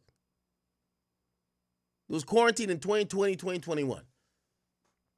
Why are we acting like LeBron is like almost there? You got young men like this nigga like just talking crazy shit to him. I seen him. He was pushing LeBron in the chest, bodying him, doing all type of shit. LeBron can't keep up no more, man. And y'all Lakers fans got to give it up, man. Now we hearing y'all talking about, oh, Giannis got to come over. Like, God damn it. Y'all realize none of this shit going to help his legacy, right? So you get Luka and he still need more people. Now you want to give him Giannis too? Why don't you just give him KD? Why don't you just give him Embiid? Like, God damn it. Like, bro, either you're going to be the GOAT that we think you are or just retire when you can't compete no more. I think you should retire. Me personally. because I don't think no more championships are in his future, and him just stuff in the stat sheet, I don't think that'll do it. It'll just make his legacy, to me, look worse. All right.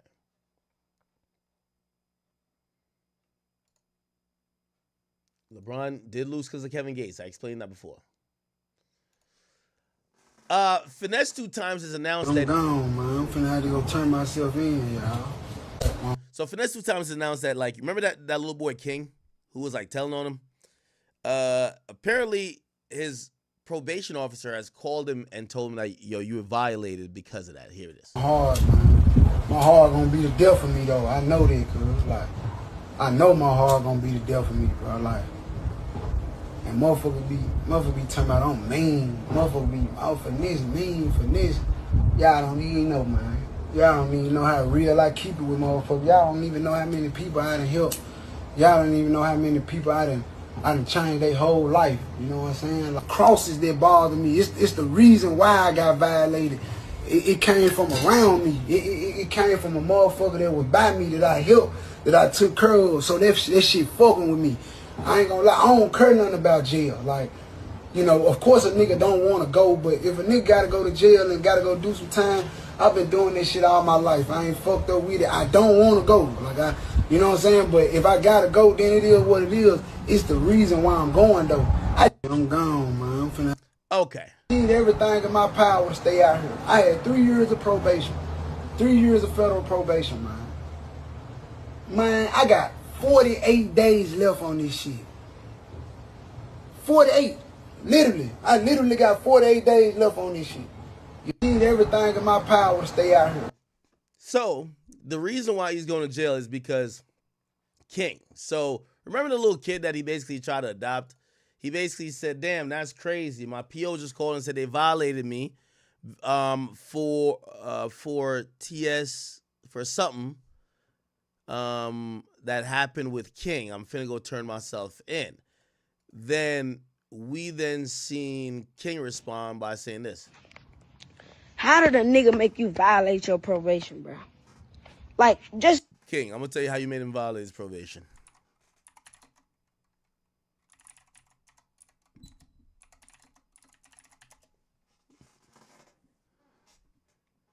King, I'm going to tell you how you made him violate his probation.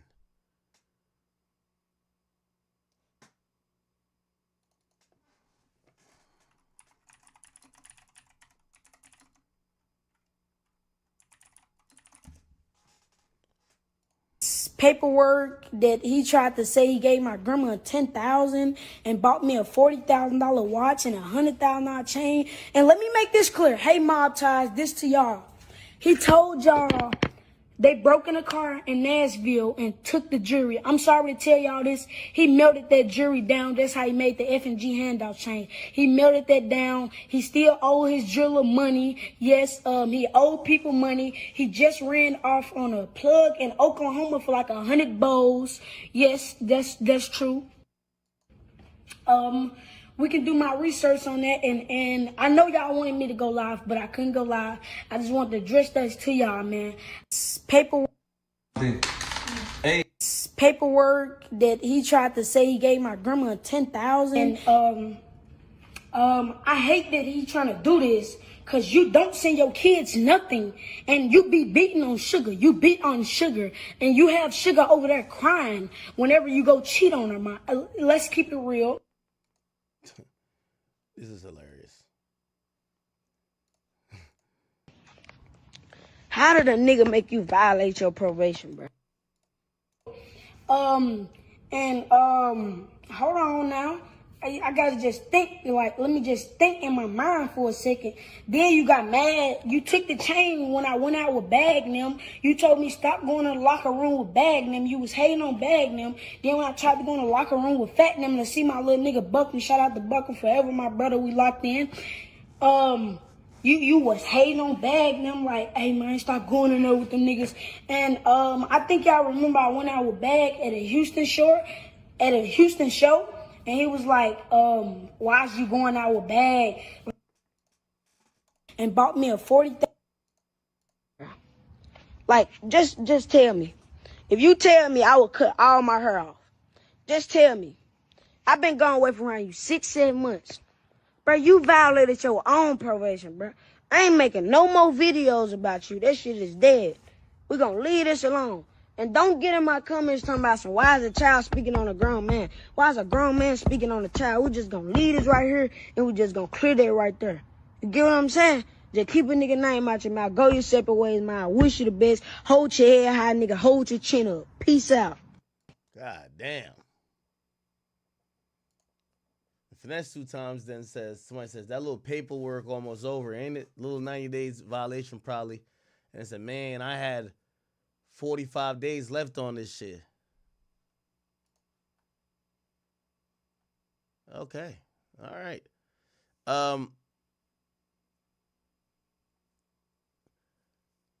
I mean, Finesse Two Times, you should know, like, you shouldn't have had no kid around no street shit, and you supposedly was doing real nigga shit around a child. Yeah, that child was tattletaling. Like, I don't think King is a snitch or was snitching. Like, you a child. You only tattletale. So you was just telling everything you was doing. You beat the girl. You ran off on the plug. Yeah, all these are, like, jailable offenses. But, of course, when you allow a child to see that, like, when he get online later on, he don't even know. He said, how the hell did I get you locked up? Maybe it's because when you told him that he was beating his chick, he was running off on the plug and all these other things. So, you know, we can't blame the child. We got to blame Finesse Two Times because he was using the kid almost like a gimmick, like his adopted son. And as soon as the kid kind of stopped wanting to be a part of that program, you know, Finesse Two Times was kind of acting like he was a victim. No. You were benefiting from that shit. So you got to take what it is with it. Okay? Okay.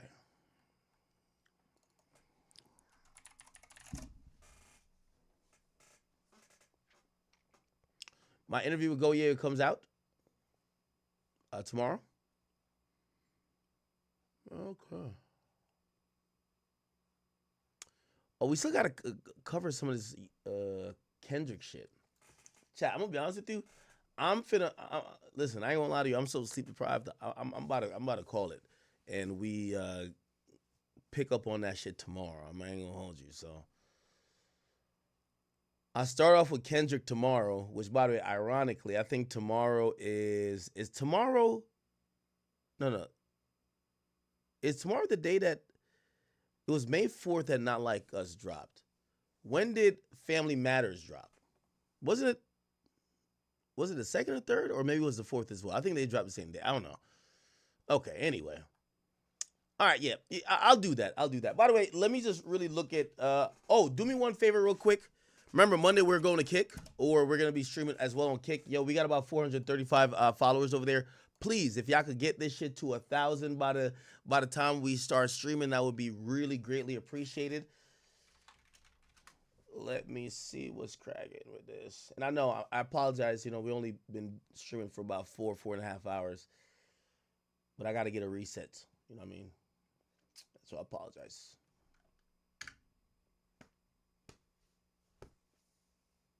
Okay, I can't load this shit. Perfect. Family Matters flop? Stop it. Yeah, we will be on Kick.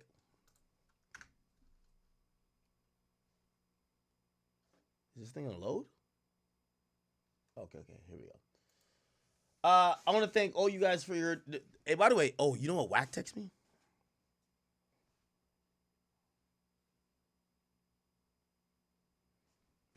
Wack texted me and said, bro, I'm going to need you to be a friend right now. Please honor my request.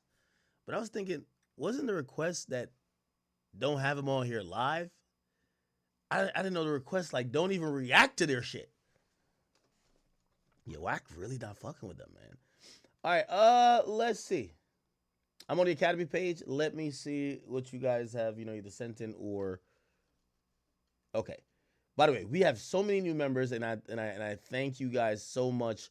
By the way, the mods for either channel on YouTube, they should put the chat in, you know, toggle it from time to time between members only and let everybody speak.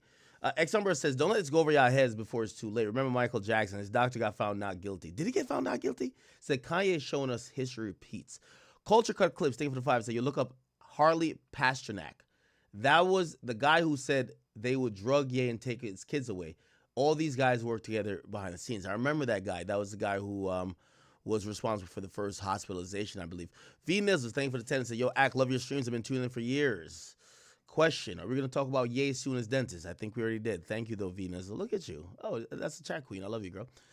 PT Bullet Boy Gaming, it says, yo, I understand drill your man. Thanks for letting me get my anger off without asking the mods to ban me here. I don't know what you're talking about, but no, I think drill's fair. BZ Bentley says, but Luce, you ran with the Care Bear every day. I was saying the same thing.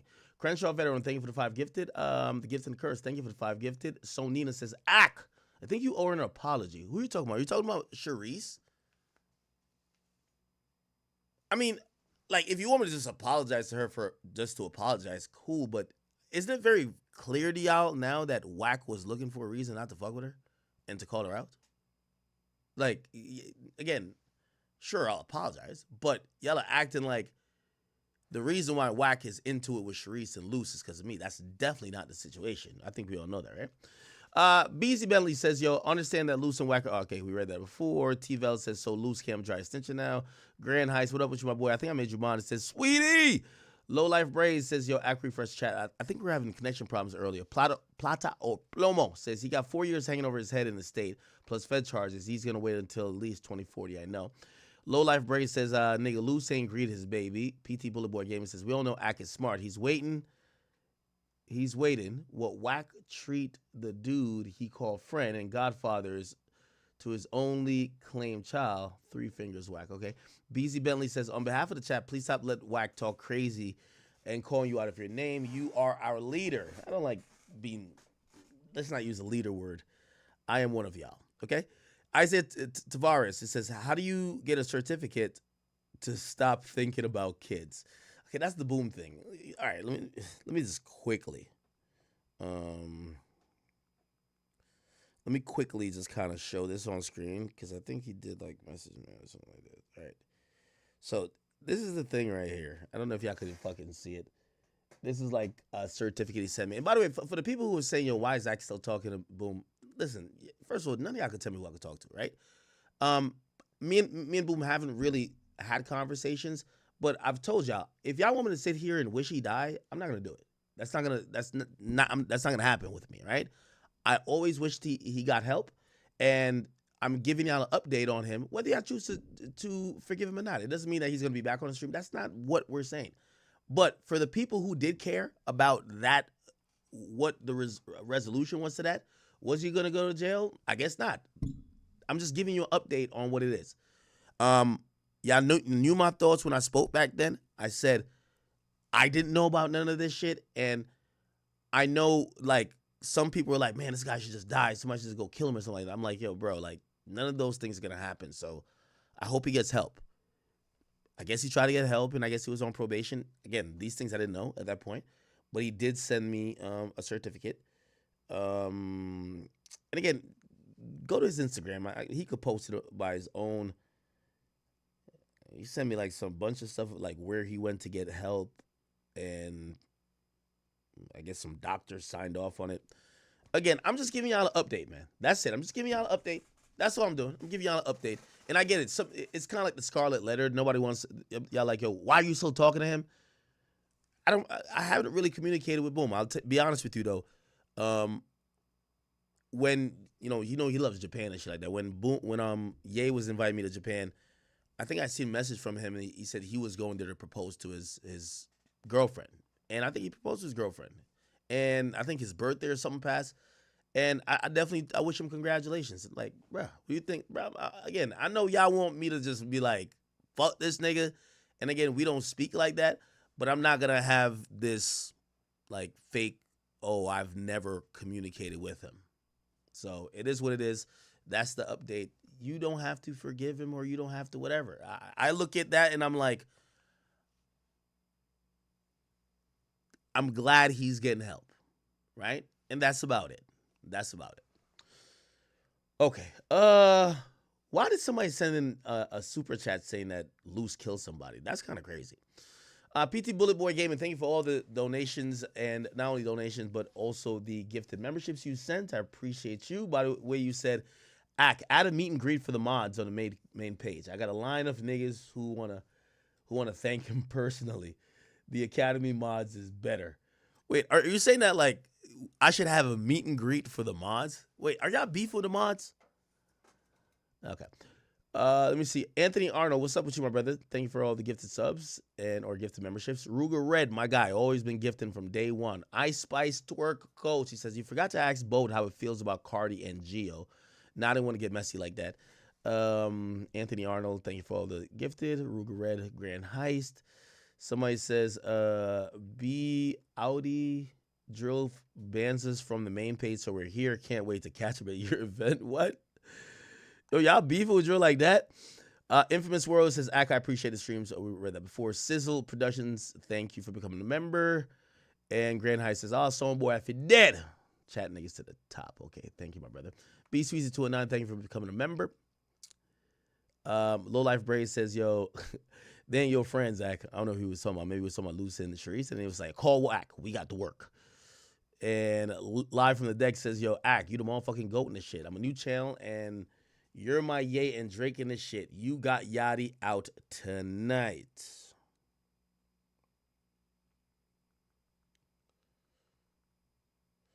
Hold on, just give me 1 second, chat. Give me 1 second.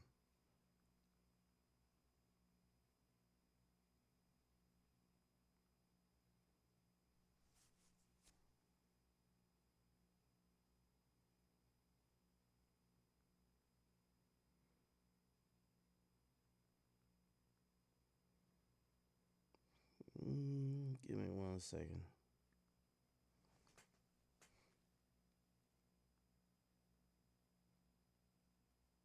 Okay. All right. Ice Lagoon says Gaslighting. She's just mad. Who are you talking about? Anthony Arnold, thank you again. PT Bullet Boy Gaming says, Act blank your screen, replace broccoli with Karraboo and let her cook, gang. I need a quick 5. What are you talking about? Somebody said, Act, tell her to stop that sexy voice. Oh my God, you horny, nigga. God damn. Y'all fucking with Karraboo like that? Gifted and Curse, thank you for all the gifted subs. Lady Chan, thank you for becoming a member. Alton Bonds, thank you for becoming a member and even upgraded. My boy, you a chat king. Salute. Gifted and Curse, gifted memberships. Shelly Rock, thank you for becoming a member. And yeah, PT, a lot of the same names, just kind of gifting subs, and I appreciate you guys. Mr. Chronicle TV says, drink Bustelo, Act. Good coffee espresso. You can make it yourself at home, and it's good. All right, I got to get my coffee game a little on, but I'm going to be honest with you. These do help me a lot. Like today, this morning, I was on like limited amount of sleep because I had to go interview Goyeo, and I had to go run some errands. I had like even some calls. But, you know, thanks for the coffee. I actually made it through. So my PT Bullet Boy Gaming says, yo, Ack, yo, you started this year off slow, but in the last month you made up for it. After your B-Day event, please try and keep it up. Yeah, I might take a few days to like, you know, just to myself, but I want to keep it up as long as I can. And I did promise last year that we were supposed to go hard this year. February kind of fucked us up because it had us in that really weird, like, type of space where, like, you know, it was like sporadic, but I think we're back on. We're doing good. All right, let me go to the Academy page. Give me a second.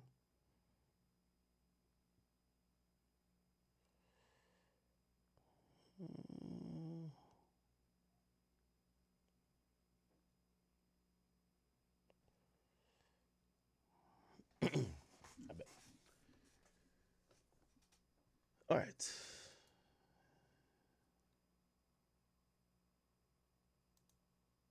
And lastly, tomorrow's Friday, right? Or today's Friday?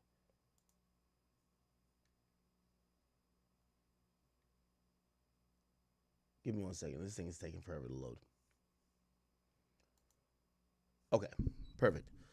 Oh, damn. By the way, Drill, thank you for gifting some subs. Worldwide subscription, thank you for the gifted sub. Checking reports. Say, yo, Ack, Feel No Ways cover. Worst song of the year. The fuck was that? Butchered a classic. Oh, Yeet. Feel No Ways cover. Yeet covered Feel No Ways? I think actually I do remember that. Chat, remember, we're trying to get to 1,000 followers on Kick. Let me see, Yeet, Feel No Ways. Let's see what's going on over there.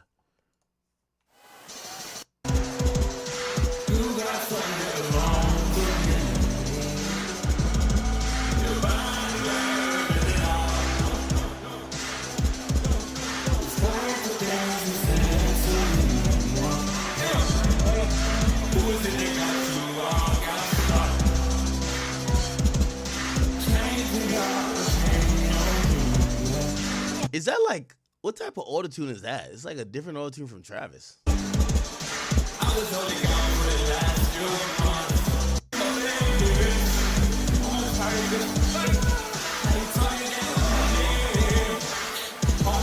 I don't think it's as bad as you're saying. It's not the worst cover. What I would say is that because of his weird voice, he should have switched the beat up a little bit and kind of do it in a Yeet way.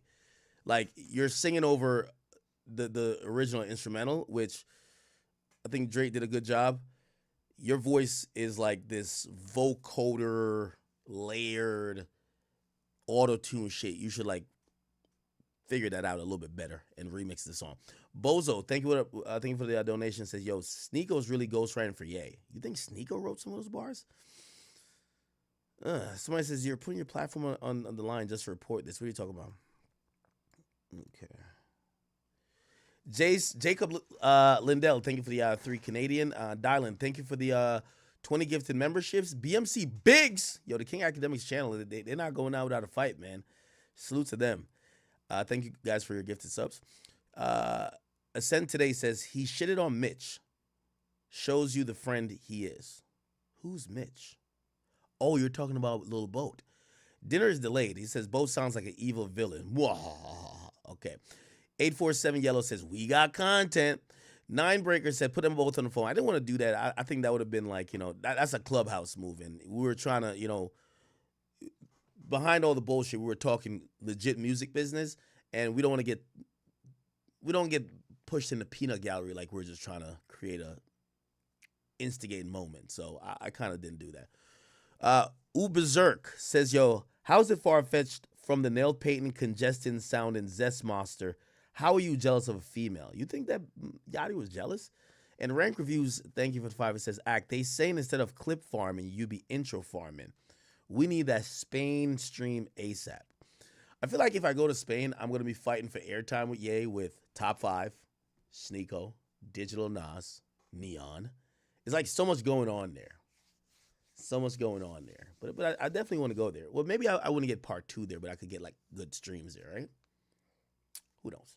All right, people, I do love you guys. I know I'm like, anytime I'm below 5 hours, I feel bad, but let me go get a good night of sleep, recharge. I'm going to come back for you guys. I've been dedicating to streaming. I know we're in a new month. My birthday is in the middle of the month, and let's keep streaming every day until we get there. All right, chat? Thank you for watching. If you guys are on the East Coast, please go get some sleep in. If you're on the West Coast, man, go out and have some fun tonight, man, even though it's not Friday. And on the people on the in Europe or whatever else, get up for work. That's what it is. I think it's about like 6 or 7 o'clock for you. So I'm going to catch you guys tomorrow, hopefully for earlier stream.